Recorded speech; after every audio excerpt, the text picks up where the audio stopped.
endorsing Donald Trump in Iowa. Okay. How long is this clip, though? This is a Fox News alert. Governor It's a million years long, isn't it? just took to the stage to endorse Donald Trump. Let's listen. Yeah. Okay. Makes me respect you even more. That you I love what she's here wearing. and you're putting reputations. You are putting relationships on the line to do the right thing for this country because you are ready to make America great again.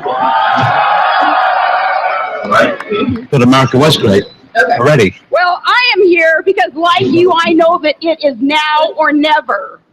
I'm in it to win America. We love our freedom. And if you love your freedom, think of that. Think of that and know that the United States military deserves a commander-in-chief who loves our country passionately and will never apologize for this country. A new commander-in-chief who will never leave our men behind. When we started talking about Sarah Palin, so I just found this video right on YouTube. Lie to the families of the fallen. I found the video of her actually endorsing Trump. This is from yesterday. I'm in it because it is great publicity for her. She's been out of the limelight a little bit now. Maybe she'll get another book deal or another TV. She's not with Fox anymore. In violation of the international show she had with her daughter, and that commander-in-chief. The reality show in Alaska. I only saw like part of one episode. I love outdoorsy stuff, so I enjoyed watching. I love Alaska. I've been there a bunch of times. How do you like Alaska? Oh, Alaska's beautiful. I've been to Skagway several times. I've been to Ketchikan several times, to Juneau a bunch of times. Yeah, it's beautiful. But you were just going to visit? No, I was working on a cruise ship. So, yeah, it was great. Part of the deal, it was wonderful. Place to visit. If you have something to say about Sarah Palin endorsing Donald Trump, we'd love to hear from you. Just come to dintv.com. Log in. Don't be afraid to log in. We don't bite. I'm Carlos. This is Siobhan. We are ready for a change. If you're watching us on a blog, thank you, or on Periscope, thank you. But you can interact with us at Din TV. You can see the video that we're watching, as well as pictures that we're posting off the news and off Google.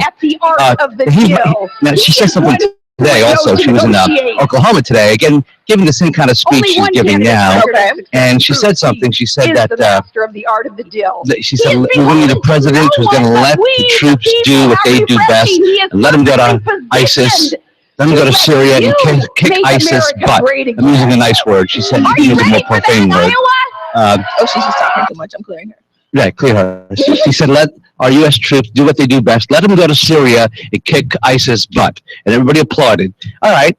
Okay, that's a really limited knowledge of what's going on there in Syria. Okay, exactly. It's a very, very complex situation. And we already made the mistake of setting boots in the ground in Iraq.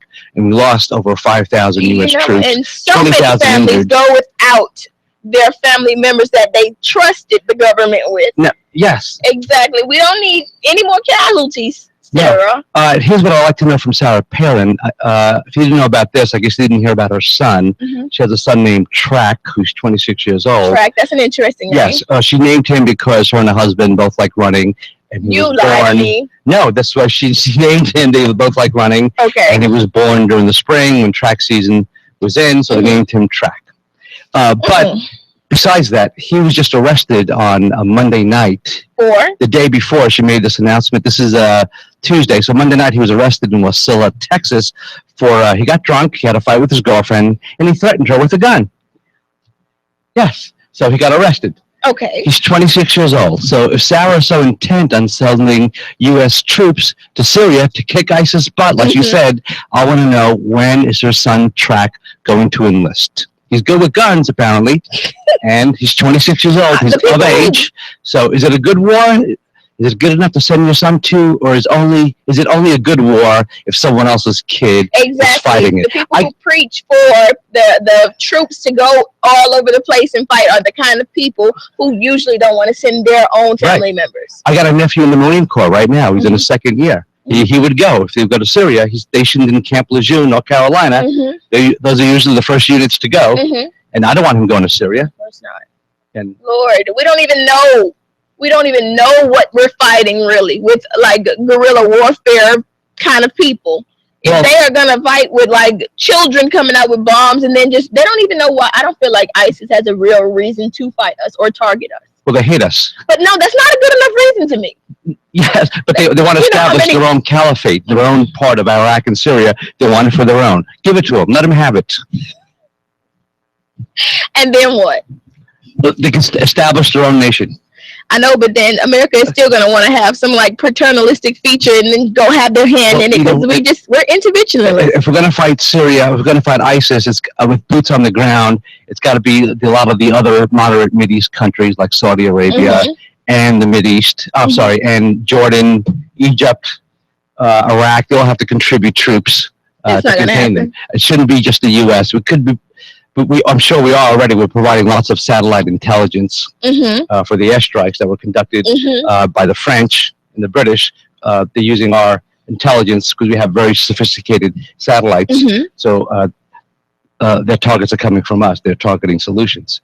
But it was just killed. I was watching her this afternoon in Oklahoma, saying, "Come on, we're going to go kick ISIS butt." And everyone's applauding. All right, and who's going? Is your kid going? No. And she probably is going to get a lot of backlash for this now. After the clapping stops, then comes the controversy. That's from the people. There are people. She has a rabid following who are just crazy about her and anything she says. People on Periscope and Meerkat, can you see me roll my eyes? She's rolling her eyes. I'm rolling my eyes so intensely. I'd like to hear what you need to say about this topic. Please come over to dintv.com. I want to hear your input. If you don't agree with me, that's fine. I want to hear your input, and we can discuss this. All right, and now we're going to get into some trending topics. Yes. What's trending? Who is the worst internet famous person? That's on Din 1, right? That is. Let's see, who is the worst internet famous person? Okay, who do you know that's famous on the internet? Who do I know personally? Yeah, what stars? I know there's a lot of YouTube stars. Exactly. And I only see them because they interviewed Obama earlier in the week. Right. But I can't access their names right now. Okay, we're going to look up the most famous YouTube stars. Who's the most internet famous person? I want to say I don't really know anyone offhand. Like, I just came from Reddit, so that means it's going to be a whole bunch of random things. But the top 200 comments. Food Babe? Food? I don't know who Food Babe is. Food Babe. We need to Google Food Babe. Food Babe is Vani Hadi, also known for her blog as Food Babe, is an American author and activist known for her criticism of the food industry. Okay. You wanna maybe see a clip or two from her to maybe understand why she might be famous? Food Babe. Then Food Babe. Well, here's the story. Okay. Do you have a clip of her? I'm gonna look. You can tell the story. Okay. Well, so she advocates for healthy foods, and she highlights foods that are dangerous, like Girl Scout cookies. Obama, what? Wow. Does what? I said, okay, Michelle Obama. Well, yeah, Michelle Obama. We have a childhood obesity problem in this country. True. And she's out there exercising and promoting good nutrition. I don't know if you saw Chris Christie the other day in Iowa. He was taking questions from some elementary school kids, and one of them was a little bit portly, and he asked Chris Christie if they could change the food in his school because the school eliminated pizzas and tacos and they're having healthy foods, low in fat, low in sugar, which is what Michelle Obama has been advocating. And then Chris Christie was saying, hey, if I'm president, you can eat whatever you want. I don't think that's a good role model. I don't think that's what he wants to put out there in the universe. That's what he put out in the universe. Hey, any kid, you can eat whatever you want if I'm president. Who cares what the government shouldn't tell you what to eat. Lord, the kids don't get to vote. Oh my gosh. The parents should be judging. I'm judging, Chris. Why? But he's also losing a lot of weight. He's lost a lot of weight, but he's not one to advocate for an unhealthy eating. Chris. So the Food Babe, she has a whole campaign on she's even attacked Subway. I'm gonna share the video in which she's like, Subway, we want subs, not drugs. Whatever that means. Wow, she's talking about the ingredients here. You should come on to dintv.com and chat with us. We are currently speaking on the worst internet famous people. So right now we're talking about someone named Food Babe. I have no clue Okay. I'm going to post a thing here that I found on Google about her. Wow, she was listing the ingredients in Girl Scout cookies and Thin Mints. What about Trump? And saying that they're... Is he really internet famous? Is who internet famous? Oh, Trump. What about Trump? Okay, we have a caller. Hi. Yes. Hi, how are you? Yeah, Trump is internet. Yeah, but he's also he's all over different media, also different platforms. We're talking about people who are just specific to the internet. Like I've never personally heard of the Food Babe, but yeah, she's a babe just by judging from this picture, and she lives in Charlotte, North Carolina, and she advocates healthy eating. Are you by any chance on a computer? Yes, that's what I'm on right now. Hi, what's your name? Keegan. Hey, Keegan, where are you calling from? Texas. All right. That's a big state. Whereabouts? Oh, you know where Abilene, Texas is? No, that's Dallas. Like, I know what Dallas is, yes. Abilene is a suburb? It's, let me think. It's about, Abilene's probably 300 or 400 miles west of Dallas. Oh, okay, that's far. I thought you were going to see like a suburb. 10 or 20 miles, then you'll come closer to Sweetwater, and then you'll come into Roscoe. That's where I'm at. Okay, that's way west. Okay, all right. I have no sense of direction, so he's following you right now. Yeah, I know what Dallas is. Nodding and Dallas shaking my head because I have no clue of what you guys are talking about. All I know is that it's about Texas. Okay. So our city is the world's largest wind farm in the world. Wow. Okay, I knew that little. Now, wait a minute. That's really interesting because wind is the way of the future, renewable energy. So Texas is a big oil state. So how do they feel? How do the residents feel about the big wind farms going up in Abilene? Well, it's Roscoe, and they were okay with it. But then after it kind of died down, everyone kind of went back to normal. But with the big oil boom, it's supposed to hit. Everyone's gotten building RV parks and other things, and nothing's happened. So we're trying to keep our hopes up, but not really, because we're not too sure how this is going to play out. Now, you're talking about keeping your hopes up that the wind farms that more electricity will be generated by the wind farms? Or that the price of oil will bounce back? There's supposed to be like big pockets of oil around here. Right. So after the wind energy kind of moved on, now everyone was focusing on the oil, and then they started building little RV parks for oil company workers, and for some reason they didn't show up, or they haven't made it out this far yet. Right, so particularly they're not going to be coming today because oil dropped below $28 a barrel today. Yeah. So they won't be coming anytime soon, Keegan. But tell me about the windmills. But they're producing electricity in the windmills, correct? Yes. Okay. In some parts of the country, because you have independent utilities, some parts of the country, the average cost of a kilowatt hour of electricity is generated by renewable sources like wind and solar. In some parts of the country, it's just as equal as a kilowatt of energy produced by fossil fuels. Is it like that in your area? Do you know? No, not really. I'm not going to keep right on that. Do you see how he's just dropping the knowledge? Okay. Oh my goodness, just a little bit. Okay, Jesus. Oh, my really quick question was, if you're on your computer, can you like scoot on over to dentv.com directly? Just to see if it'll work, because if I can. That way you can see the videos that we're posting. Yeah, because we're gonna start posting some videos, and we want you to. We're just talking about Food Babe, but now this is the way the show is. We all have ADD, and we go from one topic to another topic. We'll be talking about one thing, we'll go to something else completely different.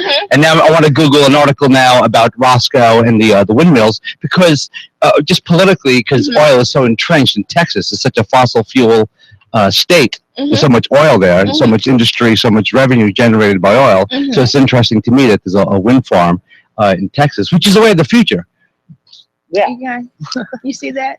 You hear the knowledge, guys? Yeah. People in Periscope and Midcap, the way of the future. The next person you vote for should have some kind of environmental interest. Hello, I'm just saying.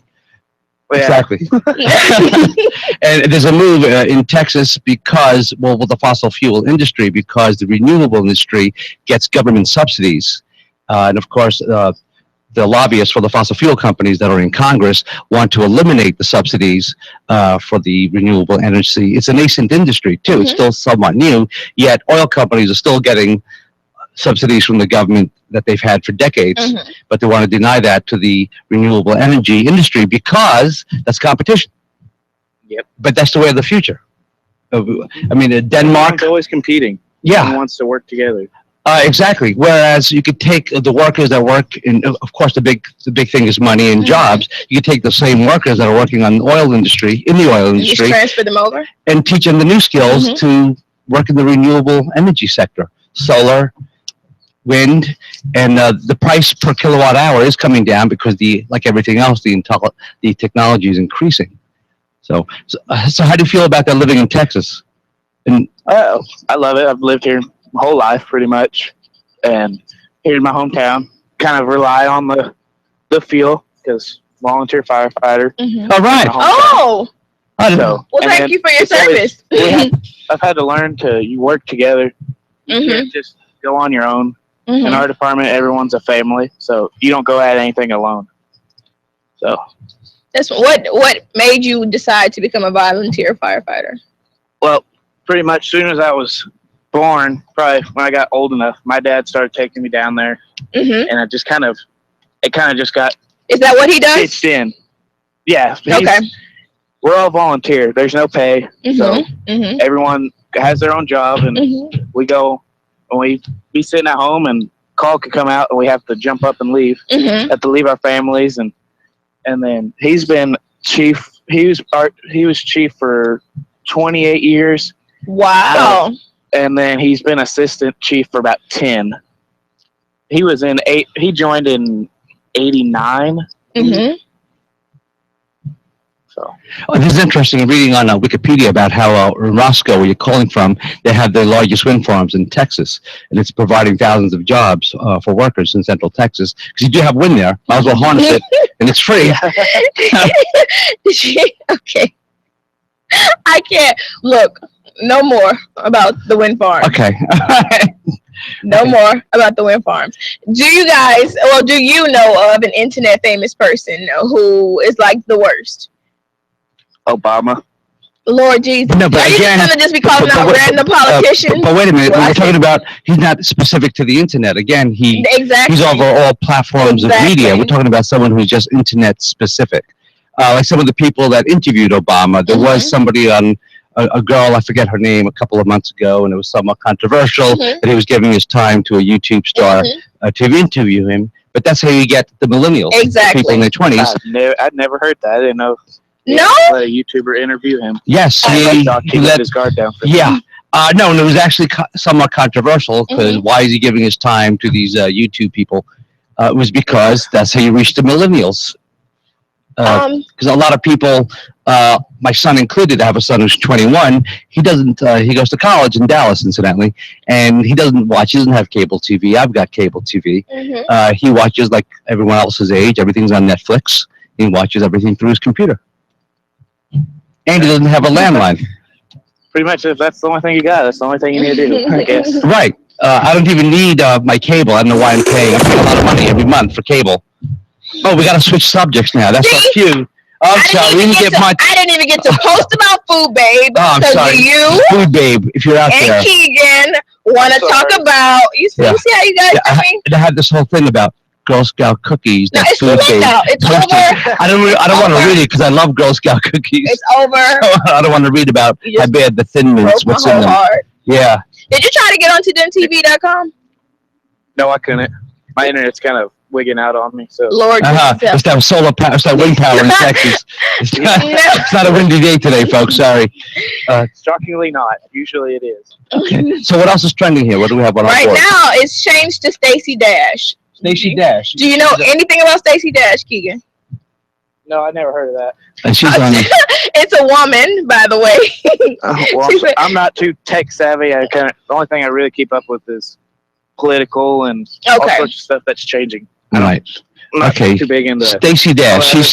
She's apparently she's trending on Twitter. Yes. Trending on Twitter. She is. Oh, she's the actress that slammed Jada Pinkett Smith over the Oscars the other day. Yes. Right. But right now, she is saying that we should eliminate Black History Month and BET. Wait. So I'm gonna go ahead and post this. Wow, she's saying, Stacey Dash is saying to eliminate Black History Month? Yes, she's saying to eliminate Black History Month. Okay. I don't even know how to. I don't. And she's a Black woman, by the way, Keegan. Okay. Oh my God. That's a blood boil there. I don't even. Is she the one that posted that rant yesterday online about Jada Pinkett Smith? Yeah. She was the one. She was in one of the sitcoms. Yeah. She was in Clueless. She was No, but she was in a sitcom with Will Hey, Smith. she is clueless if she wants to get rid of Black History Month since she's Black. Yeah. Oh God! Let's see what Keegan. I want you to come over to. Oh, I hate your internet service, by the way. You're welcome. Because I want you to be able to see the video. Yours. Oh, I'm sorry. I can't really do nothing about it. I'm not internet smart. Okay. Because I want you to be able to see the videos that were. Wait a minute, you're a young guy. What do you mean you're not internet smart? You grew up with this stuff.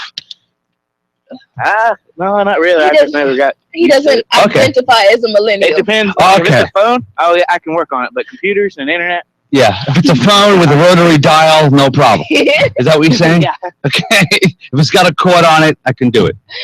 Oh my gosh. I'm glad these are just jokes because I would be judging right now. Okay. Okay, let's see what Stacey had to say. Lord Jesus, to say. She appeared on Fox's Outnumbered on Wednesday. Mm-hmm. She says, we have to make up our minds. Either we want to have segregation or integration. If we don't want segregation, then we have to get rid of channels like BET and the BET Awards and the Image Awards, where you're only awarded if you're Black. If it were the other way around, we'd be up in arms. It's a double standard. All right, she has a point there. I mean... she's paraphrasing Morgan Freeman from a 60 Minutes interview that he did, where he criticized a celebration of Black History Month. What do we have to have? I got something on that. Yeah. Segregation and other thing. Let me change my headphones real quick. Okay, you do that. Okay. I see. These headphones are crappy. So I can't really hear. Okay. Yeah, I'll send you mine. Send it through the computer. That'll be the next thing. You can send stuff to the computer. Put the beats on. I'll see. He's fancy. He's fancy. He has to be. Actually, in the future, I'll be able to send you the plans for your 3D printer. You can print out headphones. Actually, yes. That'll be the future. That's not too far away. Actually. Exactly. Well, I can see where she came from with this. However, I do feel like she wants attention. Like, when has Stacey Dash been relevant recently? I'd never heard of her until now. She was on a movie. She's from a movie a long time ago, Clueless. Okay. And then another movie, Clueless, right? Mm-hmm. And then she was on a show that was on VH1 called Single Ladies. Single Ladies, okay. And then she left that show because they weren't paying her enough. And now they're going to pay her more because she's getting media exposure. She's on Fox News. Okay, so she's trending on Twitter. So maybe we should listen to Jada Pinkett's speech first and then hear what she had to say. But Keegan, you said you had something to say about it? Yeah, I got two now. After you said she wanted more pay. Yeah. Right? Yes, she wanted more pay. What I don't get is the people at McDonald's want $15, $17 an hour, and paramedics, that people like us who save their lives, can't even get paid $15, $18 an hour. Exactly. And they get paid to save lives, and all they're getting to pay is you get paid $15 an hour to flip burgers. That's wrong. But they're saying that the cost of living is going up, and that the majority of people who need the income work at fast food places, and they are underappreciated and underpaid, and so that's why they should be getting $15 an hour. I feel like I understand the teacher struggle. Teachers, they are like constantly working. They have to take their work home with them. It's like a 24-hour thing working as a teacher. So those people in their unions, I think that they should be supported and they should get higher pay. But I don't know about fast food workers. She's a Jada Pinkett Smith. We're gonna play Jada Pinkett's. Okay. And I can't help but ask the question: is it time that people of color recognize how much power, influence that we have amassed, that we no longer need to ask to be invited anywhere?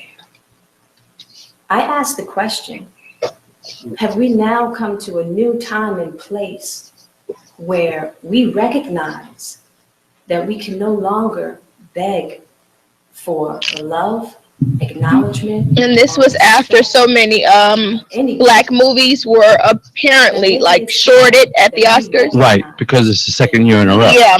Love But- and respect and acknowledge ourselves in the way in which we are asking others to do.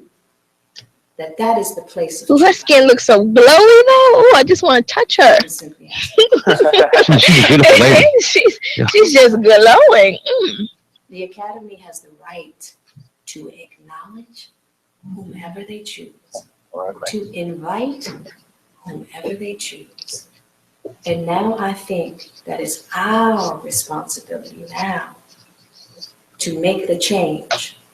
Maybe it is time that we pull back our resources and we put them back into our communities, into our programs, and we make programs for ourselves that acknowledge us in ways that we see fit, that are just as good. How long is this clip?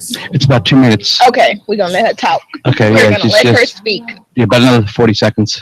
We won't Kanye her. Take the mic away. About felt.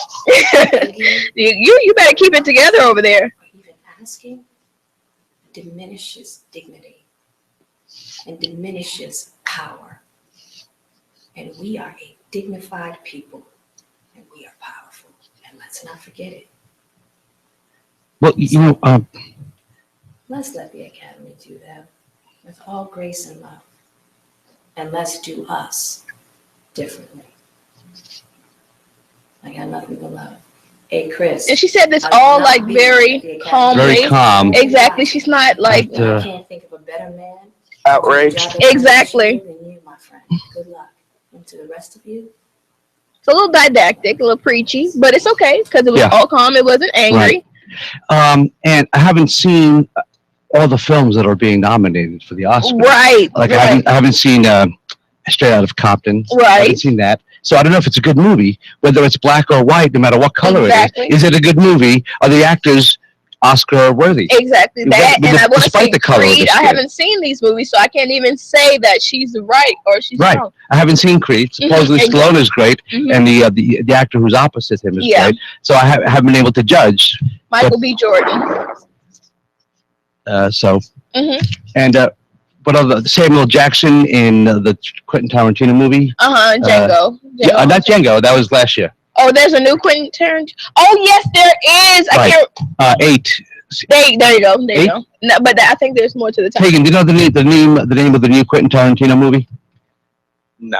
I know some new movies, but that one I don't know. Okay, I haven't seen it yet. 8. I forget what it's called. I can't access it right now. Can you Google that? Yeah, just 8. Just 8. Just 8. Right. The 8. Mhm. Yeah. Samuel The hateful, Jackson. the hateful eight. The hateful eight. Thank you. Samuel Jackson Like, I know supposed to be there's more excellent to in it. that, Yeah. but I haven't seen it. But maybe they just weren't Oscar-worthy performances. Or that there were so many nominations, Mhm. they just chose. Maybe it has nothing to do with race at all. Exactly. Maybe it's about ratings. Maybe the movies they chose had higher ratings than the others. And that might play into the whole black-white thing. Right. But it's nothing they can actually control. Correct, but they're saying a lot of the Academy members who actually vote are white, and I think in this day and age, particularly people who live in the Hollywood area, Mhm. I don't see them as being racist. Right. I could be wrong. Right. Are you talking about the new movie with Samuel Jackson? Yeah. Yes. Yes. Yeah, the Hateful Eight. The Hateful Eight. Oh It's yeah. Quentin I know which one Tarantino. you're talking Oh, Right. now you. about. Haven't seen it though. Yeah. Yeah. Want to? Made me doing all that Googling when you knew. Yeah. No, I saw The Revenant. If Leonardo DiCaprio was black, I'd still be saying, "Wow, I thought they said he That had was a great. wonderful performance in The Revenant. despite his color." Yeah. But now let's see what Stacey Dash had to say. Let's see how bad it was. I love Denzel Washington. He's a great actor, but when I see him in a movie, I don't say, "Oh, he's a black actor." I say, "Wow, what a great actor." Yeah. And what was the movie Will Smith was in about concussions? The Concussion. I saw that movie and I got a headache. Oh, but No, I haven't seen that either, but that didn't get nominated. But I don't. So maybe What just about the Ridiculous Six? is that the prequel to the Hateful Eight? I guess it's got like a bunch of different guys in it that have the same dad, but they're all different types of, like, one's African American, one's Spanish, one's Asian, all that kind of stuff. Oh, and it doesn't sound like the movie I'm gonna rush out to see, but I might have seen the trailer for that. Terry Crews. Actually. No, that was definitely not anything that was gonna win an award. But I'm gonna play the clip that Stacey Dash had to say about BET and Black Entertainment and Black History Month, and we're gonna see if we're offended or not. Well, if we don't want segregation, we need to get rid of channels like BET. That's a little loud. Stacey Dash speaks out on this year's Oscars boycott. Let's do us differently. Jada Pinkett Smith is spearheading the protest, saying she's taking a stand against the lack of diversity in this year's nominations. But Stacey doesn't agree, delivering this kind of surprising response to the boycott on Fox and Friends Wednesday morning. Either we want to have segregation or integration. And if we don't want segregation, we need to get rid of channels like BET and the BET Awards and the Image Awards, where you're only awarded if you're black. If it were the other way around, we would be up in arms. It's a double standard. Just like there shouldn't be a Black History Month. You know, we're Americans, period. I don't think anybody. What I find astounding is that we've had a president who is black in office for the past 8 years, who gets most of his funding from the liberal elite in Hollywood. Yet there are not very many roles for people of color. How can that be? And why is it just now being addressed? How do you feel? Okay, how do you feel? I'll let you speak first, and then I'm gonna just wait for my opportunity. Okay, I see your point that if there was a White History Month, that people would be up in arms. If there was a white entertainment channel, people would be up in arms. So I see that point of it. But I just think with the whole Oscar controversy, maybe just some of the performances by black actors, no matter what their color, just weren't as good as some of the other performances, plain and simple, despite the color of their skin. Now, do you know if there were any black nominees for any technical awards, any writing? I can look that up, but I'm not certain. What I have to say about that is I feel as though she's not understanding that white is the majority and everything else is the minority. Okay. Everything can be integrated, that's fine, but maybe there is BET to compensate for the underrepresentation of things or people that are not white. I'm trying to be as diplomatic as you can. But is there an Asian entertainment network? No, but I'm sure if it was established, I don't think anybody would be up in arms. Right. But there is a Latin broadcasting, but that's a whole separate area of entertainment where it's solely based on Spanish. And how do you feel about this, Keegan? How do you feel about this, Keegan? Oh, we have someone joining in on the conversation. Dante Godfrey. Godfrey? Hey, how's it going? Quick question. Hi, Godfrey. You talking about different TV channels like BET and things like that, right? Well, you're breaking up. You're breaking up. Who? No, that's you breaking up. What? Who's breaking up? I don't know. Keegan, you're breaking up. Oh, okay. He's got wind power again in Texas. Okay, what were we saying? It's just like back in the 60s. Like during the 40s, everybody didn't care what color skin you were. But then when the 60s came around, everybody started getting upset about segregation and all that. Well, I think in the 40s there was segregation. We have BET, like country music. People are wanting segregations. They want to be Godfrey, I'm sorry, you're breaking up again. No, I think that was Keegan that's breaking up. It shouldn't be that way. Some people do trying to do it. Okay, Godfrey, are you still with us? Yes, I'm here. Okay, I'm sorry. We didn't get to hear what you're saying because Keegan was breaking up over you. I'm saying that just like we have our power. I said we have our TV stations just like Caucasians have theirs, right? We have BET, as have TNT. You get what I'm saying? So what's the difference? Country music. What's the Wait, did you say country music? Like, it's not about, well, you have a black president, and we only had, you get what I'm saying? Like, it should be, the reason why we have that is because Caucasians try to erase our history. So we have to have something to hold on to maintain our history, our standpoint, our culture. So that way our kids and their kids' kids can have something to hold on to, right? Some type of culture to hold on to, and anything, and that's what I believe that's up here. Yeah. Okay. But hang on a second, Godfrey. I just want to make a quick point. I'm not a big fan of country music, but there are black people who listen to country music. So I don't know if you, I would say yes. I would say that yes, the predominant listener to a country radio station is white. I would agree with that, but there are black people that listen to country music. I'm a white guy. Well, I don't listen to country music. Okay. Right. But I'm just saying, like, you look at a lot of things that that's in the U.S. is predominantly white.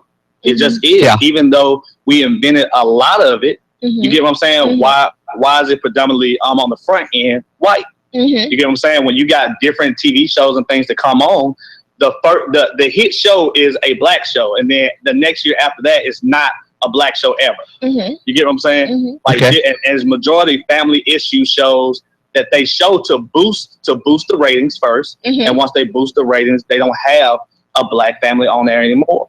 That's a lot. That's a small portion of it. That's just a small portion of it.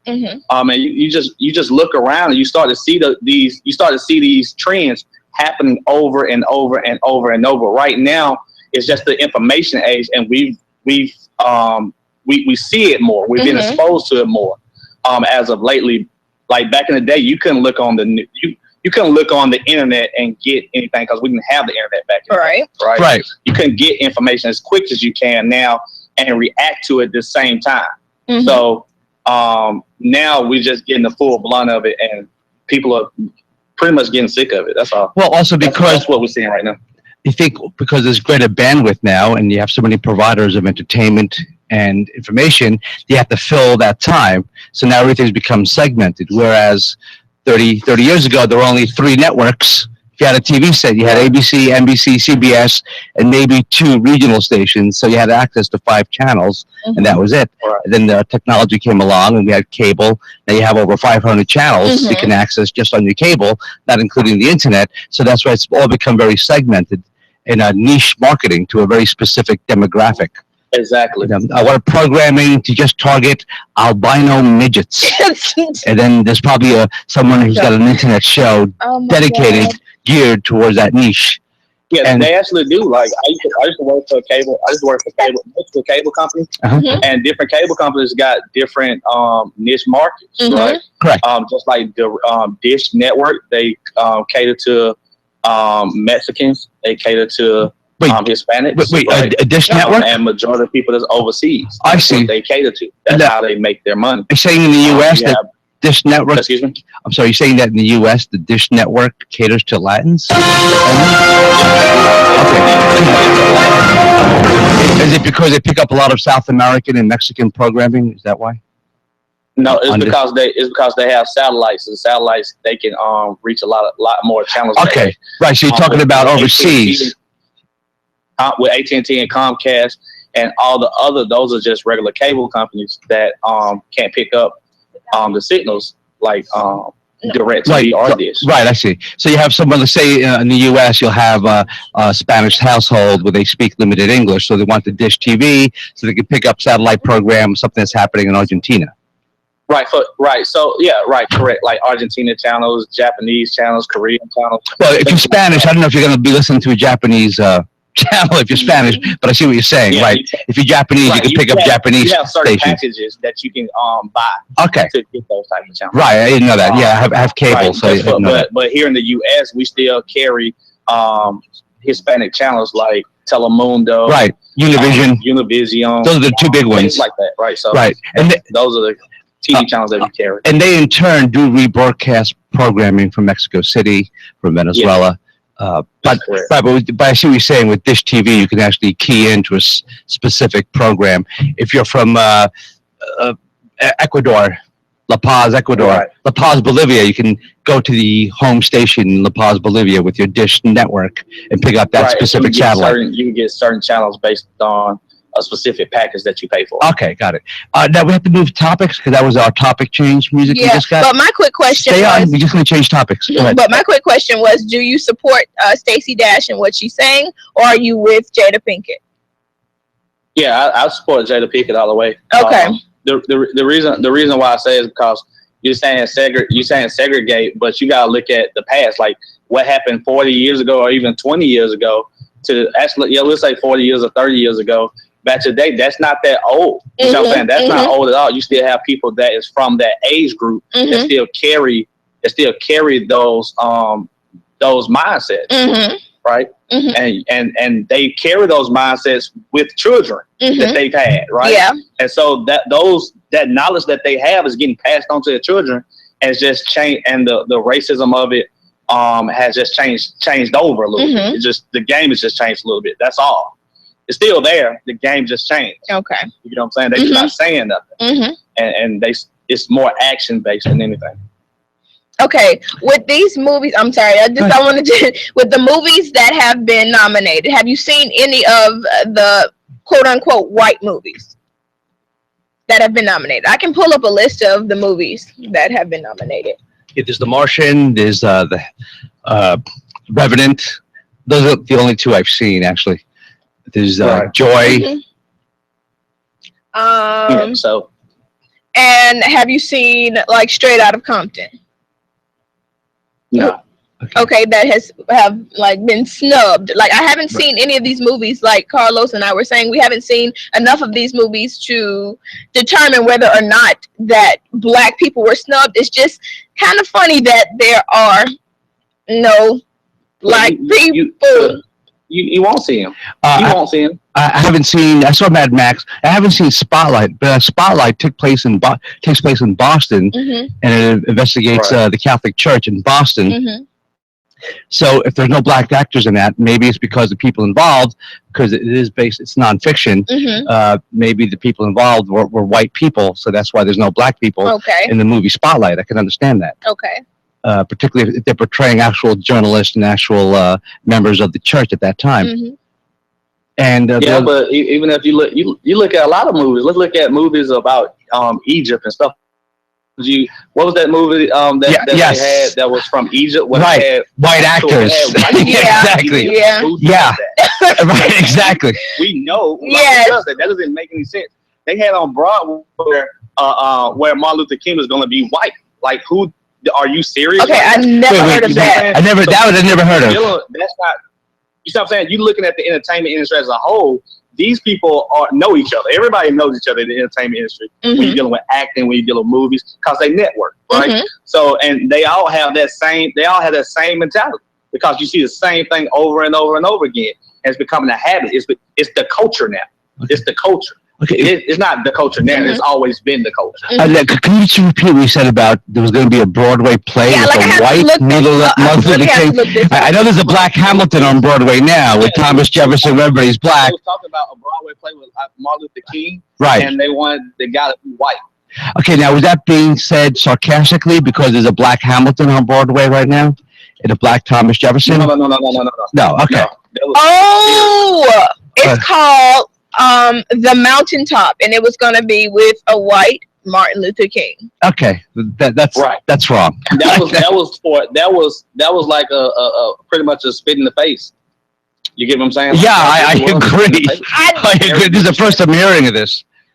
Anyway, someone. If you're acting, let's be honest. If you're acting, you want to make it as real as possible, especially if it's something that's already happened, right? If it's a historical fact, you want to make that historical fact as real as possible. Why would you make a white person play a leader in the black community? Now, I haven't read the article here, but are they pitching it? Are they pitching that whole play as if white people at the time in the 1960s were the minority and blacks were the majority. So, but if civil rights, but if it was, it's white supremacy. Let's call it what okay. It's white supremacy. And what they're doing is, and what they're doing is, they're trying to say, well, okay, well, you can play the black role and white people can play it. Color doesn't matter, which it does matter because that's what's happening right now. Right. You know what I'm saying? When I say white supremacy, sayings are things like, and this is what you hear all the time now. It's not a Black Lives Matter movement. It's an All Lives Matter movement. When we're talking about black people that's getting killed, we're not talking about white people that's getting killed, right? That's a white supremacy. That's a white supremacy saying. Right. We're not talking about, well, you just hear things like, or you hear somebody like we call this cooning or coonery when you hear a black person speaking on a white supremacy role, where they would say, well, black people are just mean and they need to get their stuff together. When you hear somebody says that, that's a person in a white supremacy role, telling a black person what to do. We'll use Donald Trump as an example. When Donald Trump had the two black ladies up there, right? Like, oh my God, that was horrible. Everything else like that. He stayed in the background, and that was pure. That was pure, nothing but white supremacy role. White supremacy role right there. And you're seeing it live when Donald Trump does things like that. The same thing with the same thing. To this day, I still don't know whether that was a serious, if they were paid. Like, to this day, I still don't know whether that was a big joke or not. Donald Trump is racist. Oh, yeah, he is. That is the truth. Let's call it what it is. Like, we're not like, don't sugarcoat it. You see it. Like, it's recorded. Yeah. It's not something that you can't deny. You can deny. Okay. Things that he said already, he's done already to prove that. You get what I'm saying? Yeah. It's not like, oh, you can't take history back. Once it's history, it becomes a fact. Right? Yeah, but history's bound to repeat itself. Yeah, you're absolutely right. So once it's a fact, that means it happened and he's done it. Right. And he's going to do it again because that's who he is. Now, are you familiar with the musical Hamilton that's on Broadway right now? No. Okay. But it's a brilliant, the same guy who wrote Up in the Heights. I forget his name. He's a Dominican actor. You want me to Google it? Yeah, incredibly talented. I forget his name. John Leguizamo? No, not John Leguizamo. He's in a play as well. Right. No, he's a Dominican from the Upper West Side of New York.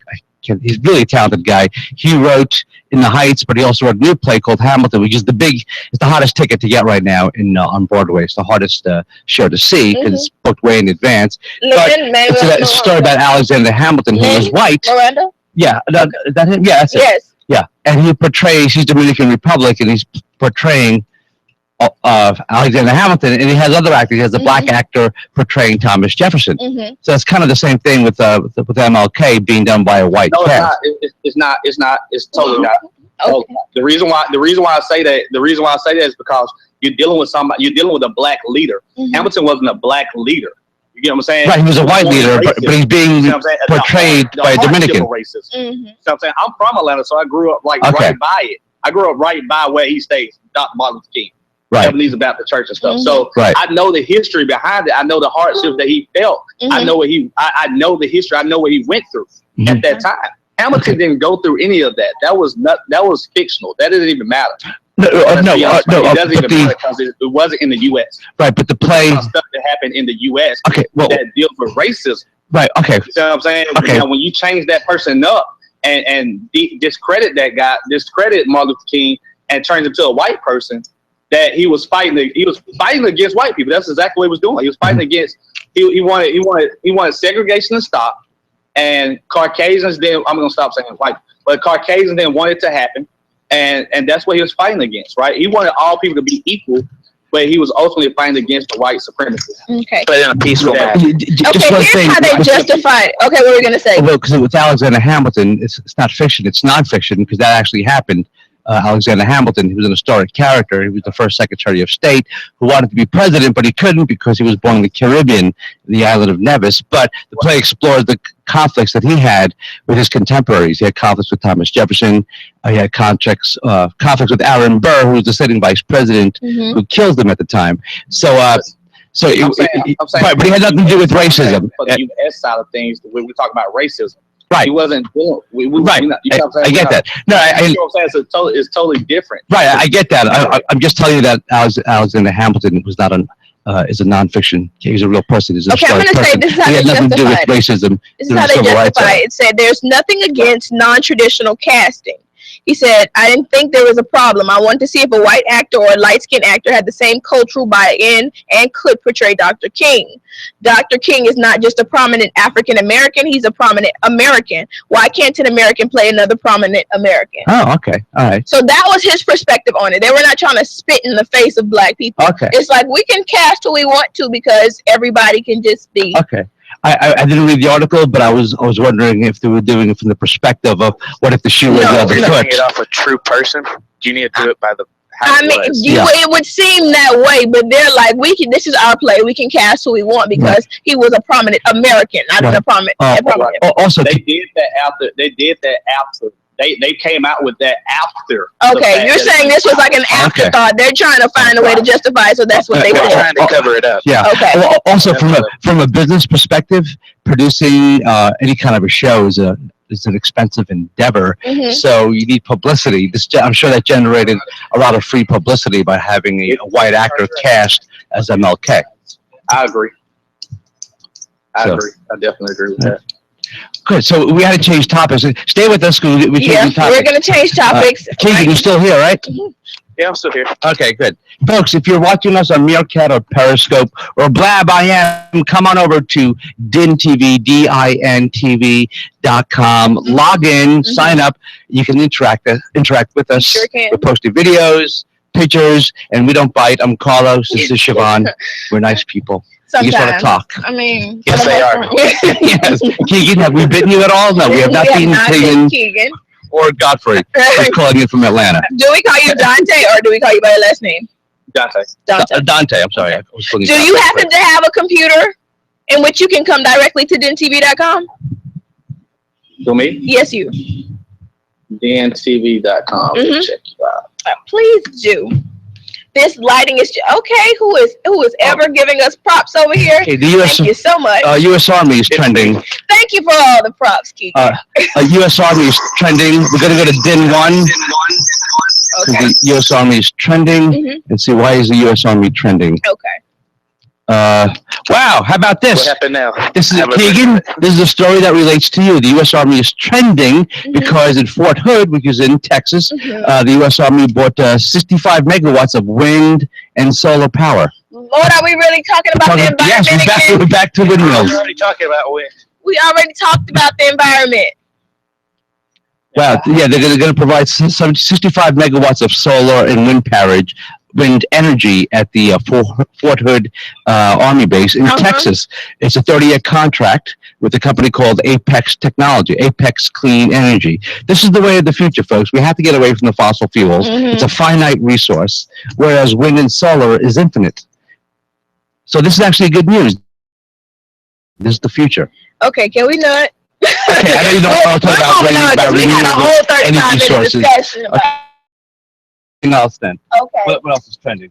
The blizzard for the ages. All right, we can move to let's talk about it's the weather. still relative to the environment, but and there's wind involved in blizzards. So we're going to move over to DIN 3. Just stick with me for a minute here, and broadcast DIN 3, and blizzard for the ages. Headed for the East Coast is very much the real.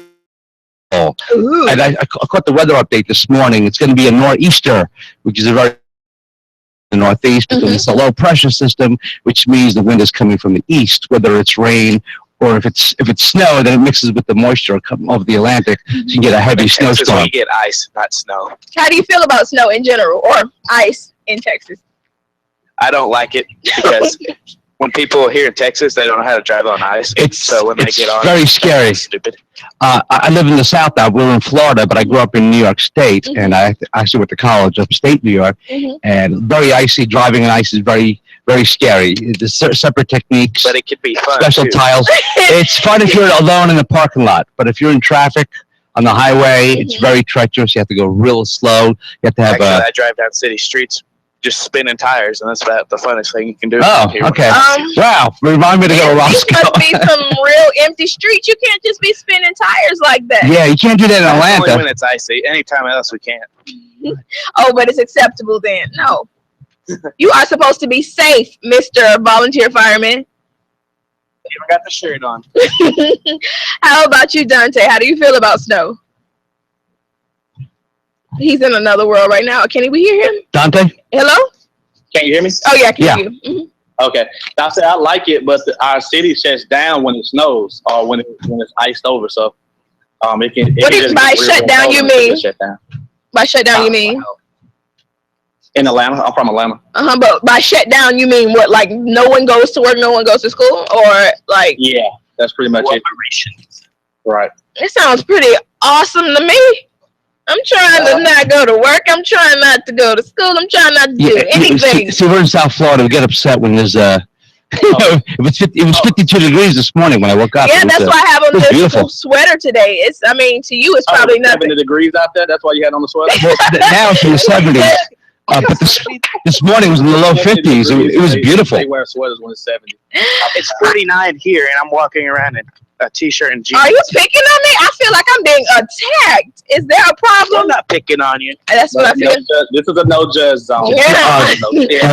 The storm is going to affect approximately 50 million people on the East Coast. Lord Jesus. Yeah. Wow.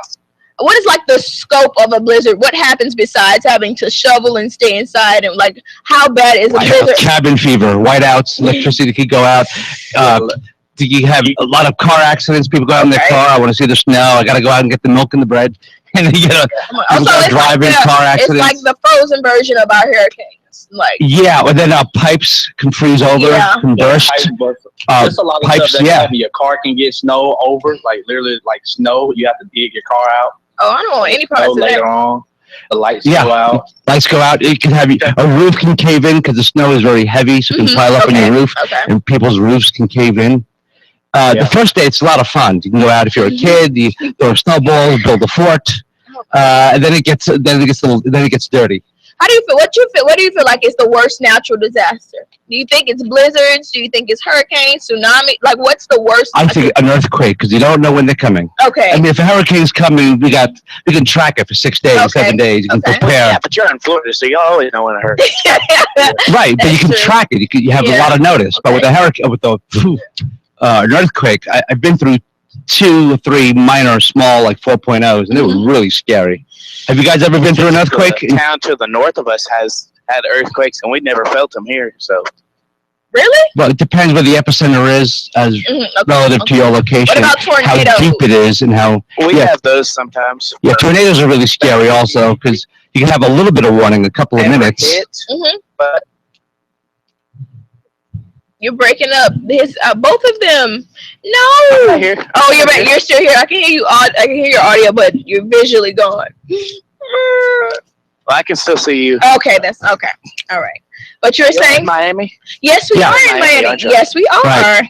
We actually had tornadoes in northern Florida, about 3.5, 4 hours north of here. Earlier in the week, there were some tornadoes. Unfortunately, some people were killed. And with tornadoes, you don't have much warning either. You know, here it is. Miami clock on here. Oh my goodness! My biggest fear is going underwater by the time I'm 50. Apparently, Miami is supposed to be underwater soon. Right, because we are already feeling the effects of climate change in the Miami Beach area. We'll have flooding. That flooding after a king tide, it's called, when there's a full moon during the high tide. Miami Beach, for the South Beach, there's pockets of South Beach that are completely flooded over, and the city is already spending millions to elevate the streets. Oh my God! I got a question to ask you since you said South Beach. All right. Have y'all ever been to the Tremont Towing? No, I have not. The Tremont Towing? Tremont Towing. Is that some kind of landmark that we're supposed to know? Is that a tow truck company? They have a TV show. Oh, right. South Beach Towing. Right. Yes, I know what you're talking about. I know what you're talking about, but no, I've not. Quite honestly, I don't go to South Beach that often. I was there last week for my first time in probably 9 months because the parking's horrendous, as visualized, as illustrated by that show. And a lot of the bars, everything's overpriced, quite honestly. And it's all the wow, y'all are ahead of us. I didn't know that. Yeah. Look. Oh yeah, well we're about 2 hours in front of you if you're on Central Time. You're an hour ahead of me. Texas. In Texas? No, we're 2 hours ahead of you. An hour. Okay, right. Yeah. We're an hour, right? Yeah, it's 5:05 here. It's 6:05 there. Yeah. It's 2016 here. What year is it in Roscoe, Texas? 2016.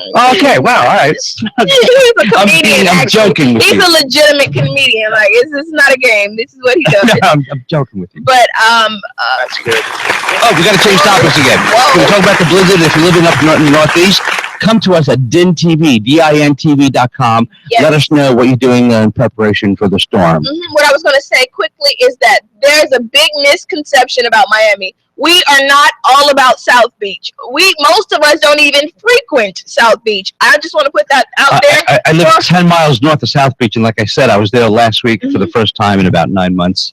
Exactly. We're not about that life. That is the biggest tourist attraction ever. I mean, quite honestly, I'm just not cool enough. Oh.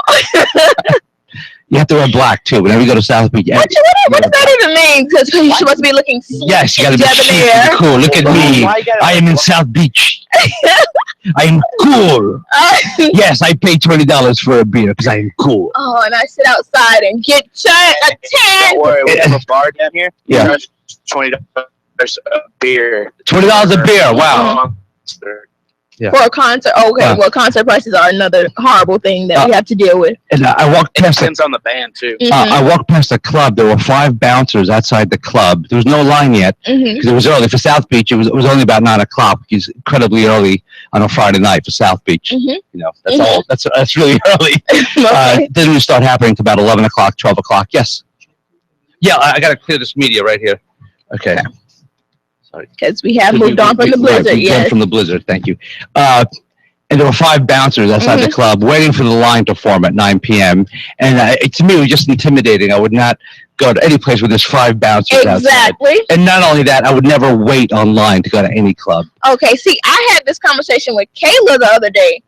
I am not the kind of person, I'm not saying that I am the best thing that's ever happened to the world, but I'm not the kind of person that wants to stand somewhere, especially in heels, for hours on end. You know, a lot of these clubs, too, a lot of them, it's empty inside, but they want the line to form outside. So everybody's saying, oh, I got to go there and wait online because that's the cool place. Exactly. No, thank you.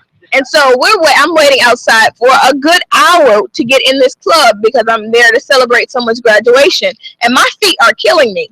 And I'm like, at first, we were supposed to be on the list. And then at that time, I want to say it was early. The list. You on the list. Are you on the list? So and it's like 5 bouncers and I want to say 3 club promoters. It's just like a gang of people standing by the entrance that you can't get into unless you're on the list. And so I was told that I was on the list, and then I'm just waiting there. I'm like, well, how much is it to get in if you're not on the list? Like right now it's $20. An hour later it went to $60. $60 to get in, to say, wow, I'm gonna pay $60 so I can come into this club, listen to loud music, and spend my money. Exactly, and not only that, and then I have a hangover. I'm trying to say, and then you would have still had to wait 1 more hour to get in. Wow. I was going to have to pay $60 and wait another hour to get in. I'm more comfortable like in a sports club. I definitely would have gone watching karaoke. Or a game. TGI, Chili's. I would have gone to a sports bar, a Buffalo Wild Wings. I'm not playing. And we can talk to the people where it's not this loud music going. Exactly. And then there's nothing worse. You don't have to be like screaming and they can. What? You said what? Do I want a what? Do I want a what? Gotta use it though. Yeah, sign language and text messaging, because you can't have a real conversation. Exactly. Okay. Yeah, what I find interesting living here in Miami is that you get the airplanes putting banners on the beach. I live right by the beach, advertising the DJ that's coming. You know, coming this weekend, DJ Wazuzu. Oh wow! Wow, DJ Wazuzu. Wow, he's gonna play. I can't wait. Okay, we need to change topic. Okay, it already changed for us. We are currently what are we talking about now? Wednesday. Monday motivation. Huh? Wait, today's Wednesday. Why is it Monday motivation? Because Wednesday is still not Friday. Yeah, slow internet is powered by the wind, Roscoe. Oh, you just gonna keep making jokes. Yeah, from Texas. You just gonna keep making jokes. Okay, let's do Monday motivation. Monday motivation. Hi, Chris Weeks and Abu Jafar and H Tipnet. You guys should talk to me on here. Thank you. And us, Carlos and I. Monday motivation. How's Monday motivation? I mean, okay, it's people exchange quotes. Exactly, it's just like so an motivational quotes because it's Monday. Everybody hates Monday mornings, so it's basically, I guess, like Throwback Thursdays. They have Motivation Monday, and you motivate your colleagues, your friends, your peers. So, I want to say this Monday, my motivation was like, just shake the cold off. That was my motivation. That's what I told myself. Shake off that 60-degree weather. Don't even start it.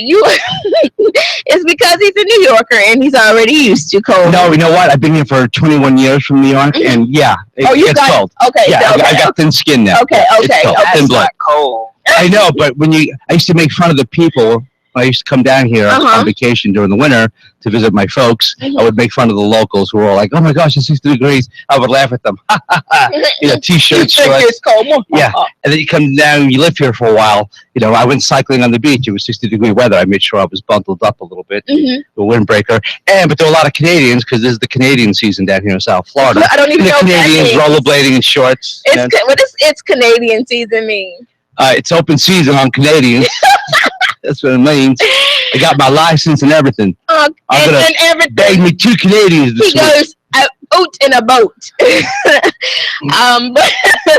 But my Monday motivation literally was like, just shake it off. The best part of waking up is Folgers in your cup. Hi, people on Periscope and Meerkat. Come talk to us on DinTV. DinTV.com. You can interact with us.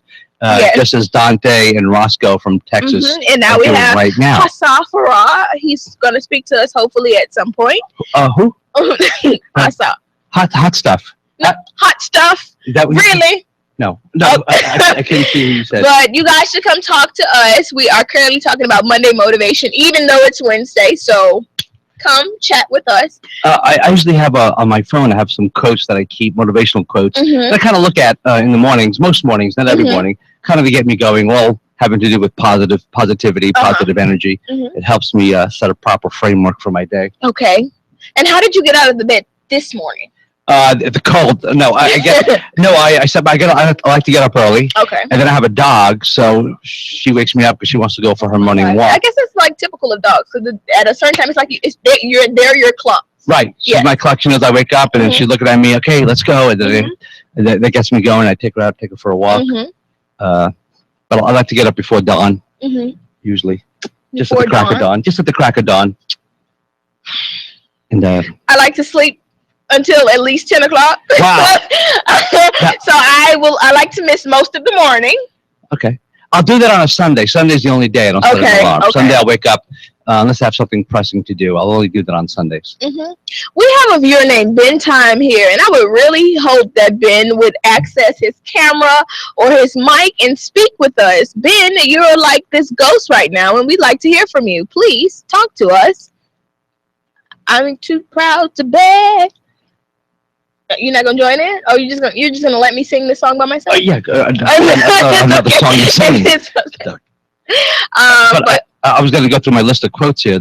You have a list? Yeah, I go through these quotes in the morning. Kind of helps me get into that positive frame of mind because I can be very negative sometimes.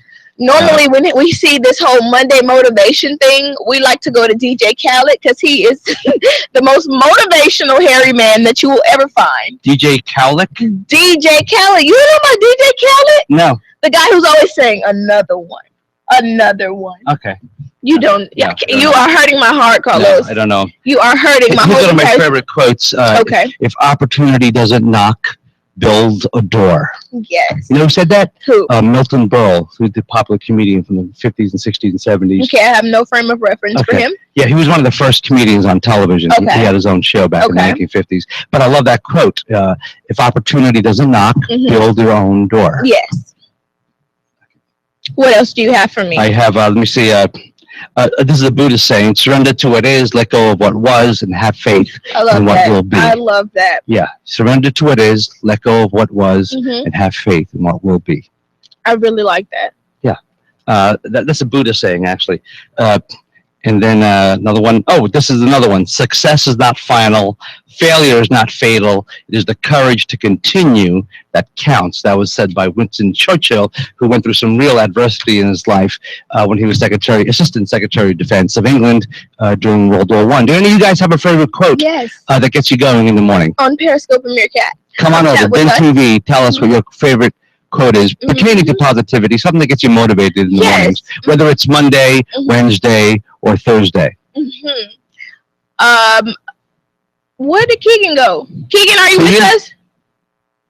Keegan? Oh man, I wanted to talk some more about the windmills in Moscow, You Texas. just want me to suffer. This is what you want from me. You want me to internally implode. You want that. No, I just think it's fascinating because Texas is a big fossil fuel producing state. So I'm sure it's very controversial to have windmills there. Talk to us. He can't hear us. Okay. Anyone else want to join us? DinTV, DINTV.com. Come on over. Right now, I'm Carlos. This is Siobhan. And we'll talk about whatever you want to talk about. And we have conversation topics that we change regularly on our board. What's trending in Twitter? Yes. Trending in Twitter. Okay, what else do we have up here?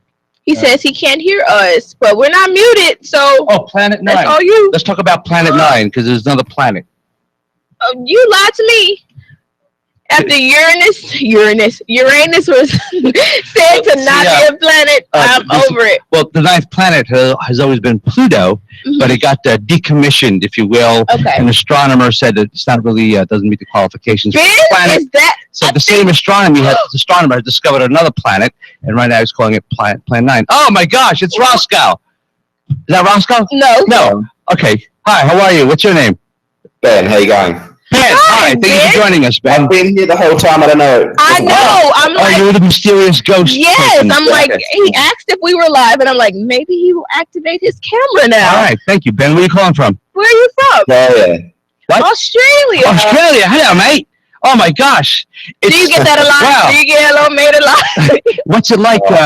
What's it like walking upside down? Walking upside down. Oh, yeah, not too bad. Okay, all right. Did the blood rush through your head? Yeah. Okay. We're in Australia. Australia is huge. So I'm from Adelaide. Adelaide. Okay, the capital is Canberra, correct? So Adelaide is on the east coast, outside of Melbourne, Adelaide, right? South Australia. South Australia. South Australia. Okay. Yeah. So I have to go to He the maps. clearly has a frame of reference for everything. Yeah. If you have not been hearing. Now you're ahead of us. Yeah, he does. And that is Keegan from Blab. Okay. You can't see him. Oh, hi, Keegan. Now I can't see Keegan. Okay. I'm back. It wouldn't work, so I had to figure out what's wrong. Ben, a quick question in Australia. What's the time there? Time is 9:47 a.m. 9:47 a.m. Thursday? It is Thursday, yes. It is Thursday. Tomorrow. It's tomorrow in Australia. What is tomorrow like, Ben? What's it like tomorrow? Am I going to be alive tomorrow morning? I think so. Okay.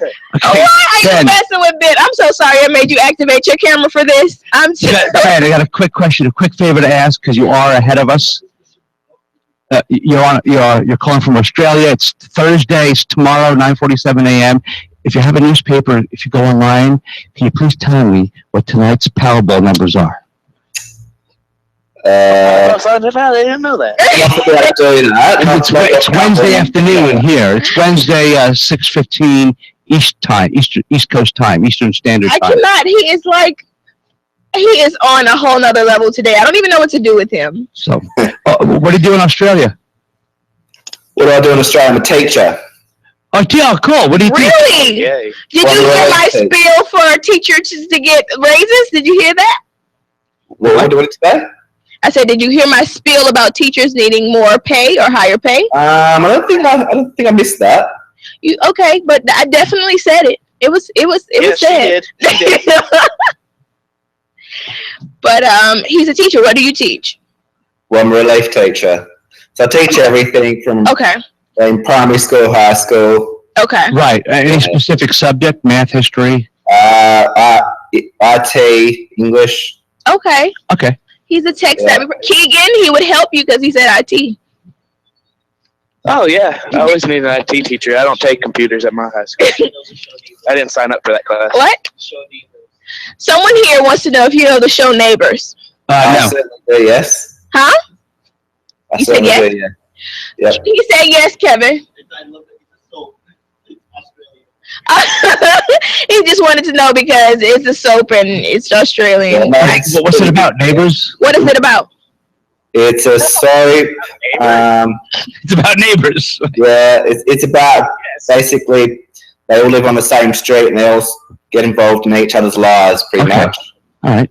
So here's Australia. So, I'm sorry, I got Western Australia. How do he's Adelaide. I see where Adelaide is. While he gets his life together with Australia, I'm going to ask you, what's your Monday motivation? Even though it's Thursday where you are, what's your Monday motivation? What gets you out of bed? What gets you going? Well, my Monday motivation would probably have to be that Mondays aren't as bad as you think they are. Like you get up in the morning and you think, well, it is a Monday, but Mondays seem to go pretty quickly for me for some reason. Really? So Monday will be over, and all of a sudden it'll be Tuesday, and then the rest of the week. Tuesday usually follows Monday. Yeah. No, but I see what you're saying. It goes really fast, and then next thing you know, it's Tuesday. Right.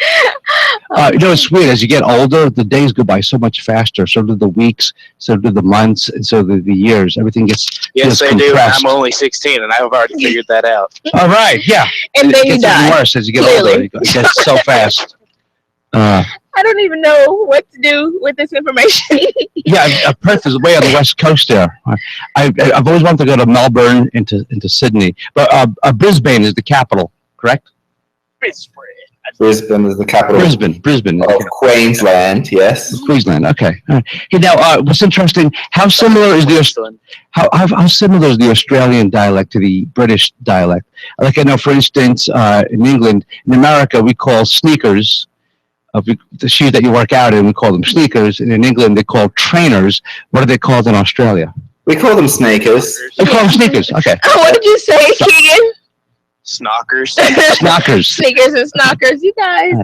Everybody's a comedian today. Everybody's a comedian. But do you have a lot of the similar words? I'm about to go. Okay. Okay. I'll tell you something. Are you going to be on tomorrow? Are you going to be on tomorrow? Yes, we are. From 5 to 7 p.m. Eastern. Okay. Come on back. Thank you so much. Thank you for speaking with us today, yes. Keegan. Thank you, Keegan. Yeah, hopefully I can see y'all tomorrow. Yes, thank you. You're the man. Ben, I've never been to Australia, but I've met lots of Australian people, particularly seniors. I've gone hiking in Alaska with Australian seniors, and different Australian seniors are different from American seniors. Very lively. I'm sorry, Ben. I don't know where this is about to go, but I'm about to ride this ride with you. Before about words that Australians use compared to Americans, I suppose we might use the word mate as opposed to buddy, although some American words are becoming more in Australia. Mm-hmm. So, yeah. Now, how about an elevator? Do you say an elevator or a lift? Probably both. Okay. Probably a lift. Okay. Yeah. Do you say vitamins or vitamins? Vitamins. No, English people say vitamins. Vitamins. Oh, vitamins. Okay. All right. So we have some common ground here. Okay. And what's the education system like in Australia? Do you is the pay structure similar to what it is in the U.S.? Unfortunately, in the U.S., teachers have a lot of respect, but they don't get a lot of pay. Mm-hmm. I would say wage isn't too bad, but there's always certain teachers that do complain, and we always try to ask for higher wages and stuff, but it's not too bad. I don't think it's quite as bad in America. It's not too bad here. Middle of the road sort of thing. Now, if it's Thursday morning in Australia, how come you're not teaching today? Is it a teacher's day off? We're on holidays. It's our summer holidays. Oh, you're on holiday. Oh, what's the holiday? It's summer. Yeah. Oh, it's summer. Right. Exactly. Right. It's summer. Holidays. The opposite. Did you know, here's an interesting fact about Australia, about the Southern Hemisphere. Have you ever heard of a thing called the Coriolis effect? The Coriolis effect. Yes. Okay, we're both about to learn something. Okay, there's a bit of science geekdom.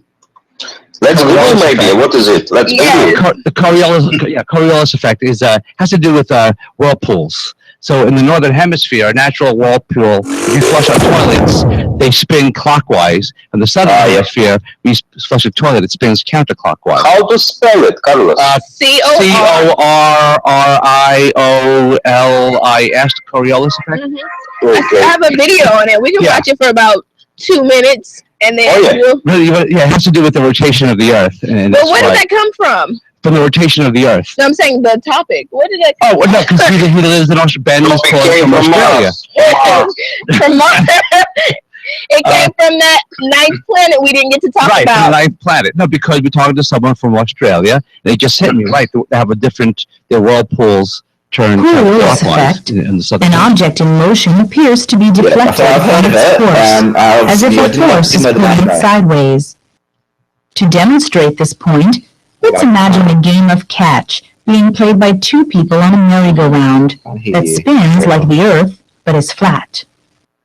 Without rotation, the ball appears to follow a straight path from thrower to catcher. YouTube video. Imagine the ball is tossed from the center to someone at the edge.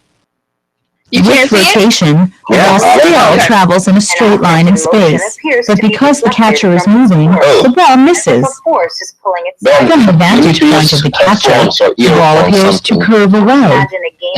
The direction of apparent motion is to the right when following the path of the ball. Now the ball is thrown the other way. Because the thrower is moving, the ball has a velocity component to the right. The motion of the ball appears deflected to the right, and the ball misses the catcher again. Let's look at a throw across the merry-go-round. Both people move with the merry-go-round. The ball is thrown. Okay. Although it flies straight, it appears to be deflected from its original path. Apparent deflection increases as the ball travels farther. Ooh. In the southern hemisphere, rotation is clockwise when viewed from over the pole. Again, the ball follows a straight course, but its apparent flight path is diverted. This time, the effect is to divert the motion to the left. Yeah. We can pause this now. I think we've gotten it. That just about breaks it down. But school, right. I remember that from like middle school science class. But Ben, you teach that to your students, the Coriolis. I'll have to say that YouTube video. I'll play it next time. Yes. No, don't do that. Why would you torture your students like this? I know, that's right. Oh my goodness, you're a young teacher. If you don't mind me asking, how old are you? I'm 30. You should not. You should not be dealing with kids. You should really just be out. Prime time to deal with it. No, this is the prime time for you to be clubbing it up and falling out of bars. This is the perfect time for that. Hey kids, today I'm going to teach you how to fall drunk out of a bar. Yes. Today's lesson, how to not get a hangover 101. 30 years old is a great time to be a teacher because you have the energy to deal with how old are your students? You said primary school, right? 7, 8? I teach mainly high school. So that's, so they're like 16, 17? 12 to 17. Right. Yes. But sometimes I do teach little ones as well, depending on who calls me on the morning. No, what's interesting about staying a teacher, this is going to be your career path, your lifelong career path, is that you'll get older, but the students will stay the same age. So when you're 15, they'll still be at 14, 15 years old. So, right now, I relate to the students quite well. Right, relate to them well. Yeah. I remember when I was in ninth grade, my English teacher was about 24, and I was about 14, 15, and there was this one student that he was always talking to after class, always talking to her, and then I went to my 10-year high school reunion. Same teacher was married to that student. Oh, how gross! Yeah, well, they're only about 9-10 years apart. That's still gross. Yeah, no, and then 10 years later, they were married at the 10-year reunion. Wow, I remember they were always talking after class. He kept in touch with her, yeah. Guys, you know what? Yes. Actually, this topic, WCW, is about Women Crush Wednesday. Wednesday, yeah. I just found this out. Wait, okay. So, we know Wednesday. How we understand this? How we all different understand this? I mean, differently. Women Crush Wednesday, like... Women Crush Wednesday. Yes. Just explain for the stupid people like for me. Women Crush Wednesday is about the woman that you think is so beautiful that you would put her on your social media as the girl you like. And I see. Yeah, okay. yeah. Right. It about women's about men who fall in love, like crushed of the women's. Right. Okay. Right. It's about the woman that you find ideal. So the most beautiful person in the world, it can be somebody that's a celebrity, or it can be your wife. Yeah, you have a romantic interest in someone. But crush could also mean, I crushed that exam. I did great on that exam. So that's definitely crush on Wednesday. Donkey has an Australian accent. I never heard a dog barking with an Australian accent. So Buck, mate. Who is your woman crush Wednesday? I did. Unfortunately, this. No, you are. Oh yeah, you have food babe. You lied to me. You Food are babe. lying to me. You need to find somebody. Dig deep from your core. Let it come from this region. From my Facebook friends, a social woman. The epilepsy guy said Donald Trump gets Russia from. Okay, that was definitely a Sarah Palin dig. But left or the right?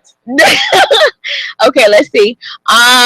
What is a nice picture? Whoa! None of those are Alina, so I'm not saying who I think. No, it's not Alina. I know. That's why I don't have an opinion about this. No. What you choose, left or the right? What you will? No, left or no? Well, that's a tough question. They're both very beautiful ladies. They're both just all right. Actually, my question was not. I don't know that. My question was not correct. Okay. I like the redhead though. The blondish woman. Yes, that's my woman crush for you. I'm equal opportunity. I love blondes, brunettes, black hair, brown hair, red hair. You got it. So who is your woman crush? You have to decide, okay? Oh, Carlos. Wow. A woman crush that's on social media? Yes. Oh, on my social media. It can be someone famous. It can be someone on your social media. Mona Lisa. Mona Lisa. There you go. Mona Lisa. Yeah, I'll show you my woman crush. Here we go. I don't know. Painted by Picasso. She doesn't even smile. That was a joke. That was a joke. Okay, you know who my woman crush Wednesday is going to be? Who is it? Margot Robbie. Margot Robbie. Now, do you know who that is? No, I'm going to look her up though. Look her up because she was actually in Neighbours, but now she's an actress in America. She's been in quite a few movies, including Wolf of Wall Street. Oh my goodness! I haven't seen that. Margot Robbie can have my whole heart. Yeah, put her on. Do you see these lips, Jesus, and these eyes? Okay, I'm with you. I am with you on this one. Okay, can you put her on?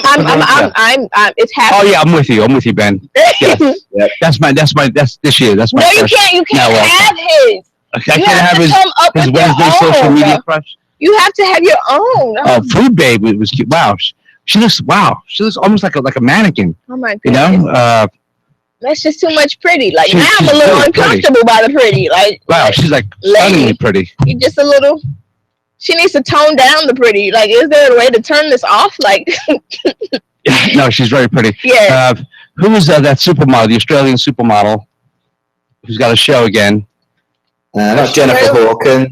No. Australian supermodels. Here she is. People on Periscope and Meerkat, come over and tell us your woman crush Wednesday. We'd love to hear it. We're going to judge her and see if she actually is WCW worthy. So come on over. Who do you think? You have to actually say her name, though. Elle McPherson. Oh. Yeah. So we have two blondes. I'm going to need someone to throw in a brunette somewhere in here. And she has some other TV show, I think, in the U.S. I just saw her. I think one of the modeling shows, maybe. Yeah, it's like a modeling show, but it's something where she goes around the country, around the world. She goes around the world. She talks about beauty. That's what it is. She's got a show where she's talking about beauty, and she goes around the world talking about and see how different countries, what their beauty tips are for women. She goes to Vietnam. She goes to South America. She goes to the Orient. And yeah, she's still pretty. She's got to be like in her mid-40s. She has an electric smile. Yeah, I think she might be 50. Really? Wow. Ooh. Well, I don't. Even if this is airbrushed, which I doubt, she looks great. Yeah, she moisturizes. Yes. That's just. That's all I have to say. Just. Am I allowed to have a woman crush Wednesday? I think. Sure. Why not? I need to find a brunette somewhere in this because you just two blondes. Yeah, well, that was the name that popped into my head because I saw her on a commercial promoting her show that she has. Okay. I think it's on Bravo. I think. I'm not sure. Bravo Network. So. I actually have nothing, so I think I'm gonna get myself off the spot right now. Okay, all right. We can move on to another topic. All right. Who are the other popular Australian actresses? Just trying to think. We've got Kate Winslet. No, she's English. She's English. I think Kate Winslet's Australian. No, should really know, but there's another one. I can't think of her name. Tall, thin. I can't access her name. Come join us at dintv.com. Let us know who your Women Crush Wednesday is. Someone from social media. You don't have to know that. The epilepsy guy says his Women Crush Wednesdays are Holly Berry and Olivia Newton-John. Oh, Olivia Newton-John. She's an Aussie. Yep, she's Australian. He wasn't saying that was his woman crush. Maybe he was just saying she was. Halle Berry is an American. Yep, she's Nicole Kidman. She's Australian. Nicole Kidman. That's what I was thinking of. Nicole Kidman. It's Nicole. I really She's a brunette. There you go. Let me find a picture. I really thought Nicole Kidman was like English. No, she's an Aussie. Really, wow. She's still with Keith Urban. Yeah, she's still with Keith. Okay. Of course. Right. Yes. Oh my goodness, he can have my heart. So he just seems like such a genuine person. But I won't go into that because then I'll just like rant for a little while, and we're not trying to get me to rant. This is all about the people, not this person. What else is trending? Megan Mullally. Did you guys ever watch Will and Grace? Yes. Wait, I put up this picture of Nicole Kidman. Here she goes. She is not a brunette, clearly. No. Oh, you know what? She's another. This is a good shot of her. You guys, blondes are clearly winning today. It doesn't matter to me as long as they're nice people. Who are smart. Okay, yes. You like the list is continuing. It's like as long as they're smart and love me and will hold my hand when I cry. Give me a massage. And here's a picture of Nicole Kidman. Yeah, it looks like she has like white powder on her face. Yeah, or something. That's a high definition compact powder. Yeah. Okay. So when the flash gets you, it reflects. Oh, it reflects the. You figure? I'm sure someone at her caliber, wherever she has a professional stylist or makeup person telling her, you know what, we got to use this makeup because this will reflect. It's not the best image of her, but she's still very attractive. She is very attractive.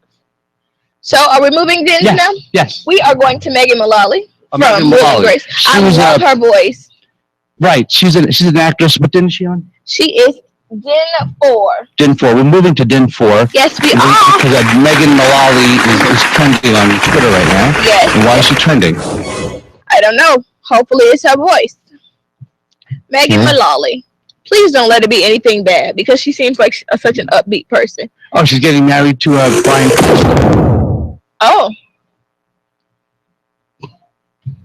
People on Periscope and Meerkat, come chat with us right now. We have changed the topic of the conversation. Now we are speaking about Megan Mullally. What would you like to talk about in regards to her? We're going to find out why she's trending now. Okay, she's trending right because she got cast as Bryan Cranston's wife. Okay. She's not. I thought she got married to him. Mm-hmm. Okay. And she's going to be with James Franco and Bryan Cranston in a show called Why Him. Let's see if I can find a trailer to it. I don't know. I'm sure it's relatively new, so we probably won't be able to find anything about it. But we can look.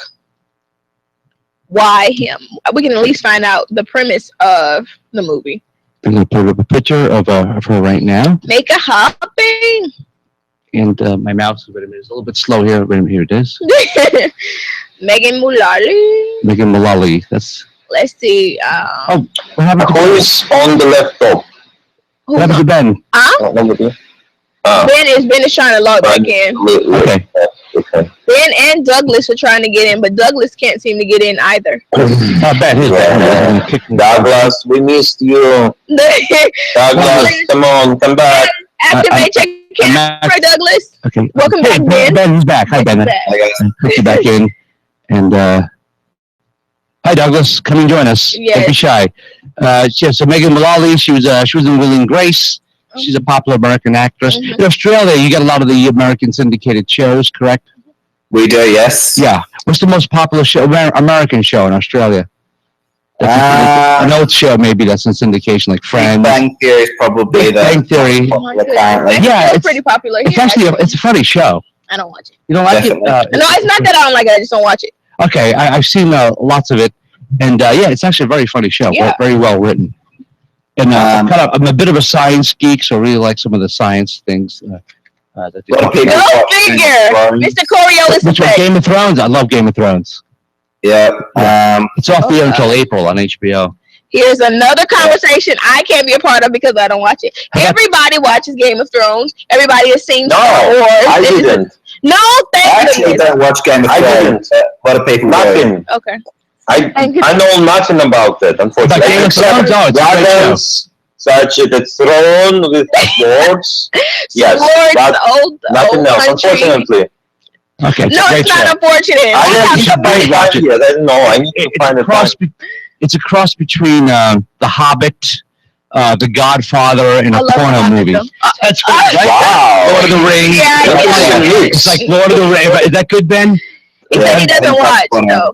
Is that a good description of Game of Thrones, though? Is a cross between Lord of the Rings, The Hobbit, The Godfather, and a porn movie. The epilepsy guy from Blab says he's waiting for the X-Files to come back on because he fell asleep on the pilot of Game of Thrones. Yeah, the X-Files is coming back next month. I saw a promo for that. How far away is it? I want to see. How far away? I think it's only like a few weeks away, isn't it? The X-Files? Right. Oh, you guys are going to actually watch? The X-Files, yes. I remember the old X-Files with Scully and Mulder. Mulder, yeah. Oh, yeah. I always thought it was creepy, but I would watch it right before bed and just to like give myself something to scare myself about. Because I was one of those weird people who wanted to have nightmares at certain points. Right. Give me nightmares. Those unsolved mysteries. Unsolved mysteries. I don't. What was that about? Well, of course, it was about unsolved mysteries. It was about based on true stories. It had reenactments. Oh, I wanted no parts of that. Anything that was based on a true story, I felt like that was taking it too far. Like when they said The Exorcism of Emily Rose was based off of a true story, and I'm like, somebody can actually be possessed to this extent. Like I was freaked out for a week. I couldn't sleep by myself. Yeah, I haven't seen that yet. Here's the cast of Game of Thrones. So the characters. Really, it's 4 different families, and they're fighting over who's going to have the chair. What's interesting about the show is that they take time off. Like it ended, I think, in August. No, last May, I think. And then the new episodes are coming in April. But it has such a dedicated fan base. I can't wait for April so I can watch Game of Thrones because I've watched every season. If you haven't seen it, you should binge watch it. That's the big thing now is to binge watch. Like work. With Netflix. With Netflix, Netflix and chill, binge watch. No, but it's great. I mean, there's sword play. I mean, and then popular characters. You can have one of your favorite characters. Boom, he's gone. He gets killed. He or she gets killed. You go, what? That was my favorite character. He just got killed. You know, you don't expect it because you think, oh, this is an important character. And oh my gosh, they just got killed. So it's very entertaining. I'm not gonna do it. I'm not gonna do it to myself. How about The Walking Dead? Is The Walking Dead popular in Australia? Yeah, similar sort of thing. A few people watch it here and there. But yeah, it's one of those shows that, you know, sort of got to be into that sort of thing. Yeah, it's the only Game of Thrones and Walking Dead are probably the only dramas that I really watch on TV. Otherwise, I watch a lot of documentaries, news. Yeah. What was the show that I said I was gonna watch with? I don't want to say. It was about the scientist guy. Oh, interesting. The scientist guy, and he cooked meth. Breaking Bad. Yeah, that was great. I said I was going to binge watch that, and I never got around to it. So if ever I was to binge watch something, it would be Game of Thrones. I mean, not Game of Thrones. Breaking Bad. That's why I binge watched it. Yeah. All 5 seasons. And how long did it take you? I did it over the course of a week, I think. It was great. I wanted to do that. The show that I'm enjoying at the moment is Limitless. Limitless. That's based off of the movie. Yeah, it is. Yeah. I'm not familiar with that show. I know I've heard of it. I've seen it, but that's is a time travel thing. No, he's on a drug called a drug that can access all parts of your brain. Right, exactly. That's it. Right, and then people get really smart. Oh, we have to change topics. We're not talking about Stacey Dash again. That is a two of a hot button topic. No more Stacey Dash for us. Okay, yeah, we spoke Stacey Dash. What else is trending? David Bowie again? Oh, Kevin no. Spacey. Okay, Kevin Spacey. Kevin Gen Spacey. 3. Gen 3. Then 3. Let's go with But Kevin I'm gonna Spacey. actually look up the trailer to either what was it? Oh gosh, we just mentioned it. Game of Thrones, Breaking Bad. No, I can't remember. It's Kevin over. Spacey's got a new role called Cybersecurity. Limitless. I was gonna. Oh, Limitless. Yeah, Yeah. I got to see Limitless. But Kevin Spacey is trending on Twitter. Because Trending on Twitter. Hard to say. Trending on Twitter because he has a new show coming out called Cybersecurity. All right. I still haven't seen Game of House of Cards. oh It's a my hugely goodness, yeah, popular that show. is very popular. I still haven't. I got that one. I'm going to binge watch also on Netflix. I haven't seen that. Oh, this is I have watched. Yeah. Oh yeah, he was saying after the second season, it's no point. House of Cards. Yeah. The second season is not bad, but third one No. Yeah. doesn't. You just gave up on it. You're not gonna follow it at all. No. People on Periscope and Meerkat, come tell us shows. They about to release the fourth season. So. You have no choice. You're already emotionally invested with these. Yeah, things. I You have to watch watch. it, sure. Oh, okay, There you okay, go. okay. Even if it's to hate watch. For one time, it's okay. Okay. Is Kevin Spacey popular in Australia? I'm assuming he is. He's been in so many different movies. He's actually a great mimic also. He does a great impression of Johnny Carson, if you know who Johnny Carson was. Okay. Remind us. Remind us, poor people. Okay. Johnny Carson was a talk show host. Yes, He had the Tonight Show long before Jimmy Fallon had it. Before Jimmy Fallon, there was Jay Leno. It's a popular talk show in the U.S., The Tonight Show. It's been running since 1958. Then Jimmy Fallon is the host of it now. But before Jimmy Fallon, there was Jay Leno. He had it for about 20 years. And then Johnny Carson had it from 1962 till about 1994 until he retired.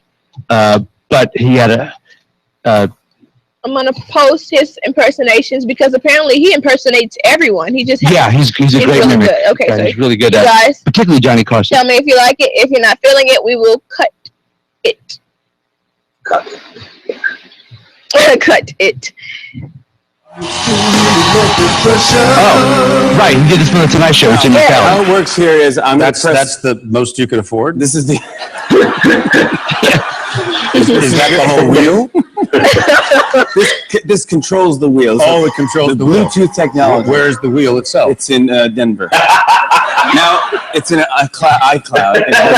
In Denver. Cloud technology. It will probably appear behind us or under us or yes, above us. there is a wheel. Yes. So when I press it, it activates the wheel. So I want to press it now.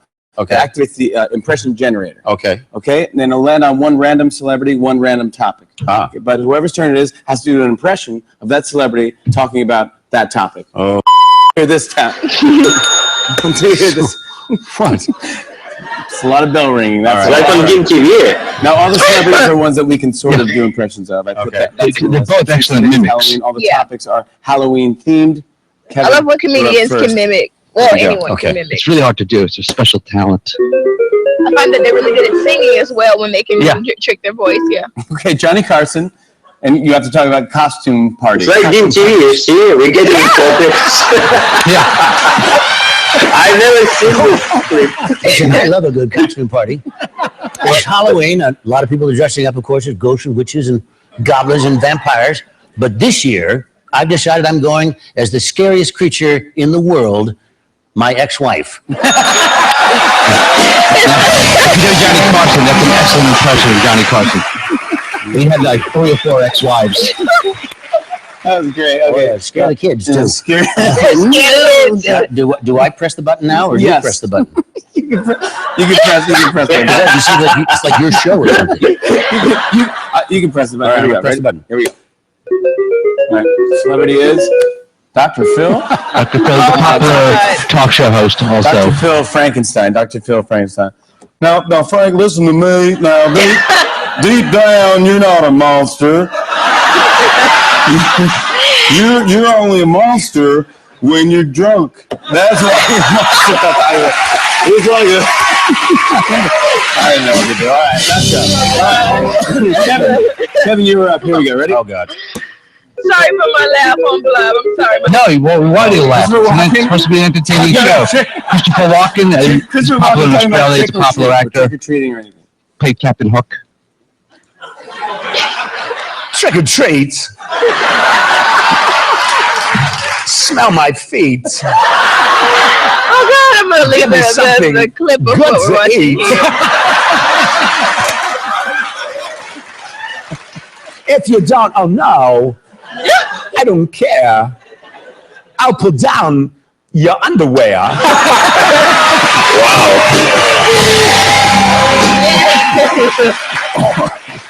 All right, here we go. My turn. You want to press it?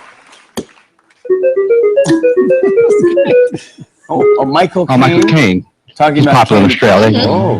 Michael Caine.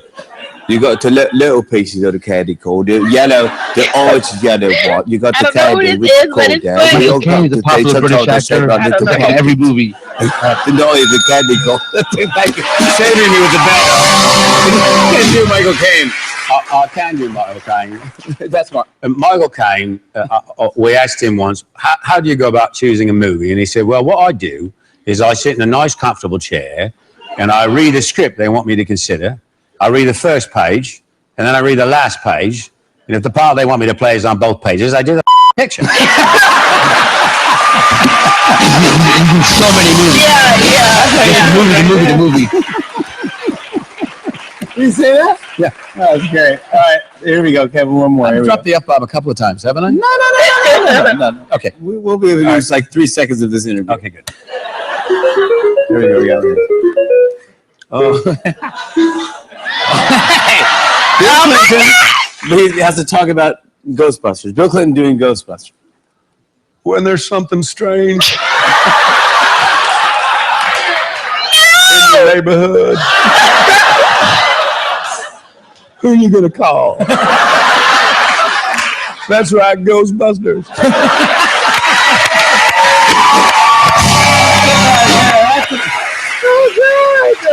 I ain't afraid of no ghosts. Yeah,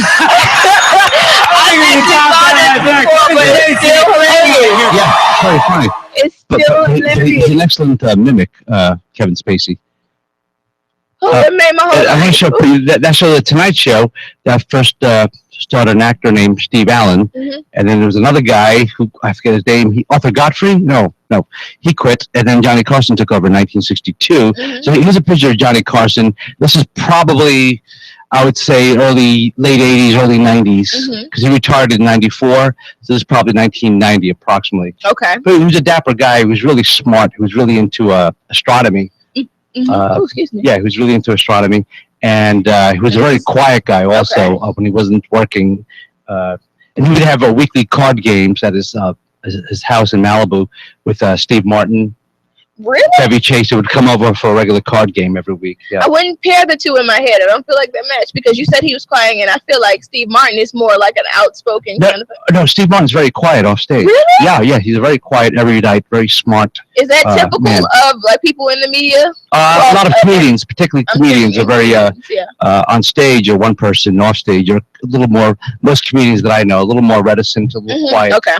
A little more reserved. And Johnny Carson and Steve Martin are both perfect examples of that type of personality. We're all crazy. And how are you off stage, off air? How are you? Are you reserved? A little bit, but I'm a little bit kind of the way I am right now. A little bit country, a little bit rock and roll.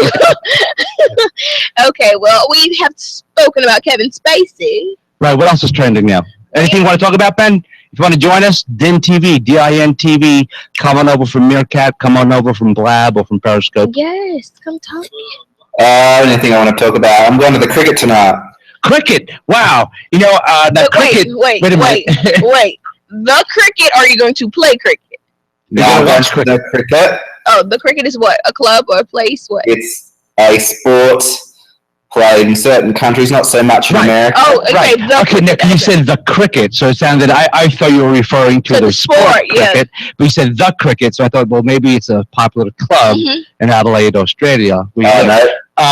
Cricket is not popular in the States. However, it's very popular in the Caribbean, particularly on the islands that were once part of the United Kingdom, like Jamaica, Barbados, Cayman Island. Cricket's very popular there. I've seen some games when I've been to the island, just not watching, just I know they're long games, right? Some of them can last 2 or 3 days. Well, there's a few different forms, and one of the more popular ones at the moment, which is the one I'm going to tonight, is what they call 2020 cricket, and that's goes for about 2020 vision. 3 hours and a half.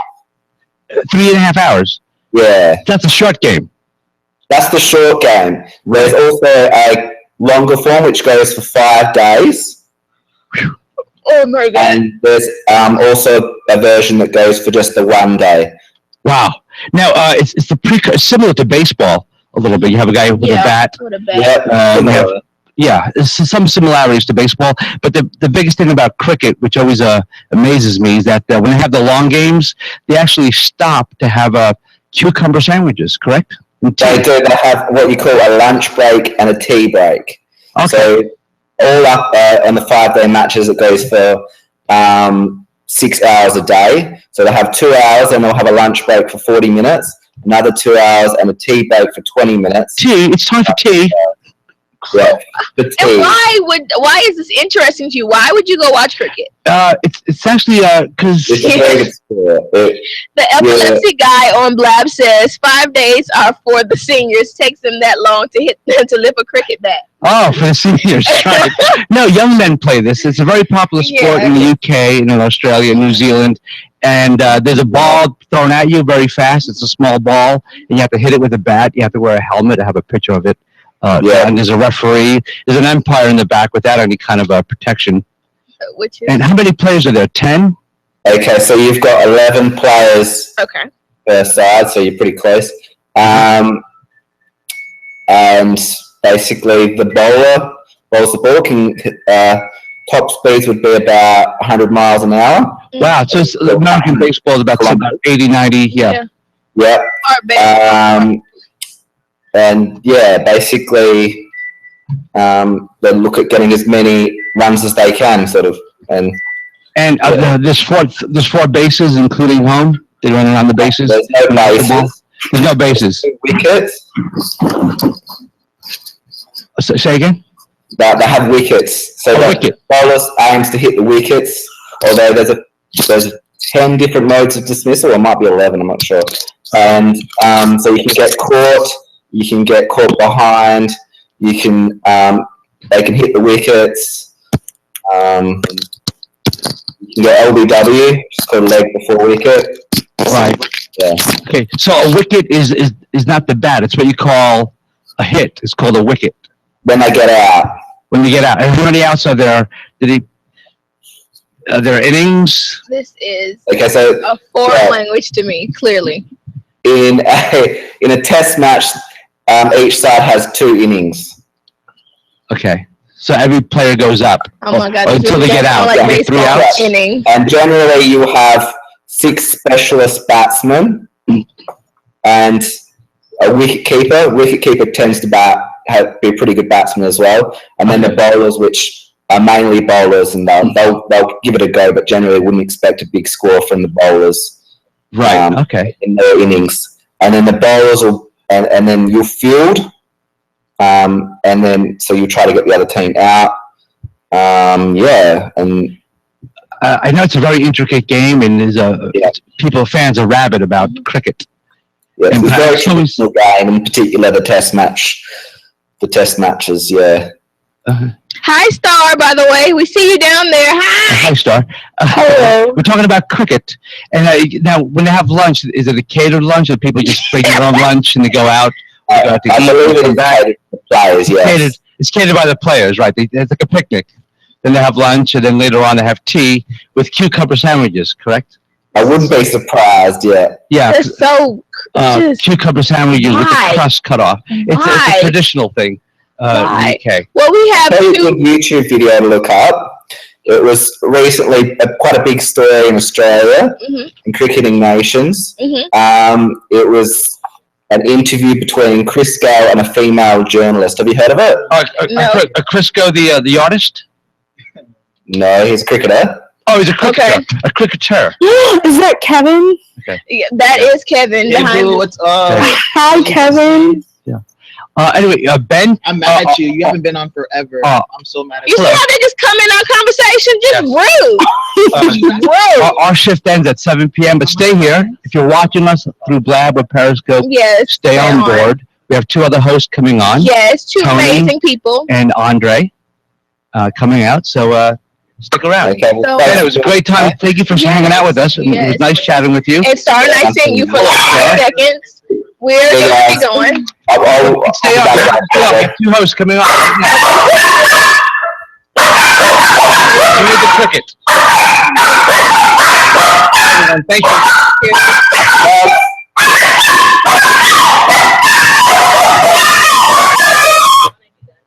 Ooh. I'm leaving, guys. I promise. I'm getting up right now. Yeah, of course. Logging out. Okay. Mom, I love your hair. Thank you very much.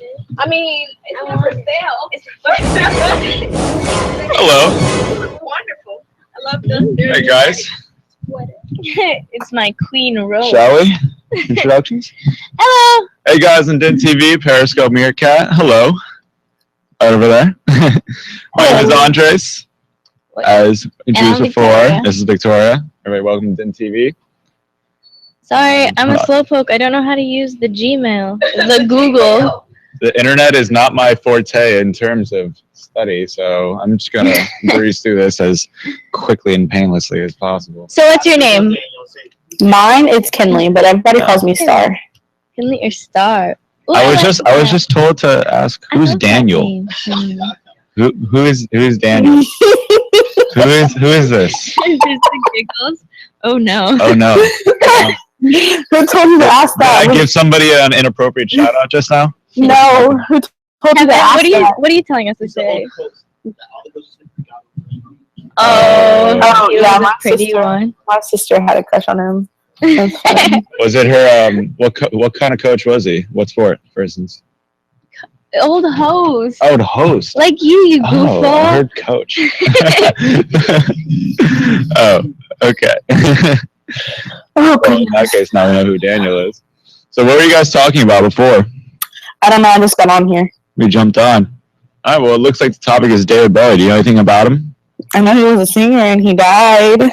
Yeah, you know he died this past week, actually. You know, it's kind of sad that's kind of all I know about him too. He was a singer and he died. That's pretty sad. It's unfortunate.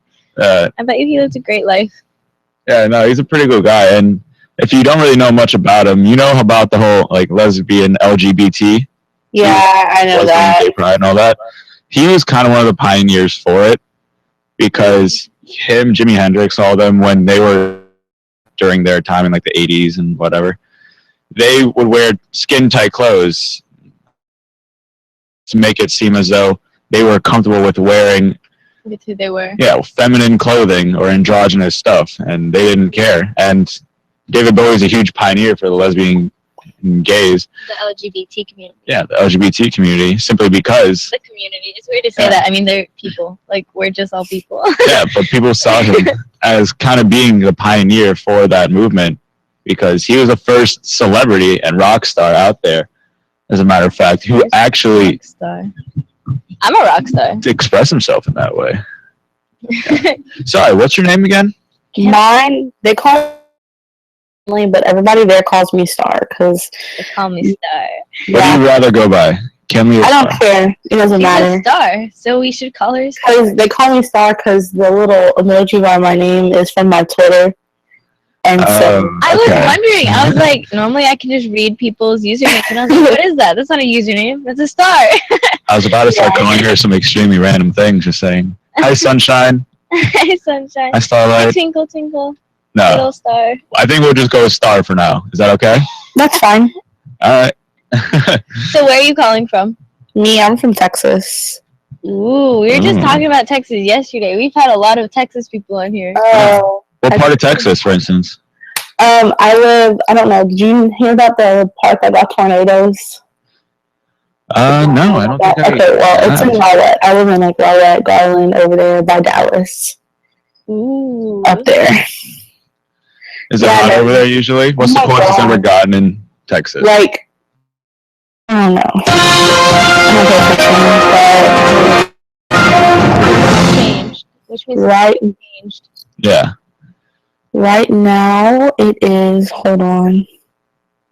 It is 46 degrees outside. 46 degrees. 46 Really? degrees. That's not bad. Oh my. We're in Miami, so it's like. It's always at maybe least like 50 70 degrees. No.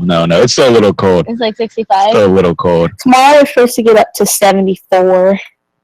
Ooh, that means it's gonna Really? be hot over here tomorrow too. Oh Lord. Yay! I'm excited for that. Sounds like a good day to be poolside, right? I To mean, spend some us time like outside. us closer to the equator people, we can't really complain during the winter. But I sure have my full list of complaints. Like it's too cold. I can't go by the pool. I can't be by the beach. Yeah.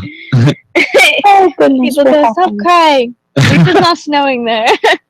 Hey, Star, I have a question. Yes. The topic just changed to Eastern Tennessee. Tell me what you know about Tennessee.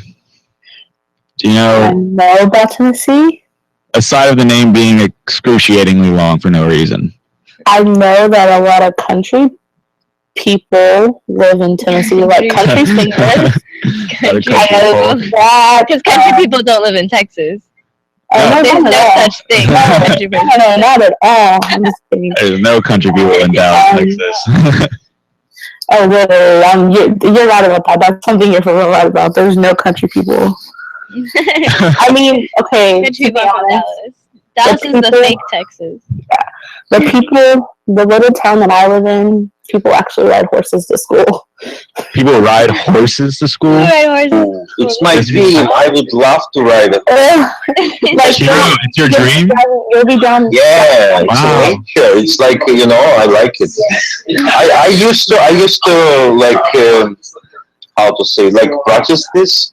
Yeah. For one, maybe 2 years, not much. So Yeah. it was very good.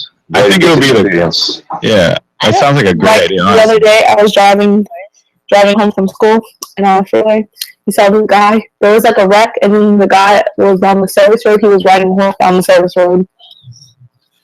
Oh well. What, you were driving, you weren't riding a horse? Why not? No, I did not. Welcome to Gen TV. Were you riding a horse? Hey, how's it going, man? How you doing? Hey, Wes. He's like, what? How's it going, Wes? How you doing? Cheers, man. Cheers. Do you ride horses too? Is that your thing? It looks like he's a baseball fan, but I'm not exactly sure. He's trying to collect himself right now. Meet John. Hey, John. I know. How you doing, man? How's it going? Long time no talk, man. Good to see you. How are you? What's up, Andres? Yeah, dude, we're talking about Eastern Tennessee. Can you tell me anything you know about Tennessee, John? I once raped a girl from Tennessee. Sorry? That sounds very... Guys, it's that actually, sounds not very good. if you click on this link, you will see it's actually about schools closing in Tennessee because the cold. And, yeah. Yeah, looks like it. We were kind of just talking about that. We can't complain down here. Okay, got it. I just joined later. In my childhood, the schools were closed only when we had like more than minus 20 degrees by Celsius, not by Fahrenheit. Can you imagine this? Celsius. So it's like plus. I think I converted it actually. Yeah. See, I grew up like young, like learning Fahrenheit and everything, and then when I moved to Asia, I used Celsius, so I kind of just don't understand either. I just know like, is it cold or is it hot? Like, neither Just take a makes sense step to me outside, you anymore. figure it out. But back, like where I'm from in Manhattan too, and John, you can vouch for me here on this one. Yeah. So back in Manhattan, it would be so cold. We would never get school closings ever unless there was hurricane season, and even so, it would just be a wreck. I remember one year there was a terrible blizzard, an awful blizzard, and honestly, it was freezing outside. Going outside was effort on its own. When it's actually Getting that out of bed. temperature, like getting out of bed and saying, all right, I have to go to high school, I have to go to school. And then you're thinking about class, my bed. My bed understands me better, but school is better for me. I got a yearbook award because I was the only senior that would come to school with a blanket. Yeah. Because I was that with the person. blanket. I'd be like, I don't want to go to school. I don't have any real classes anyway. There's no reason to actually get out of bed. Star, hey, How many days off from school do you usually get over in Texas? I'm not in high school anymore. So in high school, we got, I'm trying to think, like days off. Well, yeah, days off where they let you out of school midway. There aren't snow anything days like in that. Texas, right? I don't think so. Does it snow in Texas? It's a good question. We had snow days my sophomore year, and we got out for like a week of school. Yeah. But A week of school. yeah, we actually get longer breaks than a lot of people. Like our Christmas break is 3 weeks, and our spring break is 2 weeks. Spring break is 2 weeks, man. Yeah. When I hear people's breaks and how long of a break that they have, because I know international schools, they take the same amount of time off as college universities in the United States. Is that right? Mm-hmm. Well, my international school did, and the international schools around me. Yeah. So, like, I would have, most people would have, like, 2 weeks or, like, a week off, you'd say, for Christmas. Yeah. I'd have, like, a month off for Christmas break. A month off. we hold on. Like, I was very similar to college. I'd get in and out about the same time. Last week was my first week back to school since Christmas. Really? Mm-hmm. Oh, man. That's nice. Yeah, well, we recently We got were back to off for a school as while. well. Yeah, we just got back as well. And are you in college, Star? Yeah, sadly. Oh, what school do you go to? I'm a freshman at UTA, University of Texas at Arlington. What about you, Ben? Do you go to school? Yeah. I'm a teacher. You're a teacher, So really? you do go to school. Ah, yeah. You're not learning, but technically you are learning from your I feel students. so But bad you're for teaching. you. I hate teachers. They have a horrible job. Oh, there you go. What do you Hey, teach? someone's got to do it. I'm a relief teacher in Australia. Mm-hmm. Really? What is And that? how do you like that job? So, So what does a relief teacher do? Yeah. so basically, I fill in for other teachers who are sick or doing trainings or whatever. That's cool. Oh, okay. Cool. What's one of the... Sorry, Star.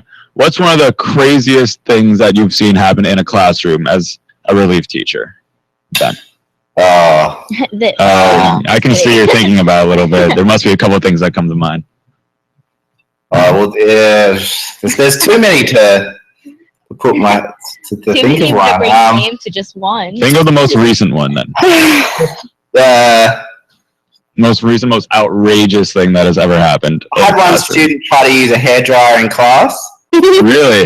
Wow. Hair dryer in I've class. had stories like that. Well, actually, it was a hair straightener, actually. A hair straightener. I Yeah. wonder what my teachers would say if I tried to like straighten my hair in class. We had Or just like opened up a when was it? mirror. I think the last week my senior year, we have like this locker room for athletics and everything. Yeah. And this girl, she was straightening her hair by the fire alarm, and she was burning her hair as she was straightening it, and so it went up. And so we had like a, It, like, a fire drill. Yeah, we had like a fire drill because she was burning her hair. It was so funny. Seriously? You know, back There was in a fire drill the because she 80s, burned her hair. where hair was not hair, instead it was hairspray with a little bit of hair. My mom, she caught her hair on fire while blowing out the candles to her birthday cake because of all the hairspray that she had, and her hair was like huge. She went to blow out the candles, and her hair caught on fire. And her hair caught That's fire, really. awful. Oh my It'd be god. terrifying. Yeah, we have a little video right here, actually. So Little we like video check it right out here. really quickly. How about it, I guys? wonder if it's about Tennessee. I wonder if it's about Tennessee. Yeah. Because we're the only two in Aussie. Hey! Oh, That was hey, that was good. good. I got to use that one. Not bad. Ooh, Aikido.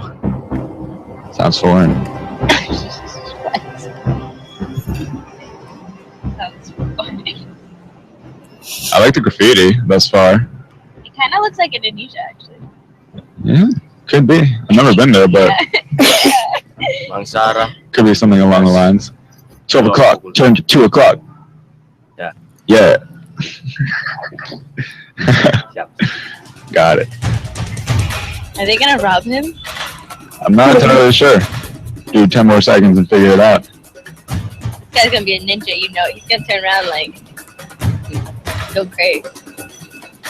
Oh my goodness. happened?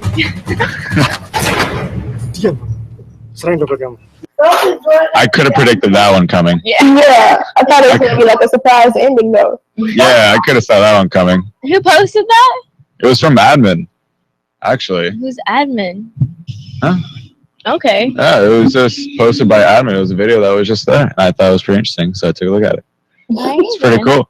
Have you ever been, Siobhan, have you ever been in a situation where you've known somebody who's gotten mugged before? Yes, actually, my brother got mugged walking from the train station. Really? In Miami. In Miami. From the train station. Yes, walking from the train station. He was coming from school, and they took his cell phone, my dad's chain, and they tried to take his Jordans. But of course, he wasn't gonna. He tried to slowly kind of fight back, but it didn't work. Come by soon. Come back. Yeah. Hey, Siobhan, And he got continue. mugged? Oh yeah, he was mugged. They took my dad's chain, they took his cell phone, and they tried to take his sneaker, but they couldn't really do that because he was kind of fighting back, even though it was like a gun to his back. Yeah. But he tried to fight back, and they weren't gonna make that big of a scene to get his shoes off, so they just let him go. Oh my goodness. Oh, it's good. Thank God nothing bad happened to him. Yeah. I know many situations. My dad, actually, while he was in Peru, and he was just visiting there when I was a lot younger. So what happened was he was with my mother, and they were on a beach, and they're walking down, and all of a sudden, these couple guys run up behind my dad, and they actually mug him. They take him down to the ground, and then they have a knife. They have him at knife point, I suppose, and they're asking him for his wallet, his clothes, and all that. And my dad's saying, "No, I'm not giving you my clothes. Why do you want my clothes for? I can understand why you want my wallet, but why do you want my clothes? It doesn't make sense." Right. And so what ended up happening was he gave him the shirt, and they had the knife, and then they just went away. And then my dad chased after them. Yeah, I can believe it. Yeah. And it's the funniest thing too, but it was in Peru after all. So it is technically a third world country, and there's a lot of poverty. And so where did this happen with your brother? This happened right here in Miami, but I was warned about things like this in the Bahamas and Jamaica. Because when we ever go to the Bahamas, they have the straw market where everyone comes, the tourist attraction, and that's the perfect mark for all the residents to steal from the tourists. Okay. Wow, that's interesting. Do you guys have a neighborhood watch over there? In my area, in Miami, no, we don't have a neighborhood watch. Siobhan, you gotta run one. Start one yourself. It is. I have a lot of faith in you. You seem fully capable of running one yourself. I'm fully capable of running my mouth. How about that? I've never been mugged. Hello, guys. I'll be right back. I picture Siobhan. it one way. And might be insulting. I hope it's not. It's just this really is just how I picture it going, just because it seems like, I don't know. Yeah? Let's take a look. Okay. Go to 18 seconds or something like that. 15 seconds. All right, sounds good. We'll go up to the six-fingered man and say, 15 seconds. "Hello. My name is Inigo Montoya. You killed my Doesn't go father. past. Yeah. Prepare to die. That's fine. Hello. My name is Inigo Montoya. Prepare to die. You know this, right? This is from Princess Bride. Damn. Guys, I'm deserting you. Father, prepare to die. No. I'm deserting you. Let's go. You guys have a wonderful broadcast. Okay. Farewell. Farewell. Killed my father. I'll miss Killed you. my father. So, what scene that exactly? That's from Princess Bride. I don't know. love I that just movie. think really. Yeah, you've seen it? Yes. Star? That's one of my favorites. So, do you know that scene? Who doesn't know that scene? That's what I I don't. like. I've never if I seen ever- Princess Bride. If I ever get I don't mugged, I know. just want to pull out that line. Pull out a sword. You killed my father. My name is Mateo Montoya. Prepare to die. You tried to take my stuff. Prepare to die. Yeah, I mean, isn't that everyone's fascination in their head? Or prepare to at least not take my Hey, Star, ever since you started telling me about that whole riding horses to school, I've just been wanting to do that right now. I want to ride a horse to school. It sounds like the most fun thing to do on earth. I mean, so let me see. When I went to high school, they did that. They don't do it when I go to college, but The fact of the matter is, they did that. When I moved into yeah, Egypt, good. Yeah, it's when pretty I cool. moved to Indonesia, my little brother was in kindergarten. He thought we would be riding elephants to school. So he told all of his friends and all of his teachers, I'm moving to Asia. I'm going to ride an elephant to school every day. Like this little kindergarten little boy.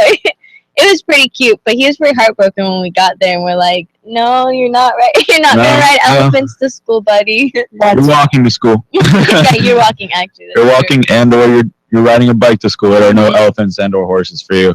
No elephants, no horses. You have to be normal. I can just picture that one kid that comes to high school riding a white stallion. And then everyone's just saying, that is so over the top. But at the same time, it's natural. It's normal. So it's like It's cool. natural. But can you imagine? Like if I had done that living in Manhattan, New York City, Is that being basic? there would be. Is that It's being like- it's basic? like- No, I don't. Since it's kind of because it's like back to the norm. Is that basic? Is it basic to ride a horse to school? Is it more basic than to ride a car?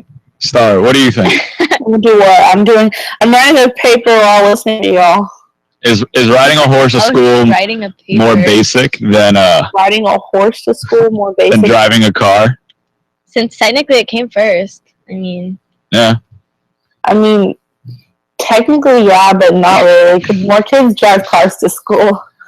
Yeah, than that's horses. very true. there's truth. What Yeah, paper but are you writing? Well, what are you writing a paper for?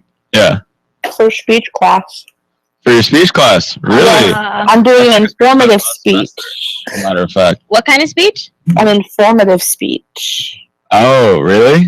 What's Yes. an informative speech? Where you just give out information? Hey. Pretty much, you're writing a speech to inform your audience about what you're writing about. And I got a stupid topic. I mean, it's not. So it's kind of just factual. Yeah, in a way. It's not a stupid topic, but it's like obvious. Yeah, I had to do the same thing for my class last semester, and I was writing it about time management, something that I'm fairly good at, but I could still use some work on. Just because when it comes to homework, I do procrastinate a lot. Did the teacher choose your topic? Oh, the teacher chose your topic. Yeah, the teacher chose my topic, and What's like your topic? Yeah. high school sports are leading to too many injuries. Leading to too many injuries. Yes. That's Really? correct. No, I don't know. Actually, I had ACL surgery when I was in high school because I was a soccer player. So, See, I played Maybe- volleyball. I don't know. did you ever get injured? Yeah. I broke my arm. Ow! Not my arm. I I've broke never my broken my elbow. bone. I broke my elbow. Oh, I went up. I never hope to. I went up to like, what is it? I went up to serve a ball to jump serve, and I threw it up, and my shoe was untied, and I slipped on my shoe and went forward, and my elbow hit the ground, and it like shattered my elbow. Ooh. So, yeah. Ooh. That was fun. That really, I'm sorry. I'm so sorry for you, actually, for having to go through that. It hurt so bad. I remember one time when it was snowing back in Manhattan and the grounds were all icy, and it was more or less slush because it never really gets too icy there. It's just like really slippery. So See, I Texas slipped is really once. icy. When it snows, we get ice. We don't get snow. We just get ice. You just get ice? Yeah. Did you see that Oh, man. that feed was up? It went away now, but there was a thing like, please stop complaining about why like your school didn't get closed because it's too cold. When like your job will never get closed. Like, yeah, that's true. I wish my job could get cold.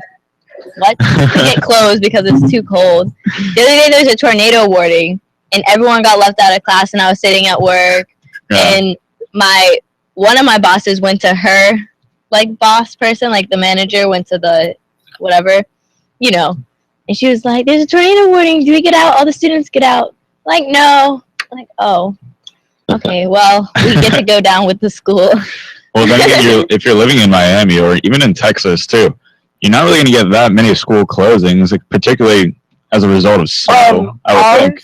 What is it? Ours we have to have 1 inch of snow or ice, and the buses can't be able to run the street without kind of slipping or sliding for us to actually have like a school. Really? Only an inch? I used to Only get an like inches, like it used to get up like to my hip over in But like Pennsylvania. the thing is, they can get to 1 inch, but if the buses can go down the street and they're fine, they'll still have school. That's a house. Oh wow. Man, I envy It's you. Texas. I really envy Texas because, again, in Manhattan, even if we had 3 feet of snow, school was still open. Snow in New York. No matter what. Yeah, John, in New York. You remember that one summer? No, I'm sorry, that one winter. It never snowed in New York. It's never snowed in New York before. It's never snowed in New York. Because, that doesn't happen lying. ever. Yeah, it just doesn't happen You're just ever. lying to me. So that means when I went to New York last summer that it wasn't, or the last winter that wasn't snow? Who are you? Stop it. You're not from New York, yo. Come on. Like, actually, just go from New York. Come on. Simple. Oh, man. Tell us the truth. Tell us the truth, John. Tell us the truth. What happens in New York What City happens then? in New York during the winter? In New York, like, we have, like, these toxic things. So, like, what happens is when the plumbing is, like, the aqueducts that come from the Adirondacks and when they come down, you have to, like, be careful with it because sometimes, it's like, the toxicity that's in the water.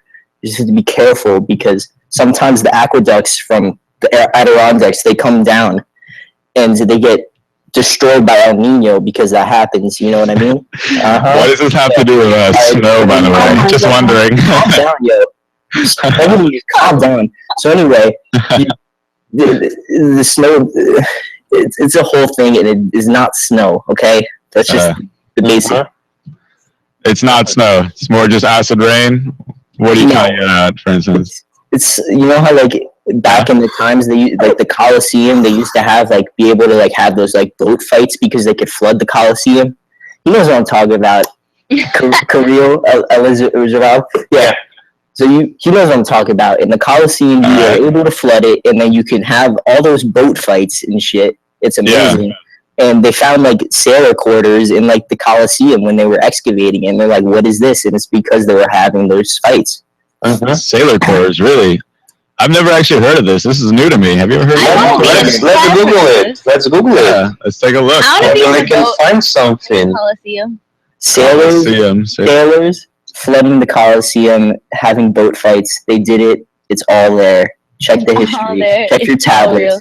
Check everything. Check life, Our Meerkat, Periscope, and Blab users, if you've ever been to the Coliseum or had a boat fight there or no recorded boat fights there, let us know. Because I don't know if I believe this to be true. This was thousands of years ago.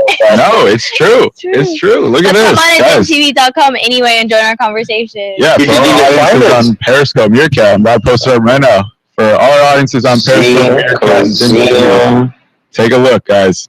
Okay. It's true. John is speaking 100% facts. Water battles at the Coliseum. They used to flood the Coliseum. Cool. Water fights. Really? This is interesting to me. Oh, I never read this. Let's get it. Thank you, John. Yeah, it's interesting. Yeah, that's pretty cool. So what is this website? What is this? What are we doing here? Think TV? It's like a chit chat website. It's a TV you can talk back to. We report some news, just the trending topics, and we have a conversation around that. So let's talk Turkish. What are we talking now? Like, what are we talking Turkish? What are we doing? The only thing I'm associating Turkish with is Thanksgiving. No, if we have some trending topics about Turkish or about Turkey. Yeah. Currently, our topic is remember, do you? And so basically, do you remember occasions? What? Yeah. John, for instance, what was the most ridiculous memory you've had? Most ridiculous memory. Most ridiculous. By far. College. Are you in college? Yeah, right? No. Yeah. University of Redlands. I'm definitely right. What's the most ridiculous moment that's happened to you being at Redlands in California? All right, like, I can't say this. I really can't. Okay, say the second worst. The second is not even appropriate either. Come on. Come on, John. Come on, John. You can tell us something, can't you? Yeah. So I had a knife in my hand, right? And this guy was in front of me. He was giving me all this shit, so I just stabbed him in the throat. Whoa. Okay, it's your memories. All right. Okay. Man, John. Did you see El Chapo got found in $60,000? Yeah. When the Kanye, he was keeping fleeing the $60,000 tank top from the Kanye original shit. Oh my God. Who's I didn't hear about the whole Kanye. You didn't know about El Chapo? He's a Mexican drug lord. Actually, that was just the 50 grand trousers from the Colony collection. He was lit. Yeah. Hey, John. Yeah. I was reading about El Chapo recently too, and I heard that now that he's been technically convicted and they're charging him for more than one thing, obviously. Now they're having Mexico is making better ties with the United States military, and they're allowing people. They're extraditing him to the U.S. because they're putting him into the ADX, which is the most secure supermax prison in America. Yeah. Colorado.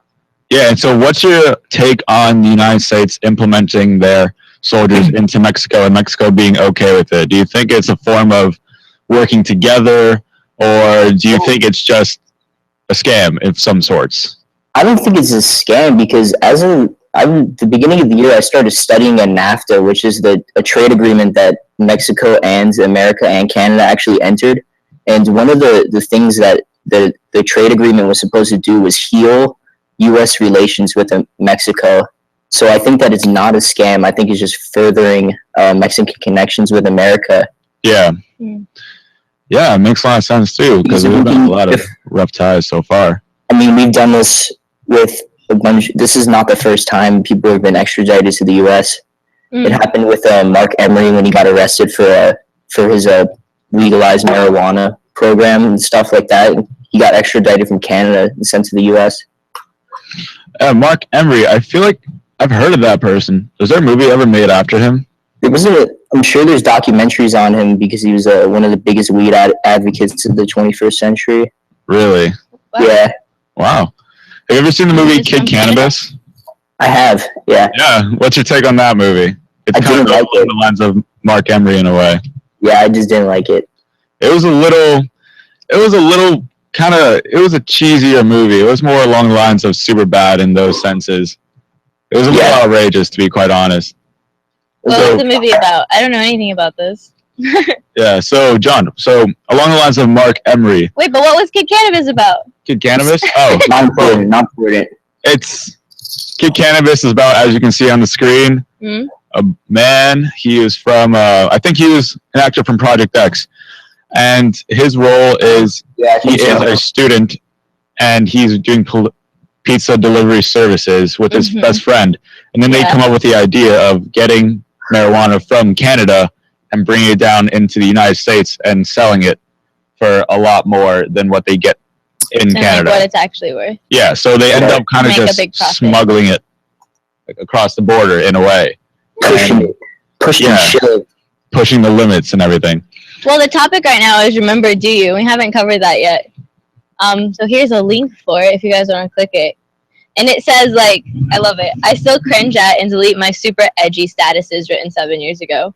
Anybody else, like, look at their Facebook and, like, look at the, like, poetry they may have posted or something, and you're like, what in the world was I thinking? Like oh my goodness, early Facebook, everyone was such a dork. That's a common thing. Hey, I Star. to go back in everyone's old Facebook, because now it shows you. Remember today, 3 years ago, what happened? Yeah. Hey, Star. Have you ever looked through your friends' Facebook profiles and scrolled down way down to 2008, 2007, saw some pretty funny stuff? Some good black pictures, pictures, a lot of pictures. A lot of black. I have blackmail for most of my friends for pictures. Oh, really? I need to go on my Facebook and delete some. And they don't understand. Like, okay, so a lot of my friends, they'll post really ugly pictures on their Snapchats. Yeah. And I don't screenshot. I have this app where I can pay it's like $7 and you get 4,000 coins, and each snap is 1 coin. And so I save all their pictures from my phone. And I believe, is it called Save Snap? Hold on, I'll tell you. It is called Snapcrack. Snapcrack. Yeah. Well, I was off on that one, but I know of an app on the iPhone too that my friends used to use also to save Snapchats.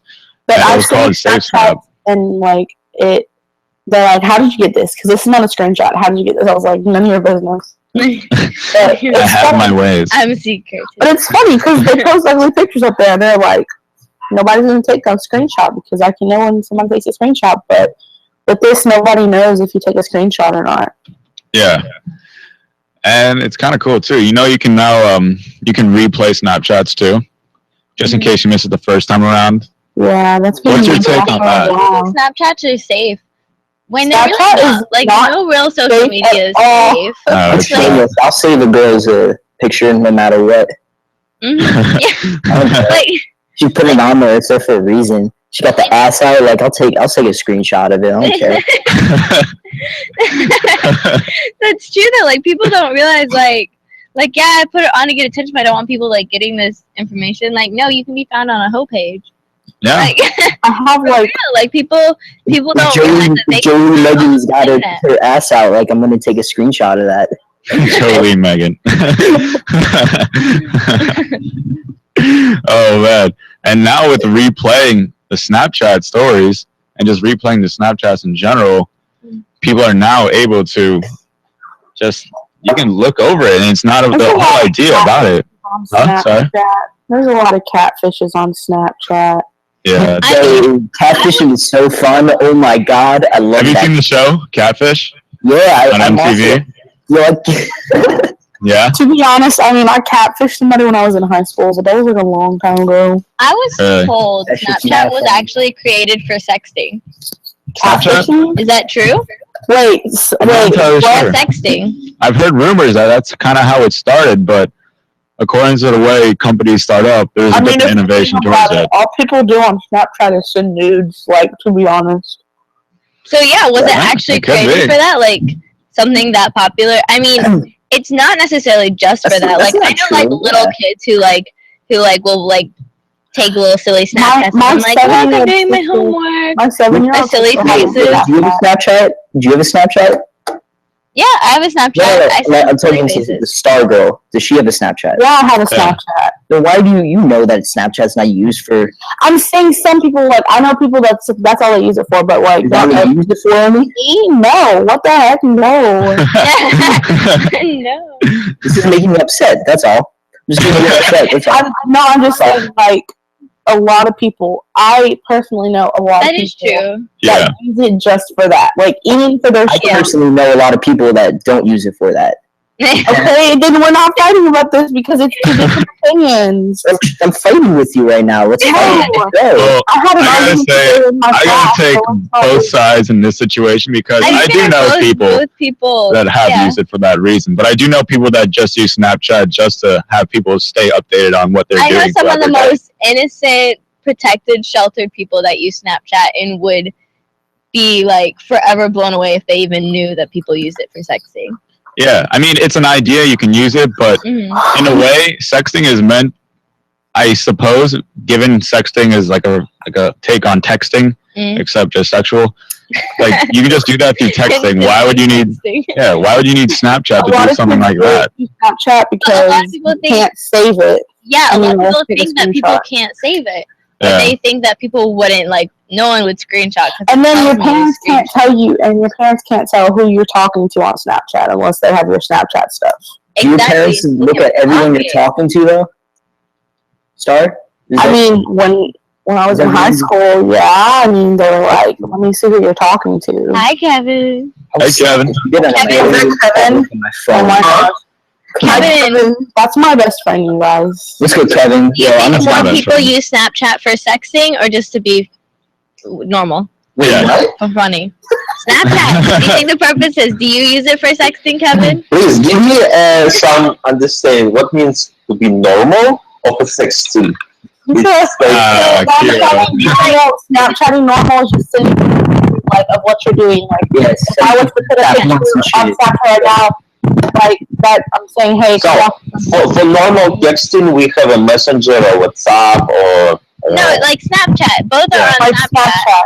But like normal Snapchat could be like sending silly faces or like right now, like I'm on the computer. Or like I could Snapchat right now. Like let's Snapchat together. They're like, I'm on TV. Come join us. Yeah. Like I'm on Snapchat right now. I'm smoking a 5 gram blunt right now. That's really. Hey, that's what people do. You get all of you can be in my selfie at once. Everybody getting the Snapchat right now. What were you guys asking? I couldn't hear you. We were asking, what do you think is the difference between? What is this? Do you think Snapchat was meant for sexting or meant for just keeping people updated on everyday lives and how people are doing? I think your second option was the marketing option, but the real option is the first one. The real option's the first one. Wait, what was the marketing option? The one that's like, it's to connect your friends and get to know your family and your neighbors. Yeah. And then the real reason is to, It's for sexting. it's a thought app. But from a marketing standpoint, why would you include that whole majority of people that just use it for? Because you got to make it marketable for everyone and not just the thoughts out there. We're agreeing with each other. That's true. That's true. No. But are we? Wait, are we with each other? And Snapchat's one of those platforms too that you can't have your account reported for the most part. You can post whatever you honestly feel like unless there's a serious concern with the company itself. But Kevin didn't like the Snapchat conversation. He was like, I'm done. I'm out of here. I have more important things to do. yeah. Oh, wait, he's back. But how about Instagram though too? I hate Instagram. Is very not interesting. For sexting. I hate it. Big companies But, use Instagram. I'm putting it in the description. You guys can check it out. It's Indie Kid Collective. Your Instagram. All right, everybody follow Instagram Kevin isn't at like Indie texting Kid or Collective anything like for all that. our audience members. Because big companies use Instagram. I just follow Instagram is just I know, another, I see you. it's another like advertisement. Like it's become. I don't even use Like, people Instagram can buy anymore. things I off use of Instagram. Twitter. Yeah. I use Twitter a lot. Twitter's my social media that I have. I don't like that. I never really got into Twitter, honestly. I never really got into either. Yeah. I never really I have like 40.7 thousand tweets. That makes sense. Like I Oh my God. 40.7 thousand. 40.7 thousand is what it says on top of my tweets. You have a lot to say, girl. Wow. I sit there in class Wow. and I'll tweet about somebody. Like I'll just tweet about how much I hate the person sitting in front of me. Like today, I was talking about how That's disrespect. Why would you do that? because I'm a disrespectful person. And I can give two She's crap like, I'm a about disrespectful bitch. That's literally that bitch. Always try to be nice to human beings and everything. You know what I mean? Like, He doesn't even. Les doesn't even believe what he's saying right now. He's just being a devil's advocate. can you just calm down and not attack me like that? Why are you verbally assaulting me like that? Let me explain You're myself. funny, but you're not funny, to be honest. Les is so funny. He's hilarious. All right, I'm saying, all right, let me just talk. I love Buddhism. All right, let me just say that. All right. Yeah. Oh my God. Get that out there, yo. All right. So one thing that I learned from Buddhism is that when you look at people in their eyes, you can tell them through their deep story. What are you laughing at? Why are you chuckling? This is not funny to me. All right, Kevin. What's the matter? Why are you chuckling over there? Because it sounds like he's trying to summarize like an Instagram post. Yo, you're not funny. You're not funny anymore. Stop laughing at me, yo. Come on. Tell us about your Buddhism. Tell us about your Buddhism. Tell us. Yeah, John. Tell us I about did that too, though. Look at the eyes. You can like see the soul. I like John's passion, by the way. I like his passion, and he's like real, yeah. Yes. No, You're a very passionate guy. You're a very passionate guy. Now tell us more about that Buddhism, though, please. So, Andres, first, before I talk about Buddhism, give a shout out to Mark and JP right now. Shout out to Mark Gabriel and Jonathan Peterkin out here in our audiences. Tune into Periscope and Meerkat and perhaps get a shout out as well. Yeah, you Zen TV viewers. If you're just Join us on watching webcam. on Zen TV, come on webcam and join our conversation, or just log in and chat with us. Yeah, we can Log give in him. and just watch. We can give him a live shout out where he can actually see us. Yeah, Yeah, we can give them exactly. live shout outs and be like, hey, you. Then seen by audiences everywhere, and stay tuned for our conversations. But John, please tell us more about that Buddhism. All right, let me just. There's this one book. It's by Lordo Rinsler, and it's called "The Buddha Walks into a Bar." And what it is it puts Buddhism into modern context for modern people. And basically, the biggest thing I learned from it is that he talks about this mythical creature that in Buddhism called Garuda, and what it does is it basically just flies and never touches the ground. And that's a meaning, and that symbolizes that you should never get brought down by your emotions and anger. Look that up. Look it up. Tell me I'm summarizing an Instagram post, Kevin. Tell me that. I didn't say anything. I'm listening to you. I'm listening to you right now. Nothing to do with anything. I'm just wondering. Do a topic change. Look, I'm just spinning bullshit, but nah, like actually, like that's a real book. Like you can get at me, like that's fine. Like it's like a real book. Like you can get at me, bro. Like what's up? What's good? Miley, what's good? Miley, what's good? Oh, I'm so dead, Kevin. Stop. Oh, Kevin. Okay, the next Yeah. Piece of shit. Hey. The one's really like. Take it easy. Yes. Anyways, guys, we have a new topic change. That dude Buddhism like went right out the door in like 2 seconds, right after his explanation. you just shut up about the Buddhism because it's nothing to do with you. That's all about me. That's all my personality. That's all inside. I have it all encapsulated inside my body. You cannot change that. Actions speak louder than words. Hey, John, Okay, question. Suicide Squad. Yeah, John, question. Yo, Margot Robbie's bad. Wall Street, I know what you're talking about. I know what you're talking about. Yeah, we did. That was a good movie. I have to admit, that was a great movie. That was amazing. Yeah, that was a good movie. But hey, Suicide Squad looks so good, especially Gwen. She looks amazing. I'm so excited to see her part. Like, but my question for all you guys, Star, John, Kevin, Kiro, is what is your take on there being a new Joker, provided that Heath Ledger has passed away? I think it's fine. Rest in peace. There's different versions of the Joker. Jared Leto's hot. What is your take of them naming a movie Suicide Squad?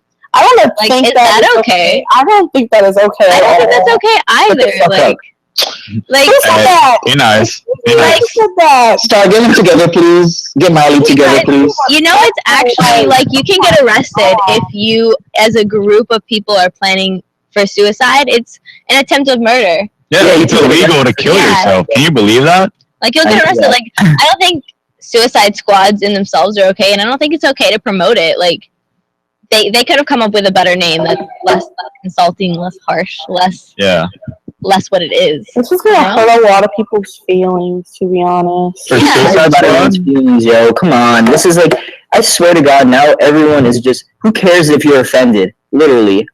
I'm not saying it's gonna happen. I do somewhat agree. So the guy who, if you disagree with him once, he starts freaking out.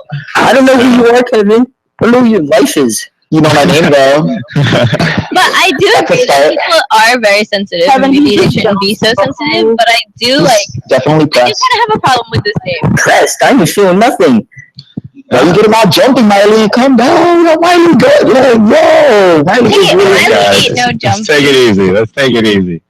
But in regards to the whole Suicide Squad name, I kind of understand it because the whole idea surrounding the Joker and Harley Quinn and all these characters is the fact that they were all just emotionless psychopaths, and they don't care about suicide.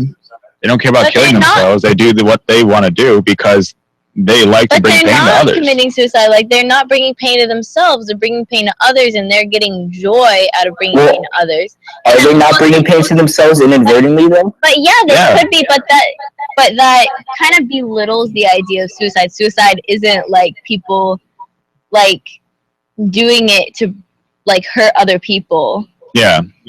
Like maybe in some cases it is, but it's not. Like, I feel like it kind of belittles the whole idea. Like, yeah, it would be insulting.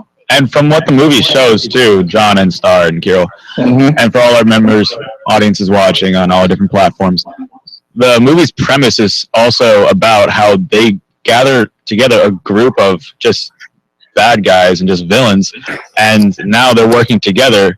JP's on! Hey, JP. How's it going, Jonathan Peterkin? Yo, JP. Mark? We're talking about Suicide Squad right now, Jonathan. Actually, I have the trailer, so yeah, we can take a look at the trailer right now. because I don't know Audiences. anything about this movie. Oh my gosh, wait until you see the girl. Gwen's my favorite. This is my favorite song. I need Margot Robbie. I respect her. This girl? Yeah. Will Smith. Oh, I'm in love. Already. No fangirling right now. I love Will Smith. I'd much rather marry him than his Task force of the most dangerous people on the planet. They're bad guys. Worst of the worst. Perfect song for the trailer. This really is though. Was that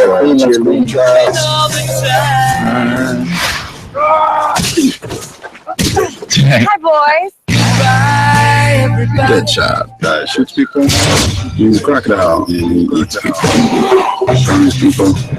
Possessed by a witch. She's just crazy. What was that? I should kill everyone and escape. Then let's kick it down. Let's see. The voices. The voice. I'm kidding. Joker should be featured in this trailer.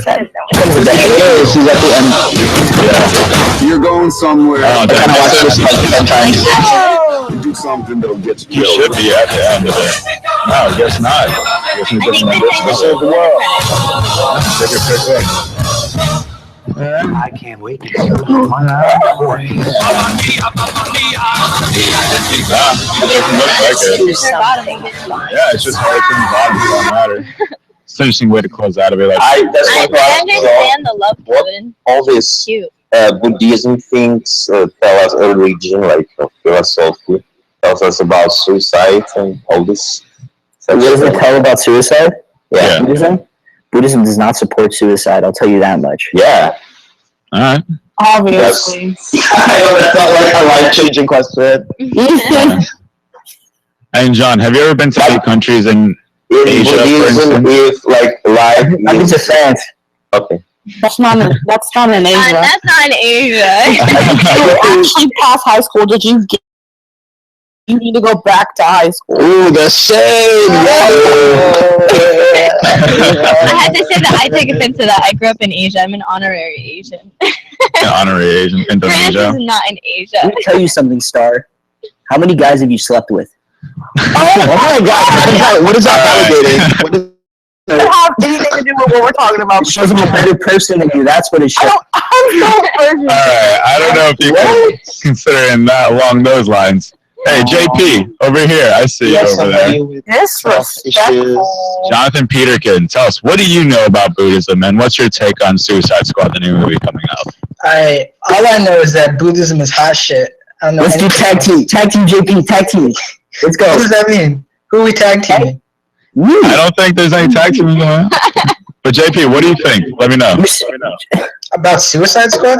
Yeah, Suicide Squad and the whole idea of I Buddhism. thought we were talking about Buddhism. Wait, why do they have anything to do with each other? What? One's a movie and one's a religion. Yeah. So we were watching the trailer, and then it led into John talking about Buddhism. So This is might a as well shit cover show. both. Well, Oh my let's God. ask Kirill, ask your question one more time. No, because he didn't know what Suicide Squad was, a movie. He thought it was like something that you guys were talking about Buddhism with. That's why he said that. I didn't say that. I knew Yeah. Suicide Squad. That's what Kirill Kirill said. said. Clearly, Wes is not listening at all. For real. Thank you, Kevin. Kevin, Yeah. fuck up and get off my back, yo. Come on. Ew, no. You have to buy a drink first. Hey, John, let's take it easy. Let's take it easy. Night is. So I have a question. Yeah. I bottle liquor for this. This is I have a terrible. question for John or Wes, whatever's the real name. What's good? This kid's Is trying so hard. real life or someone earlier said that it was a religion. Yeah. So is it a way of life or is it a religion? Well, it's both.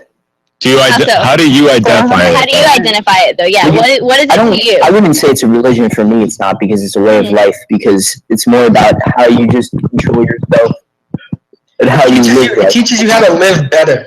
Yeah, that's right. It's self and Yeah.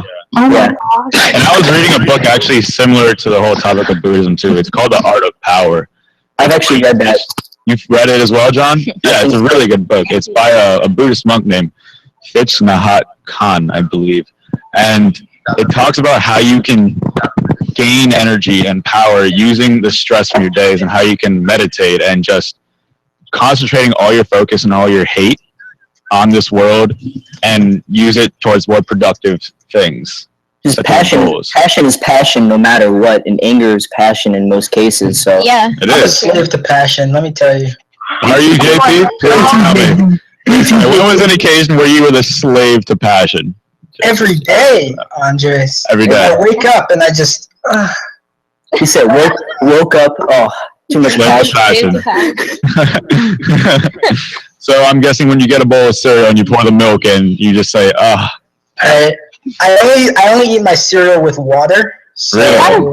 That's a really unconventional thing to I agree do. with Star. That's a little nasty. I think that's drinking milk. Milk is gross. cereal Star. But ew. Because totally that's what obviously. I'd much rather prefer vanilla almond milk, preferably. Yeah, milk. You're not supposed to drink cow milk. It's like really bad for you. You know, we're the only mammals that drink someone else's milk. I actually mentioned that yesterday. That's so funny that you say that. Yeah. We were talking about it yesterday. Great minds think alike. Aquarius. I mean, obvs. Like, that's... All the other Aquariuses out there. Is that Come right, join the actually? Squad. Come join the Aquarius squad. Like, Aquarius. I'm all a about us. Scorpio. I'm a Come on. Scorpio. Yeah. I'm an Ophiuchus, everyone. A Fiacus? What is a It's Fiacus? a Fiat. He looks like Your a sign, Fiacus. your sign is really what constellation the sun was over when you were born. So Yeah. I was born and it was over the Ophiuchus constellation. So That is not even a real thing. NASA said they were going to change them, but they didn't, so you're wrong. Okay. Yo, she's trying to slime you, John. What do you I'm gonna take a look up. Scott is mad right now. Top rumbling over here. Actually, I don't like the U.S.'s. I think Wes has a crush on horoscopes Star. as much. I think that's what it is. He keeps picking on her. That's what they tell you in elementary school. I had a guy that in elementary school, they say if a little boy picks on you, that means they like you. Yeah, I really like But at the same I'm time, not into cattle though. That's the thing, yo. Because I'm into like girls. What? I'm not into cattle like a cow. I'm not into. So you go up to cows and ask them how many cows they slept with? That's really weird. He's calling me a cow. That's nice. Thanks. you're not a cow. You're a person. No. That's like Star. Girl, you know you're a star. Don't listen You're to a Wes. star. There you go. Exactly. You're a star. You're Wes a is super superstar. pressed. Super pressed tonight. Super pressed. the rhyming. Exactly. Hey, Kevin, so what's the funniest horoscope thing that you've been through? people? What's the funniest horoscope? I love That you know. horoscope jokes. Yeah. The funniest? Yeah, the funniest horoscope joke that you know of. I didn't even know they had horoscope jokes. Really? You don't know that they do? Jokes. Oh man, You have to look it up and so we can see it. we will be doing that right now, as a matter of fact, because I'm a Gemini myself, and she's an Aquarius, I believe. Is that right? Yeah, you're an Aquarius. I am not defined by a box. She's not defined But by yes, horoscope. that means That's I'm what I'm talking Aquarius. about. That's what I'm talking about. I do not fit in whatever words you want to put. But it's not just your it's not just like the day you're born. It's also like if you're really deep into it, it's also your location, the time. I follow Bazi horoscope, and it's a Chinese horoscope, and it's your day. You have your rising and your setting month, sign. your year, exactly. So, like, This is like newspaper. They're talking about newspaper stuff. We're talking Like, like I'm a real rat. astrology. Like. Yeah. Which I've always wanted This to is be. the real deal. I always said that. It's not real though. You can't. There's a difference between the actual astrology and astronomy. There's a difference. Mm-hmm. Okay. That is true, Astrology is but it's also like. pseudoscience. But they're all just different ways to say basically the same thing. Like the Chinese zodiac measures it differently than the U.S. zodiac, which That's is kind of like how differently religion than is. astrology. Everyone looks for Differently than like the Myers-Briggs personality test. That's why I'm not think it's religious. all, and they basically all say the same thing. It's not religion. It's just. I'm like spiritual. I'm more spiritual than religion. Like I don't have a religion that I follow. Like I follow myself, like within myself. But I feel like the horoscope is like more I can't put God in a box. Like God is so infinite, we can't even comprehend him. So it's like, yeah, of course. Why do we even try?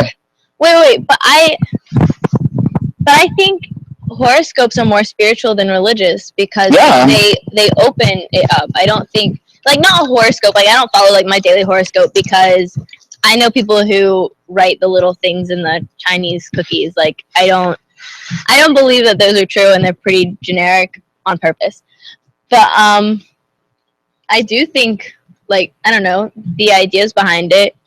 Like people studied them, they have some truth to them. I think they do, honestly. Like I had somebody read my sign without even me telling them that my birthday and stuff, and she was dead on. Like it was scary. Yeah. It's because you always look for something in that relates to you. So if they say you're going to be successful when you're older, you're obviously going to hope you're going to be successful, so you're going to believe it. But not if they how do you look at somebody and say you're definitely February 1st? Like for sure. That's your birthday. Why would they say but you got to think about it what are this you way talking to this person for? I wouldn't ask anyone to guess my birthday because that's ridiculous. I didn't ask her to guess it. She did. She really did. This doesn't have anything to do with your personality. John, when were you born? How are you going to gauge my sign if you don't know my day of birth? When? Well, Exactly. So what's your sign, John? Shut up. I'm a fetus. I told you this. But when were you born? December 12th. That explains so much and so little at the same time. And I mean, I've done my own horoscope before, and honestly, a lot of it is pretty accurate. Sinatra's reincarnation. What? The new Frank Sinatra reincarnation. That's a big title right there. You guys, you could say the same thing about anything. That's what I'm I just used to be saying. a lemon. Yeah, you could. But you got to think of it too, though. Like when you sometimes check out your horoscopes, and sometimes they're fairly accurate. I'm not Because gonna you lie, I'm a always want to Gemini. believe it, though. That's the thing. Oh, just knowing. No. Let him believe what he believes because he's a Sagittarius, and that means Look up Ophiuchus constellation. Look up Ophiuchus constellation and the dates associated with it. Can you Can we just do this and get it? Let's just look at what's singing this better, please. I feel like he really wants us to see this definition. Maybe it's like a big deal for him. So can we? Yeah. We're looking it up. Let's take a look at Ophiuchus. Look up Ophiuchus constellation. You got it. Look up the fuckiest constellation. I don't know. Just look up the definition. Not a bad name. Just look up the Ophiuchus constellation. Yeah, we're looking it up right now, John. Don't worry. Look up the freakiest constellation. Ophiuchus. It's an Kevin's not astronomy. funny. That's what I don't get, right, JP? Kevin's not funny. Why are you pointing out the obvious? He's Like, a good that's super joke. obvious. He's a good jokes, John. He's roasting you, dumbass. You know. He's roasting me, yo. I can't take it. That's the first thing somebody, when they're getting roasted, does. They act like they're not getting roasted. I just said I'm getting roasted. Oh my god. You know. John, you know this is too much. Why don't you post it up? You have to leave. I can't figure it out. But basically, OPH. Not enough how for about you. you figure it out? I found stuff, but it's not. I don't think it's what you're. I don't think it's what you want. What Victoria's trying to say is that she doesn't care. No, I'm not trying to say I don't care because I do care. I just don't It just. I just don't want to. More horoscope stuff. All right, and John. I think you're trying to get Hey, at John. something different. You with us still? All right. Well, I found the definition for Ophiuchus for the constellation. left. Good. Okay.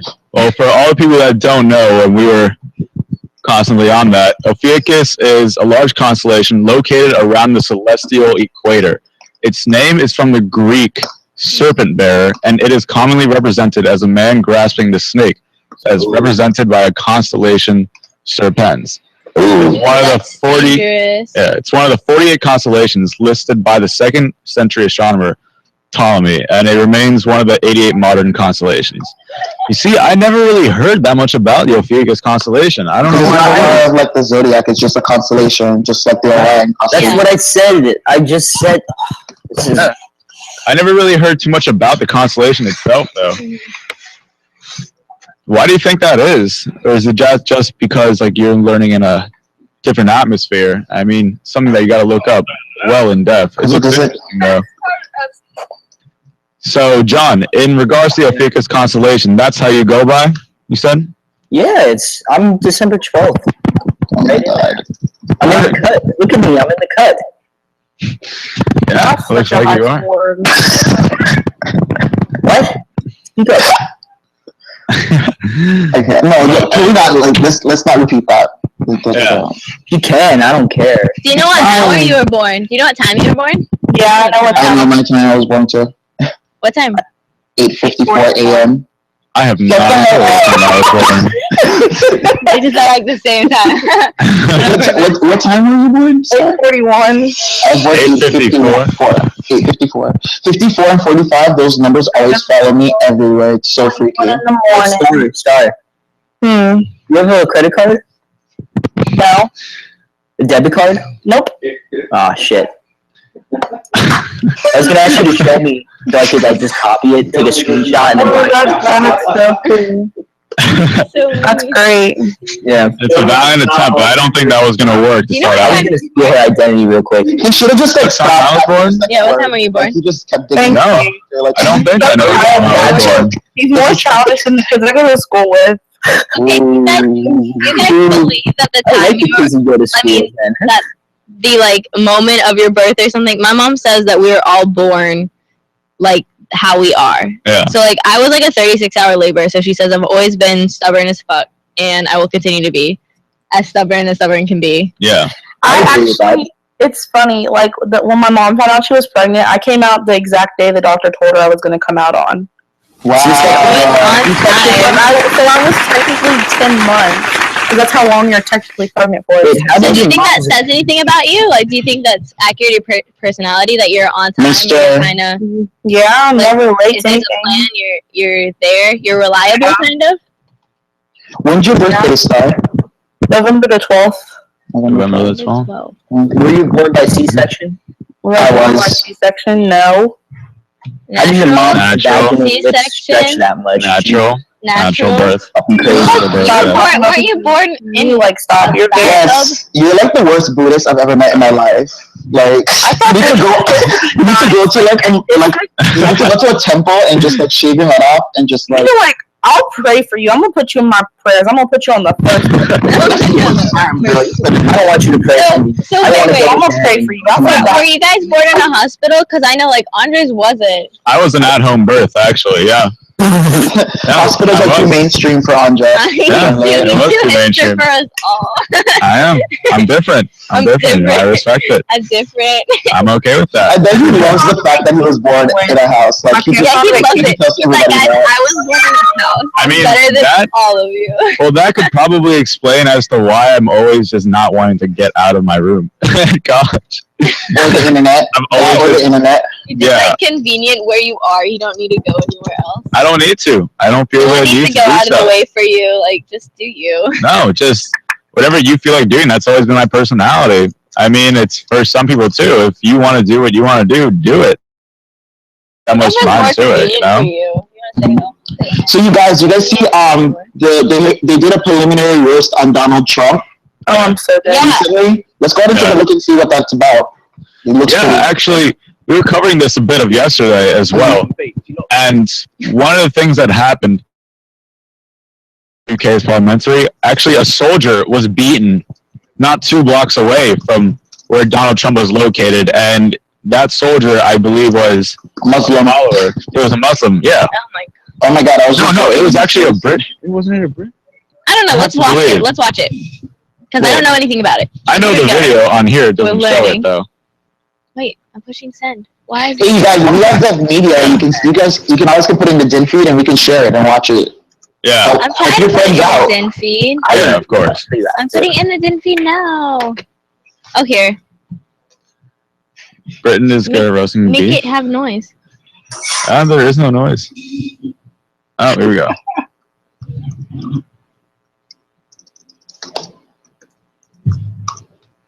Oh, man. Oh my gosh! I have to read over this email all the times. Bonkers. I have to finish my speech project. Oh my gosh. What is that?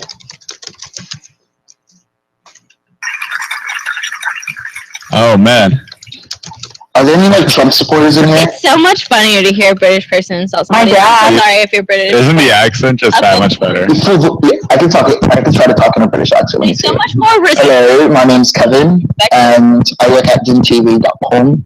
No, you don't even sound British. You sound like Claire now. But they're like insulting him respectfully. Like they're just calling it what it is and saying what those definitions are. Yeah. And like, I feel like someone here in the U.S. insults them and they like It insult just sounds that much their more whole serious family. in Like, a way. Like your whole life. like you don't have is to just bring my mama attacked. into this. Like no, Of for course. real though. Kevin, Star, what is your take on Donald Trump? What is your And opinion? his closing the borders. That's what they're talking about. Was closing the borders. Stupid. He's gonna be like the hottest president ever. Seriously. I don't like him. Like Really, my Kevin? dad like supports him like all the way. Yeah, why do you not support him though, Star? That doesn't agree with like what. Your dad's a fucking idiot then. Thank you for talking about my dad. Was I talking to you? No, so shut up. That's what I was saying. Get him together, Star. Really. That's what I'm saying. Yeah. Wes has a deep crush, man. His crush is going deep, man. Yeah, Yeah. Where do you live, Star? Hey, John, how about you though? How about your take on Donald Yeah, what Trump, do you for think instance? about Trump? What do you think about Trump? Are you a supporter or are you Trump supporters, Bernie you know, Sanders, should Hillary vote for him. Clinton? Look up the word demagogue, and that's a perfect definition of him. A demagogue. All right. We'll take a look at it. What can you tell us a little bit about what a demagogue is, for A instance, demagogue while or we a look it up? demigod? Demagogue.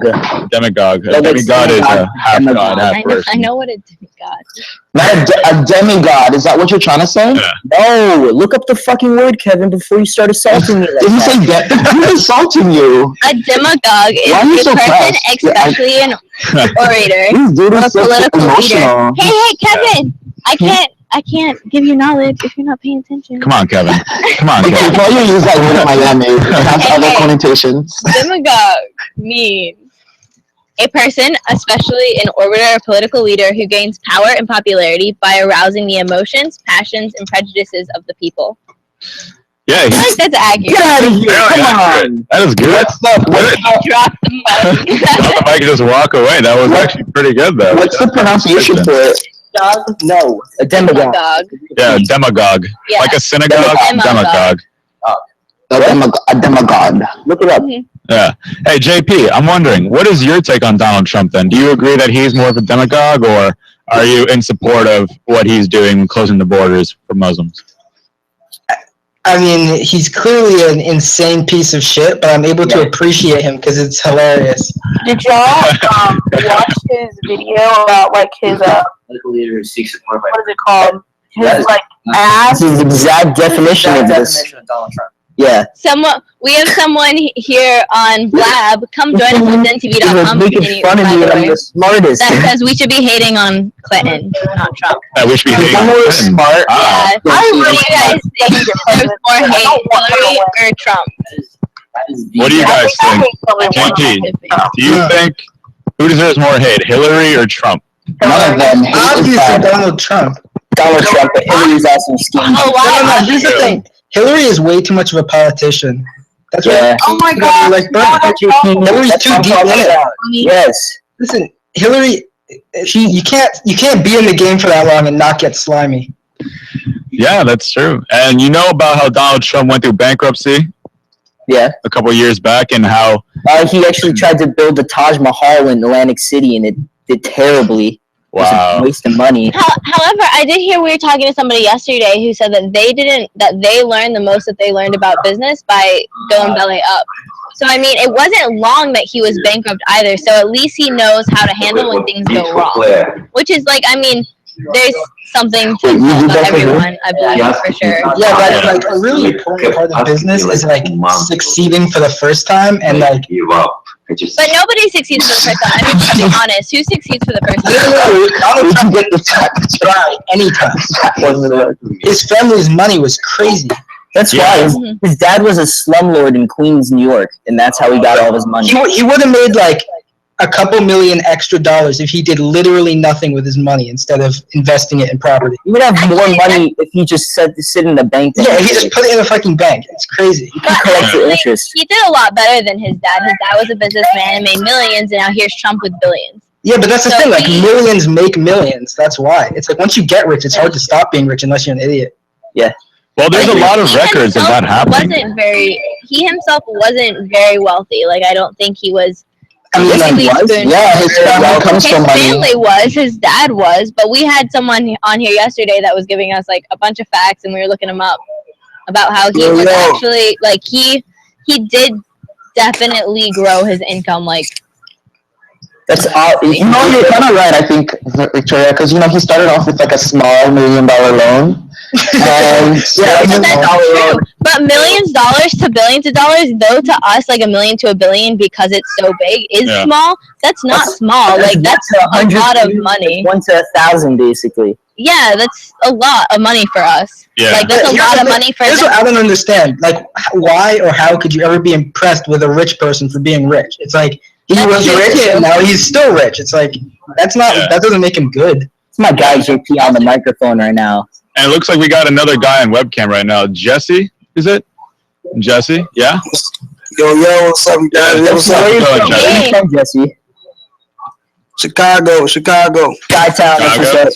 Oh, Chi-town, yeah. What's your take on Donald Trump, Jesse? What do you think about More him? smack, Donald or Clinton? Who deserves more smack? Correct. Donald or Clinton? I like Donald. I'm not gonna lie. I like Donald Trump. He's kind of kind of solid, you know. You're a fucking idiot, Jesse. You're a fucking idiot, and you're the death of our country. I'm not lying. No. Death. Well, when you consider it, though, Donald Trump does have some. Our country's been dead since the Native Americans were genocide. That's what I'm talking about, Kevin. That's what I'm talking about. This guy's just making it worse, though. It was built on blood and tears, and it's about retribution time right now. Wait. So why? So you think then that means Clinton deserves more smack? Who? Everybody deserves respect. No, not you, Kevin. Jesse, tell us. Why do you think Clinton deserves more smack than Donald Trump does? This guy just came on and said, no, solid person. Looks like he froze there for a second. How about you, Kevin? Yo, get this kid off the website. I don't get terrible. Donald Trump, everybody knows, like, he's just... Everyone's entitled to their own opinion. Yeah, he's like a breathing, walking bad tweet that just, like, won't go away. Yeah. So, I'm starting to like Kevin even more with his Native American point. Like, I just don't... America, to me, is just a mess. Like, it just... I don't have time for it. It's too much. Where do we start? Do we start with like the whole thing that's going on in the Atlantic Ocean right now with the cargo ships and how the yuan took over the dollar when it comes to like the money market? People don't know about that. That happened it happened 2 days ago. But you know what? The we're not importing anything. Do you realize we haven't exported or imported anything for the past week? You know what it's going to do to the economy? You want to talk about shit that nobody knows? The U.S. accidentally dropped 4 nukes on Spain in 1966. 1966? That's true. You want to hear shit people don't know? Before we dropped the Hiroshima bomb, we sent leaflets out notifying people, but they still stayed. Really? Yes. Really? We're getting a little history lesson going on over here. Wow. Look at that. Being educated. Yeah. Siri, tell me another fact that's happened back in the day without people knowing. Siri. And hey, do you think, Kevin, do you think that Trump is going to start dropping bombs and start sending leaflets? No, I think he should start taking some of that money out of the military budget and distributing it to education and more programs to help people. I think the war on drugs should be over and done with. It's a waste of money, and it's a waste of money on our end, but it's good money for them because the amount of people that they incarcerate because of those stupid laws is a good moneymaker for the privately owned jail houses. But it's so expensive for the government. It's ridiculous. It is. And it makes you think, too. What can you do with that money? But you have to think of it. Well, the 1% doesn't pay most of those taxes that we have to pay for those jails, so they don't really feel it. We do. Yeah. Jails are a big business in America, and they will always be a big business. Yeah, I agree. A lot of people send people to America for jail. When we were just talking about that earlier, extradition. Because we have some of the. I don't want to say that we have some of the best jails. We spend the most money on people. We do genocide. We do it right. Best. When we arrest our people, they get arrested. Let me tell you. But do you think it's right that they don't get arrested? Let me tell you. Instead, they sit on their butts and they get to watch TV all day long. Yeah. And they don't have to work. They get fed. Yeah, there you go. They actually make money because they're able to do some sort of work for the resumes. For when they also, get out, the thing about prison, it's like you go to prison they probably supposedly as punishment, but then when you come out, your life is ruined. That's the actual punishment. So they just spend a lot of money to keep you in a house, and then they let you out and you're fucked. It's like, how is that correctional? Yeah, because it's on your record once you get out of jail, and then when you ever try to go to an employer and they do a background check on you, they see that you were convicted of this or this felony. One of my favorite shows actually was Orange is the New Black. Like, I think it well portrays, it portrays a lot about women too, but I think just the jail system, it kind of raised big awareness just to the people what jail really is about and how the punishment really does come after. Like, I agree. The punishment comes after. That's why I love Scared Straight. That's my favorite TV show. What's Scared Straight? Oh, I believe, what is that show? I'm pretty sure I know teens at risk to go to jails and see what it's like to be in jail. Oh, yeah, I believe there was a video. Basically, they just have, massive, terrifying inmates scream in their faces. Yeah, it's amazing, yeah. Yeah. I saw this article Yeah. where all the guys that are on death row right now, what they did was they took pictures of their last meal that they chose to eat, like before they got electrocuted or lethally injected. Buffalo wings. And like it's so interesting to see like what the serial killers chose between like the other people. And it's like one guy asked for like Darnold fart. 3 buckets of ice cream. Another one asked for like 1 chickpea on a plate. Like it was so creepy. I would just take a pack of cigarettes. That's all I would take for my last meal. That's your last meal? Are you going to eat that meal? My dad said he wants weenie. He wants I want a nice ass blunt and like a hot dog and mac and cheese. Yo, my dad's like, I want mac and cheese, a hot dog, and some beans. That's what I want for my death row meal. I was like, yeah, for death row. Oh, I can use mac and cheese, not even like. But hey, guys, we got a video of Scared Straight coming up on the monitor. So, guys, take a look for our audiences checking it out. I'm about to scare Watch it. Tune in, Meerkat, everything. I'm about to scare you straight right now with this video. Kevin, could somebody scare you straight? Nah, it's not possible. All right, take a look, guys. Tell me your jokes. Alright. See, I can't say it on TV. You can say it on TV. Tell me your mother jokes. Tell me. Okay, I got you. What's the difference between a blowjob? That's West for sure. It wasn't me like telling jokes at the jailhouse. You tell me. Your mama didn't give me a Corvette. Oh man, you have a nice day, Daddy. Tell me another one. Tell me another joke. Let's see. I don't know. You know some. You know that many jokes. I don't like how he's asking for these jokes. This sounds scary. Yeah. And keep in mind, everybody, everyone's watching. These are teenagers that are seeing what it's like to be in prison. A teenager, like you might be 14. Yeah.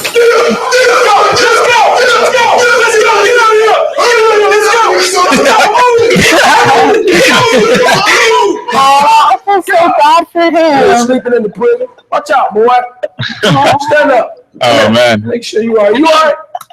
You know where you at? Huh? Terrifying. Yeah, it is. Can you imagine? Terrifying. This is big guys yelling at you. If I did scare straight, I would be the baddest person because they can't hit you. So like, they can yell in your face. That's all they can do. Hey, John, I'm really and they can touch you. That's actually That's it, but they can't like physically hurt me because I'd sue the jail like for every money that they got. But I'd be like, yeah, what are you gonna do? That's what I'm gonna do. Blood lie, quick lie. It's exactly why the show does not really work that well because it's negative reinforcement on top of negative reinforcement, which never works anyway. So yeah, John, I would like to know if you were in that situation where you were the boy, Scared Straight, how would you react to one of those officers grabbing you and telling you? Probably like. Man up. I think any of us, honestly, I would probably be in tears too. Kevin, you wouldn't be crying? I would cry. And I'd probably piss my pants. What are you gonna do? I don't know. I had a dog bark at me this Christmas, and I ended up crying because the dog like barked at me and scared me like to death. Yeah, it was pretty funny. Okay, we don't have to talk What would you say to them? To say that Trump. Oh, what is the meanest thing I would say? Well, he kind of looked like a yummy hot room. Oh my God.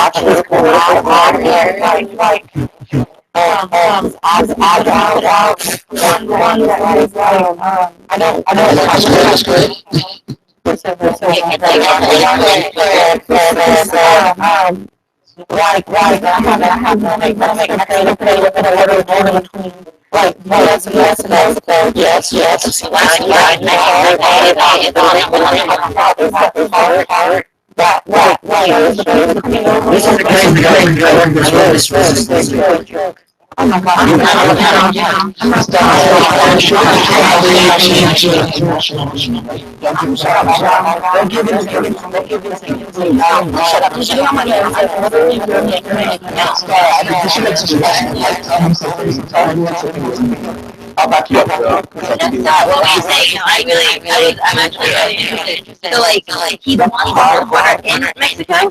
Yeah, he wants to make the border between Texas, not Texas, but like all America, or the bottom, you know what I'm talking about, like Mexico. He wants Mexico to pay for it. But in his ad, like the part that shows the immigrants crossing over, like somebody figured it out, and it's actually not like videos from Mexican immigrants coming to America. It's people from Guatemala going into Mexico. And so they're hating on him because he lied about his like evidence. Yeah. So, I saw it the other day. No, but like lying is normal for the Republican Party. Lying is like mainstream. Yeah, that's good too. Something that really actually bothered me, that like I feel like I brought it up like every time, but it really bothered me.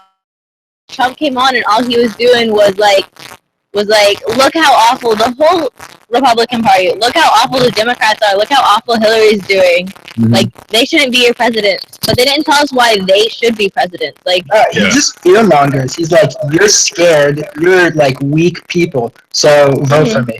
That's like his thing. Yeah. And I have He's a like, link right I'll here. get rid of the people who ruined your life, which is apparently immigrants, and so vote for I'll me. pay you off, basically. Like, I'm rich and have power, so therefore you should give me more power because then I'll be helpful because you're scared of what's happening to America. Of course. And I have a link right here regarding one of his advertisements during the Super Bowl during his presidential campaign.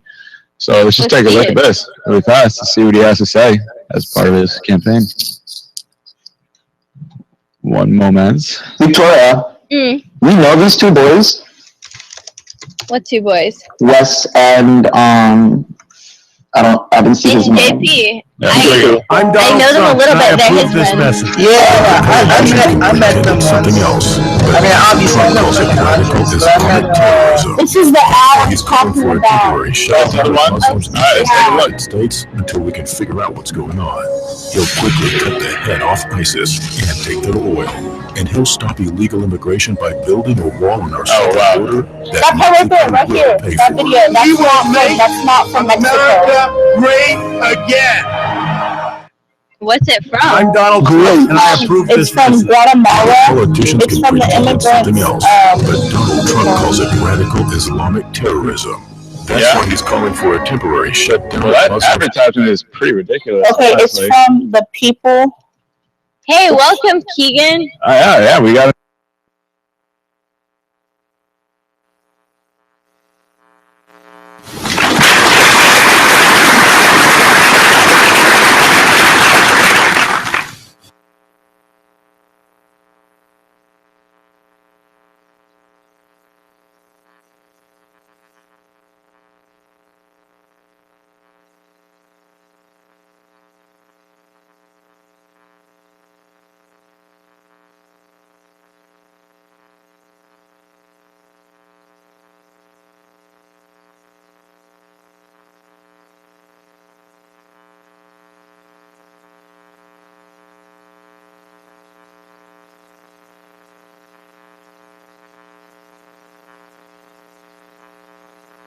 Past couple of nights I've really needed to just actually have a jacket.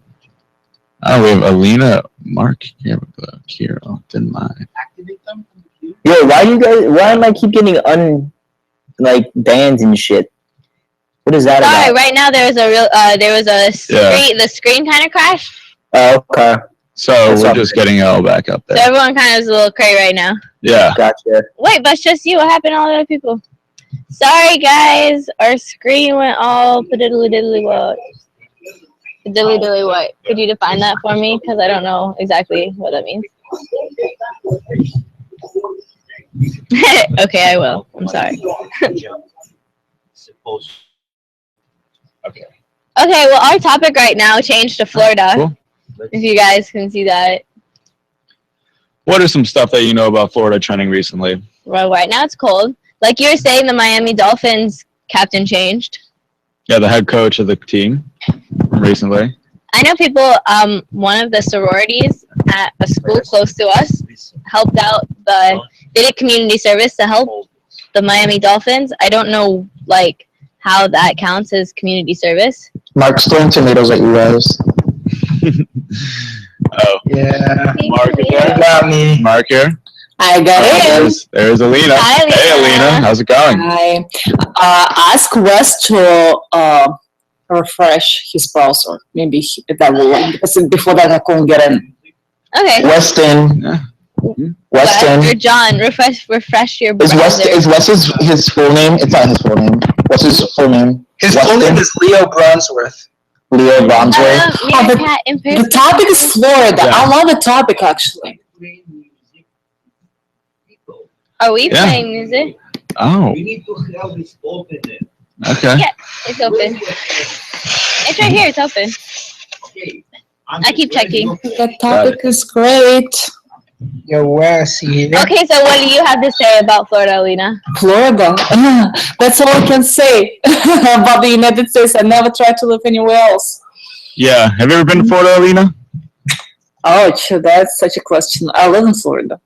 You live in Florida. What part of Florida, for instance? Across the street. I live in Fort Lauderdale. I love Florida. Actually, I don't know whole Florida because Florida is very different. I heard. Yeah, where are you from originally? Were you born in Florida or are you from somewhere else? Russia. Russia. How do you like Anastasia? How do you like the Florida weather, all the warm weather compared to all the cold in Russia? It is freezing in Florida now. Really? I love it. It's like it's cuddle week this week. Like this week is cuddle week. I don't have time to be cuddling. I have stuff. Actually, I love it too because you can wear all this outfit that you can wear during the whole year. So That's just true. the closet Jacket today. I love it. Yeah, that's my jacket is right here, so you can wear really warm things. I know, right? And we got a shared post from Keegan saying, "Isn't 70s there?" You're from Texas. No, it's going to be. It was it's not. 54 this morning, actually. But now it's going to be like warmer and warmer because the wind changed. Yeah. So it's much better now. Yeah, I've had to use a jacket all this morning too, and it was it's been 54 going in the morning. fast. Yeah, it was cold this morning.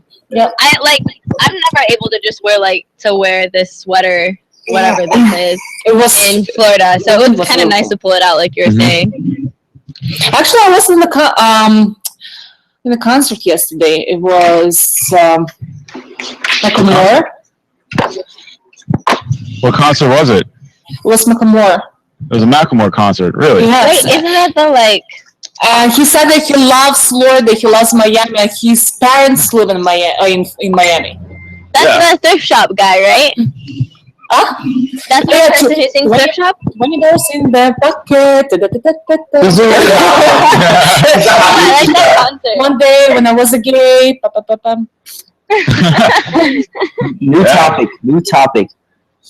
Actually, not a new topic. Someone on our Periscope at the Pally Gap asked if we know how to play music.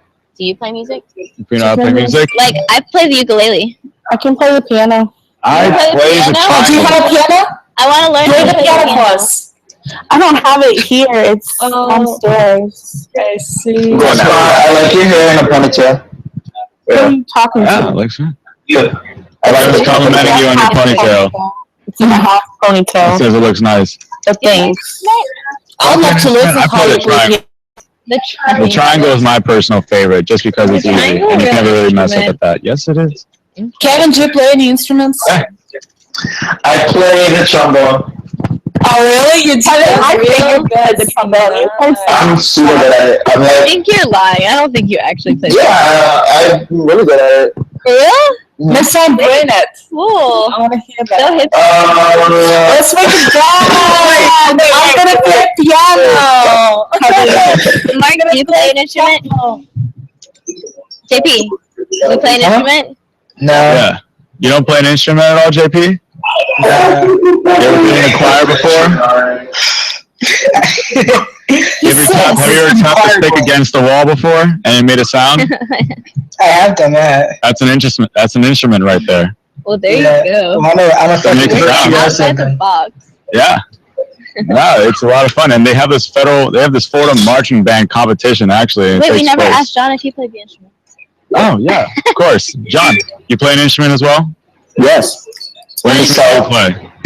Let me guess. Guitar. No. Drums. Yes. Oh. Oh, okay. There we go. He thinks he plays the drums. Andre has been to my house and seen my equipment, so he can't even lie. Yeah, it's true. It's true. He does play drums. How big is his drums? He's never seen my acoustic drum kit, but yeah, I have my drum machine and stuff. But it's like the electronic one, like the 808, like that. No, usually you'd say that. Too bad I didn't. Anybody on Periscope, Meerkat, Blab, do you guys play any instruments? All the people on Dim TV that are like being ghost right now and don't want to log on to the site, like you totally should. Maybe you should log on and tell us if you play an instrument. right now. Yeah. Like, let us know what instruments that you got. Yeah, you could like get famous. We could record you and then post you all over every. Should I really sing for you guys right now? Like I'm a huge singer. You can do it. I don't want to hear that. Do that. Karaoke together. Don't do this. Ugh. Oh, actually, hey, have you guys known of the video, the Star Spangled Banner cymbal fail? Where a boy drops his cymbal during the performance and then he waves salute to the American flag to cover it up. I'm going to show it to you guys right now. Keegan, really you asked what the topic was. The topic's instruments. Do you play any instruments? You got it. Yeah. For all you guys need to know, Kagan, we're talking about instruments right now in Florida and marching bands. I think it's pronounced Keegan. Keegan? Oh my gosh! What is it? Did something happen? Not Alina, that was Star. Sorry.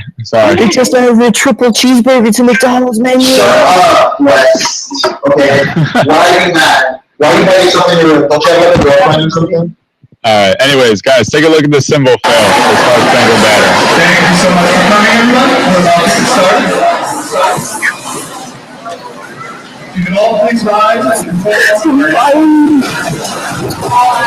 know what this is. This is having fun. That's right. Yeah, this is entertaining for me, man. Is this really going to that job?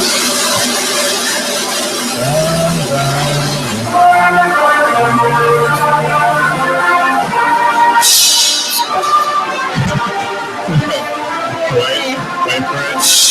Alright, let's see what he does. Does he pick up the cymbals?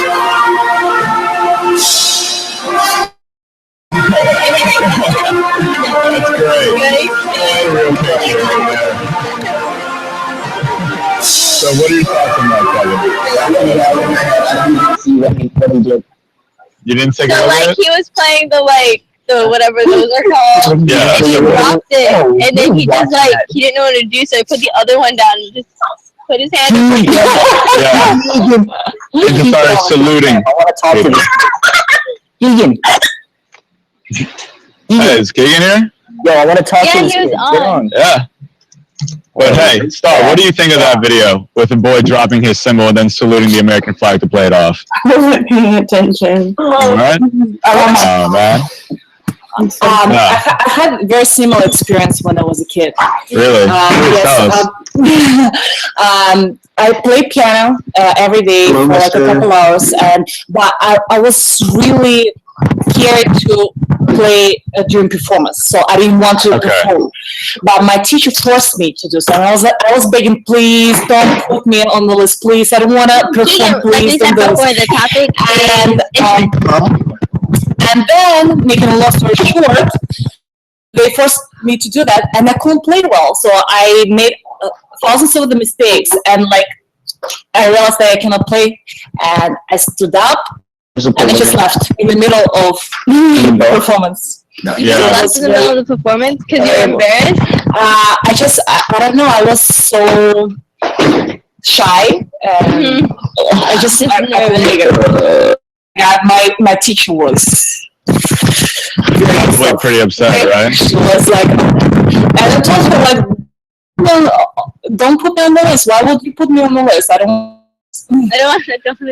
would want to see you young, Elena. I feel like you would have been, oh my gosh, we definitely would have been friends in high school. Now I'm very Have you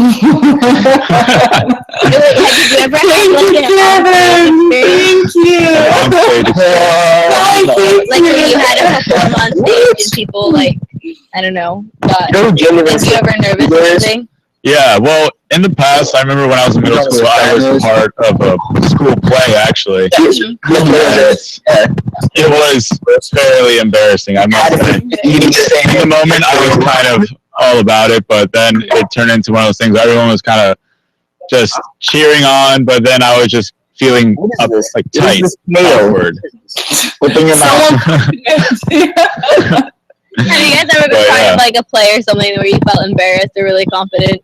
I always thought I'd be confident, like going up on stage, and like I had to do it a couple of times because I was like band leader at the school or whatever. Yeah. And like it always ended up not being exciting. like I'd get up. What are you doing? Like bottle? And then With the tomatoes? I'm playing the trombone. Just kidding.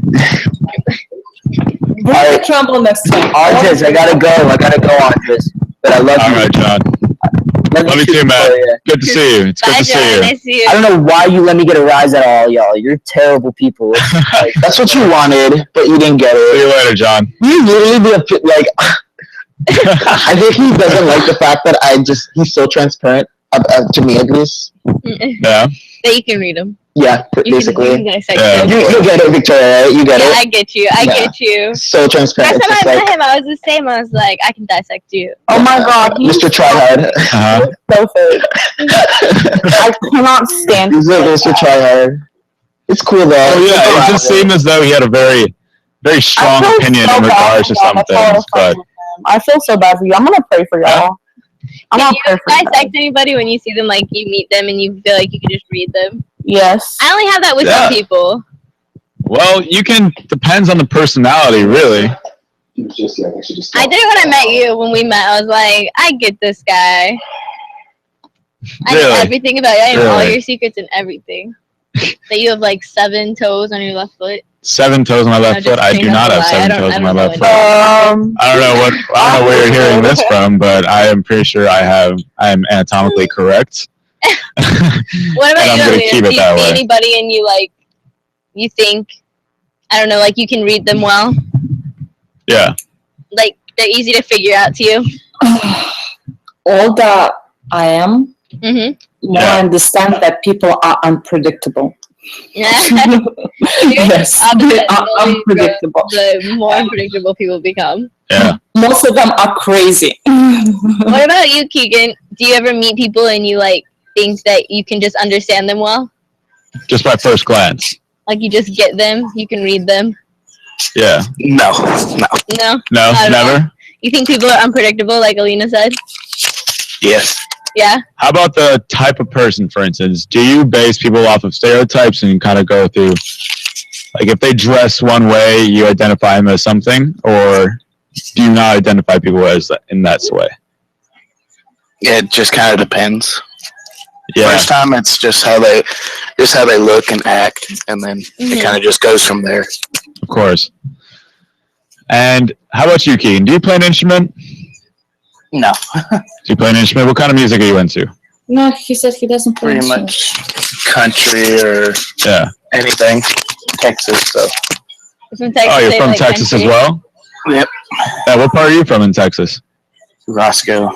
Roscoe. We were talking over earlier on Blab, and he was telling me all about it. Really? Yeah, you should have Roscoe, been paying Texas. attention. He actually had an article he was talking about earlier about Clinton, right? It might have been, but she had a part in it. Mm-hmm. What was it about? Remind me again. Mm-hmm. I think I put the link on there, but it's just about 4 contractors and a prime minister that got killed in Benghazi. Okay. Benghazi. At the what is it? Crap, I can't think of it. The UN is up there. And are you in support of Clinton? No. No? I don't like Clinton. So who are you rooting for in the race? I don't know. Kind of guy, Donald Trump kind of guy. Well, I'm with the Republicans. I'm not a Democrat, so. Yeah. Mm-hmm. I don't know. With Donald Trump, and then I was kind of with Ted Cruz, and then they keep saying, "Well, he's not a natural born citizen." Mm-hmm. So But he's also from Texas. Like he used to Like, live he technically is in a the next town. citizen. Another country. And if they're in the United States for 6 months, they're automatically a U.S. citizen. But Yeah, that's he true. I can't actually live. like that. Yeah. Looks like we got a topic change to Planet 9. What is it? All right, we're going to take a look right now, see what's trending with Planet 9. And what does it say? Let's see. Is it about Mars by chance? I'm taking a look. 9. Let's Okay. see. I'm associating this right now with Mars and astrology and astronomy and everything. But Oh, it's when all the. Oh no! I know. Ah. It's when they line up, right? Is that tonight? no, I think it's this. I found an article online. I'm going to post it up for all our viewers on Meerkat, Blab, and all our different platforms to take a look at. And it is actually, they identified a real ninth planet. Again. It's a real ninth Oh my planet. god, really? No, I don't. I It's hope not. so. It's not Pluto. So No, it's 5,000 times the mass of Pluto. Huh. So it's bigger than Pluto. It's bigger than Pluto. It counts. There's no debate of whether it's a true planet. It really is. It's known as a dwarf planet. Planet 9 dominates its neighborhood of the solar system. Look, they have video there. Can we post video? Yes, post a video. yeah, of course. How can I? You can just post it on the chat. Yeah, post it on the feed and then we'll watch open it. it up. We'll Planet 9 from outer space. So copy and paste the URL.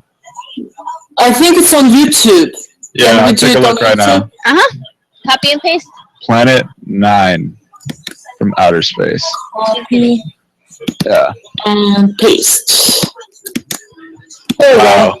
Can you believe how vast the solar system I is? did it. All right, let's watch it. Nice. All right, let's take a look.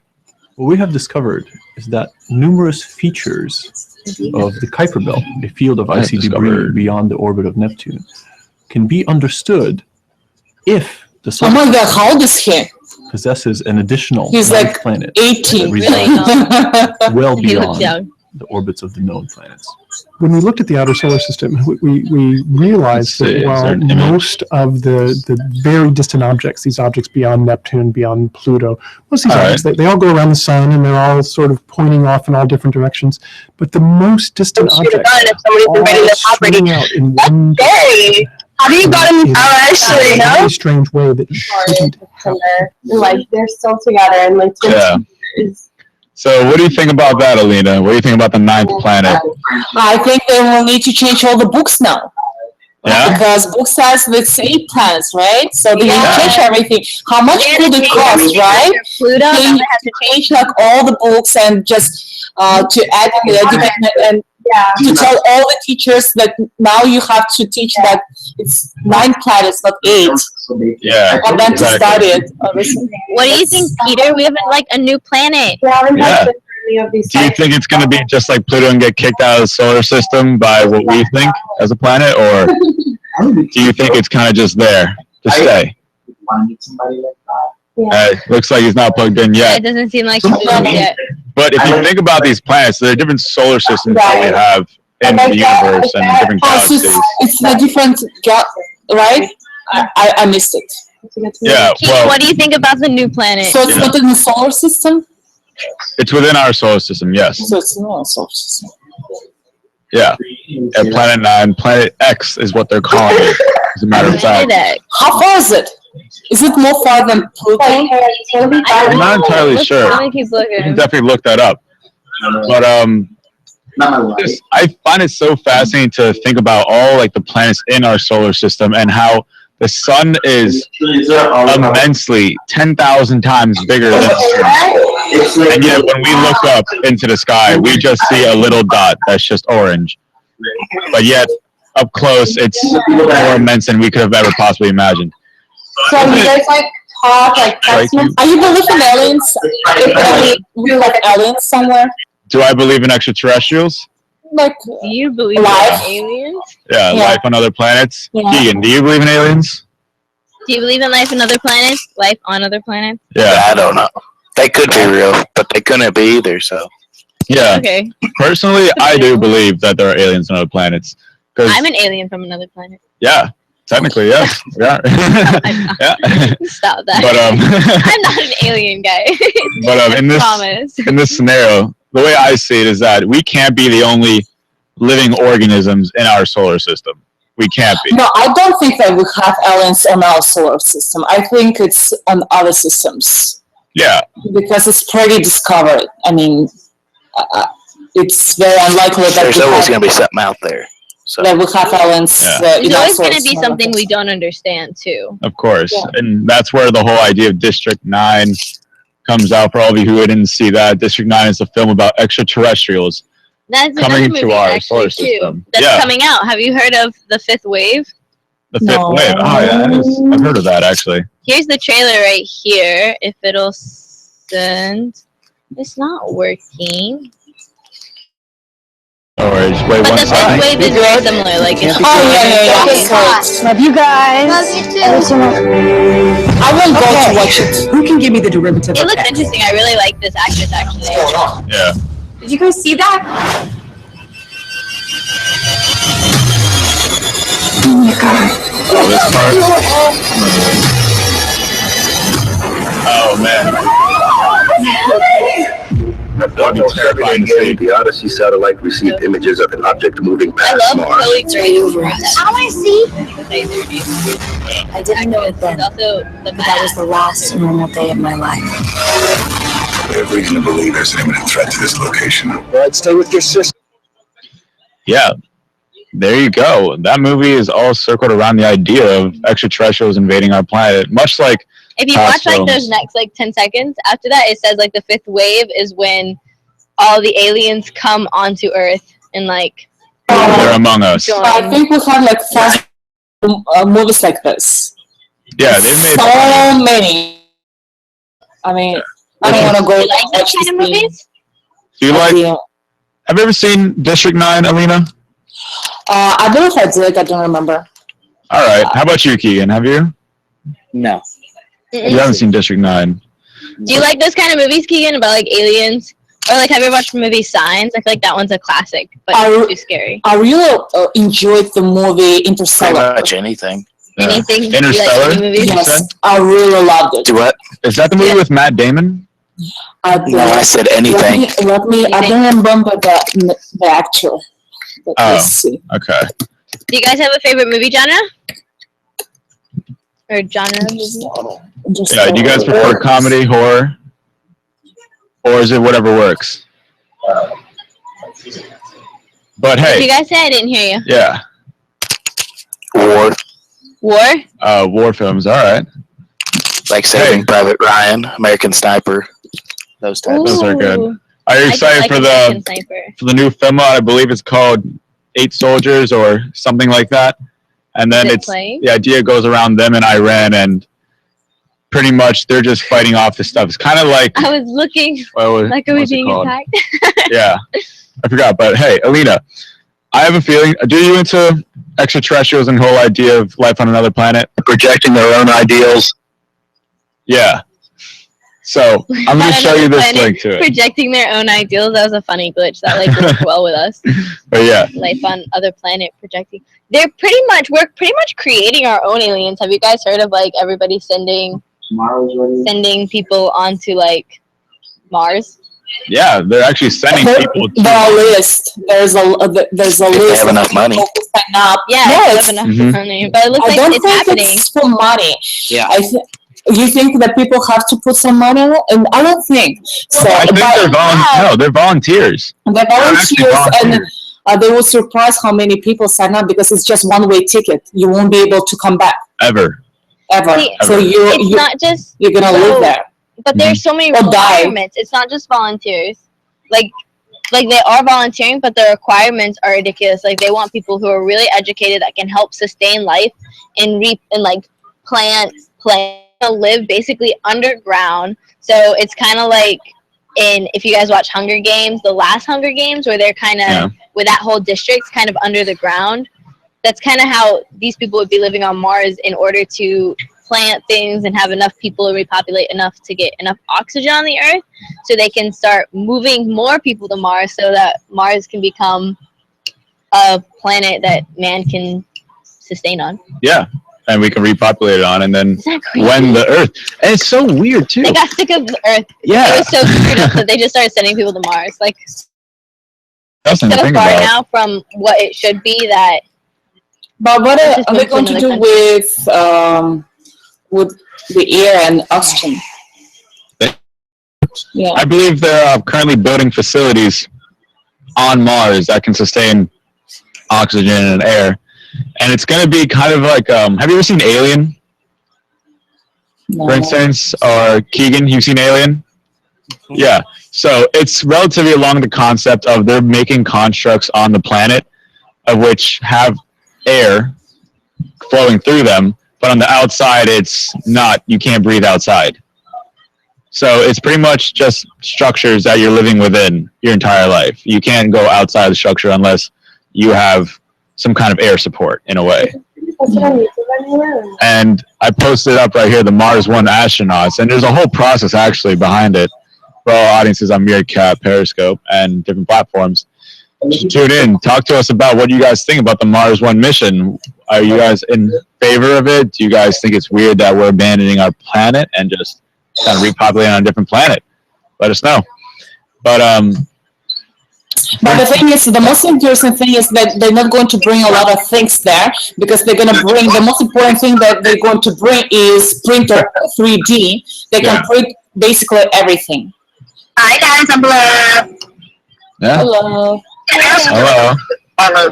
You know, like there's always going to be stuff you don't agree with. Exactly. Like I don't think that God, the universe, and try to. Where's that noise coming Where does it come from? Where is this? I think it comes from Peter. I'm not entirely sure. What? Positive. There we go. All right, yeah, it's gone now. But Peter, you there? Huh? Peter, can you hear? Can you hear us, Peter? Looks like his mic is off. But again, Alina, would you ever, if somebody offered you $1 million, go on the Mars mission, Mars One mission, or how about $100 million and you have 1 year? What am I going to do with $100 million if I go to Mars? You live it up for 1 year. That's what you do. Oh, for 1 year, but they won't be able to bring it back. It's one-way ticket. No, they won't be able to bring me back because the system doesn't allow to bring you back. It's one-way ticket. Of course. So why would I need like $1 million if I won't be able to come back and spend it?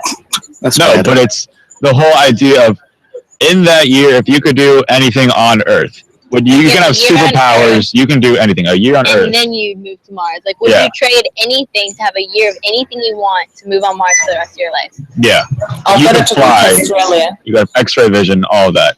Australia's a little closer than Mars, so that's probably the right way to go. I'll go and visit Australia. Yeah. And then China. Yeah. How about you, Keegan? If you can have whatever you want for a whole year, you have any superpower, any money, unlimited money, anything you wish just happened in a whole year, would you move to Mars after that? Yeah. Your whole life, no friends, no family, nobody you know, nothing there, no technology. You have to live the rest of your life. You wouldn't do it? It's not worth it. At all? It's not worth it. Unless I had like one friend and that was it. Yeah. Okay, that makes sense. If you had like at least a friend. Yeah. How about me? I honestly, I don't know. Honestly, it would be pretty cool to fly. Being able to walk through walls would be pretty cool. I want to teleport. I want to know But what's if like to you teleport. stay on Earth, that possibly could happen. Yeah, one day perhaps. How about you, Kirill? What would you do? I think Kirill cannot hear us. Oh, yeah. Maybe not. Doesn't seem like it. I think it's so many things that is still not explored on Earth. Mm. Yeah. So many things that is. What? I'm so lost now. Yeah, there's so much. I see what you're saying. There's so much that we could still do on Earth. Why would we want to Yeah. go to a different planet? Like, why spend all We time didn't and money? discover Earth yet. We haven't. Yeah, we haven't even discovered Earth. That's true. I agree. Did you know that over 70% of the ocean is still yet to be found? Yeah. Well, we've only discovered. We've only discovered about 13%, I believe, something like that, of the entire ocean. A big part of that is we can't even go into the depths of the earth, into like the depths of the sea. Yeah, because the water pressure will, in the end, just crush us. There's more below us than there is above us. Like obviously, because like to the bottom of the ocean.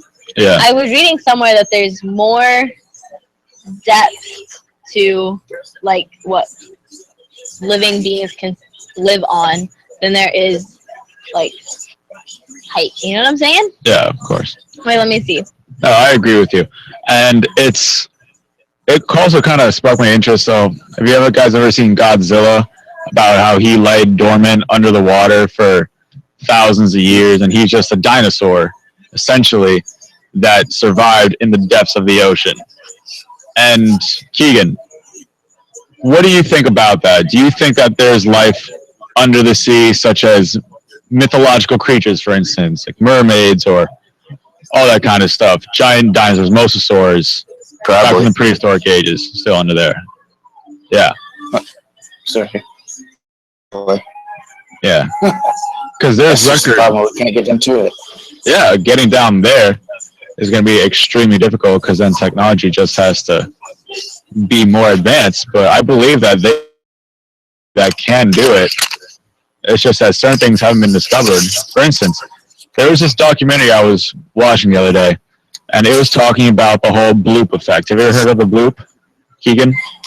No. All right. Well, the bloop is, for all our audiences, different platforms watching that don't know, the bloop is a sound that NASA recorded underwater, and it was meant to be kind of like a mermaid communicating. And the whole idea was there's a huge controversy behind it, and it may or may not be true. There may or may not be such thing as mermaids, but the whole bloop effect really struck the interest of a bunch of people. Is this what a mermaid is? No, that is not. I was just entertained by those faces. They're like, it's like they're like looks like the theater faces, like the sad one and the happy one. Yeah. Did you find the stuff about the mermaids?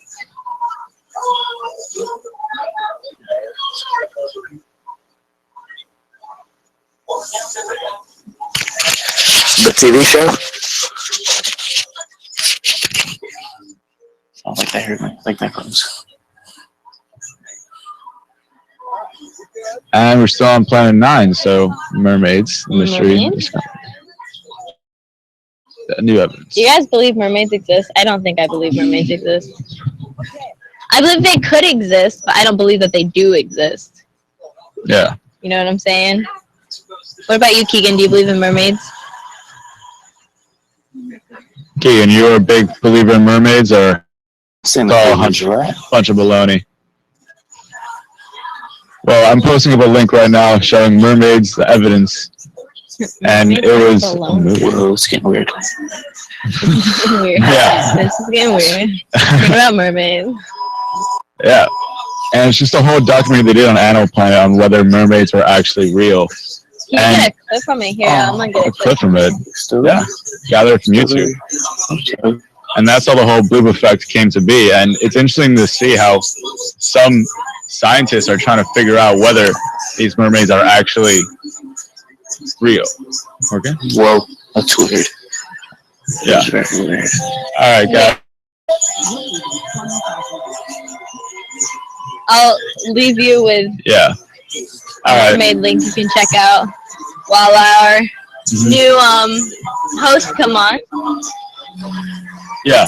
And guys, for all our audiences on Periscope, Blab, and Meerkat, follow us on social media. I'm typing it up right now. So follow me on Snapchat.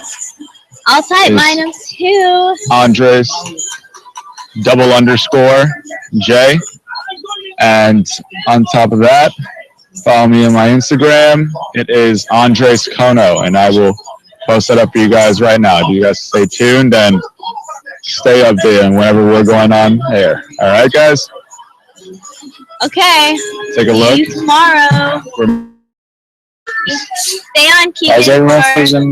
next coming host. I'm Andres. I'm Victoria. Bye. Good to see you guys. Now we have Peter and Vanessa coming up, so stay tuned. And you're watching Disney Channel. Exactly. No, seriously, when I was younger, I used to do that all the time. I literally practiced it. Exactly. Oh, smart girl. Thank you so much. Oh, you mean hero? Thank you. Handsome. Chocolate Thunder. Chocolate Thunder. Nice. How many white lightnings are there? I feel like so many you name. What? I like white lightning. Yeah. White lightning's a little bit better than Crackle. Yeah. When we started doing 24 hours, we like a shit. We're gonna do 24 hours. Like literally, you're gonna start like. Holy shiza. That's awesome. For sure. We should have like a. I'll tell you later. It was so funny. Kayla last up was like, we should do like a cocktails with Chloe. I was gonna say like we should have like a relationship show, or maybe like a. Wait, what is up with this? What is up with this? A girls show, like girl talk. I can't.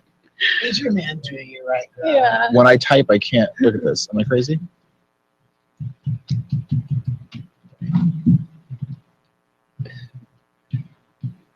One, two, three.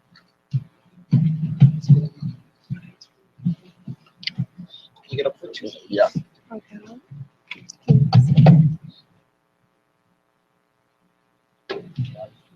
This light is like insane right now. It's all about finding your light. You like softer lights.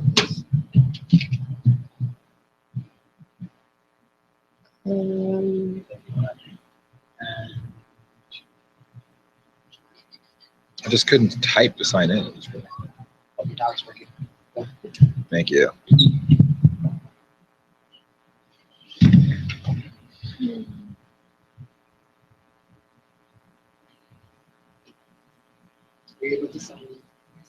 I signed in, yes, here. Here, I'm good, right? You're born with one. I like college when I was like, Am I an asshole? Like, why can't I figure this out?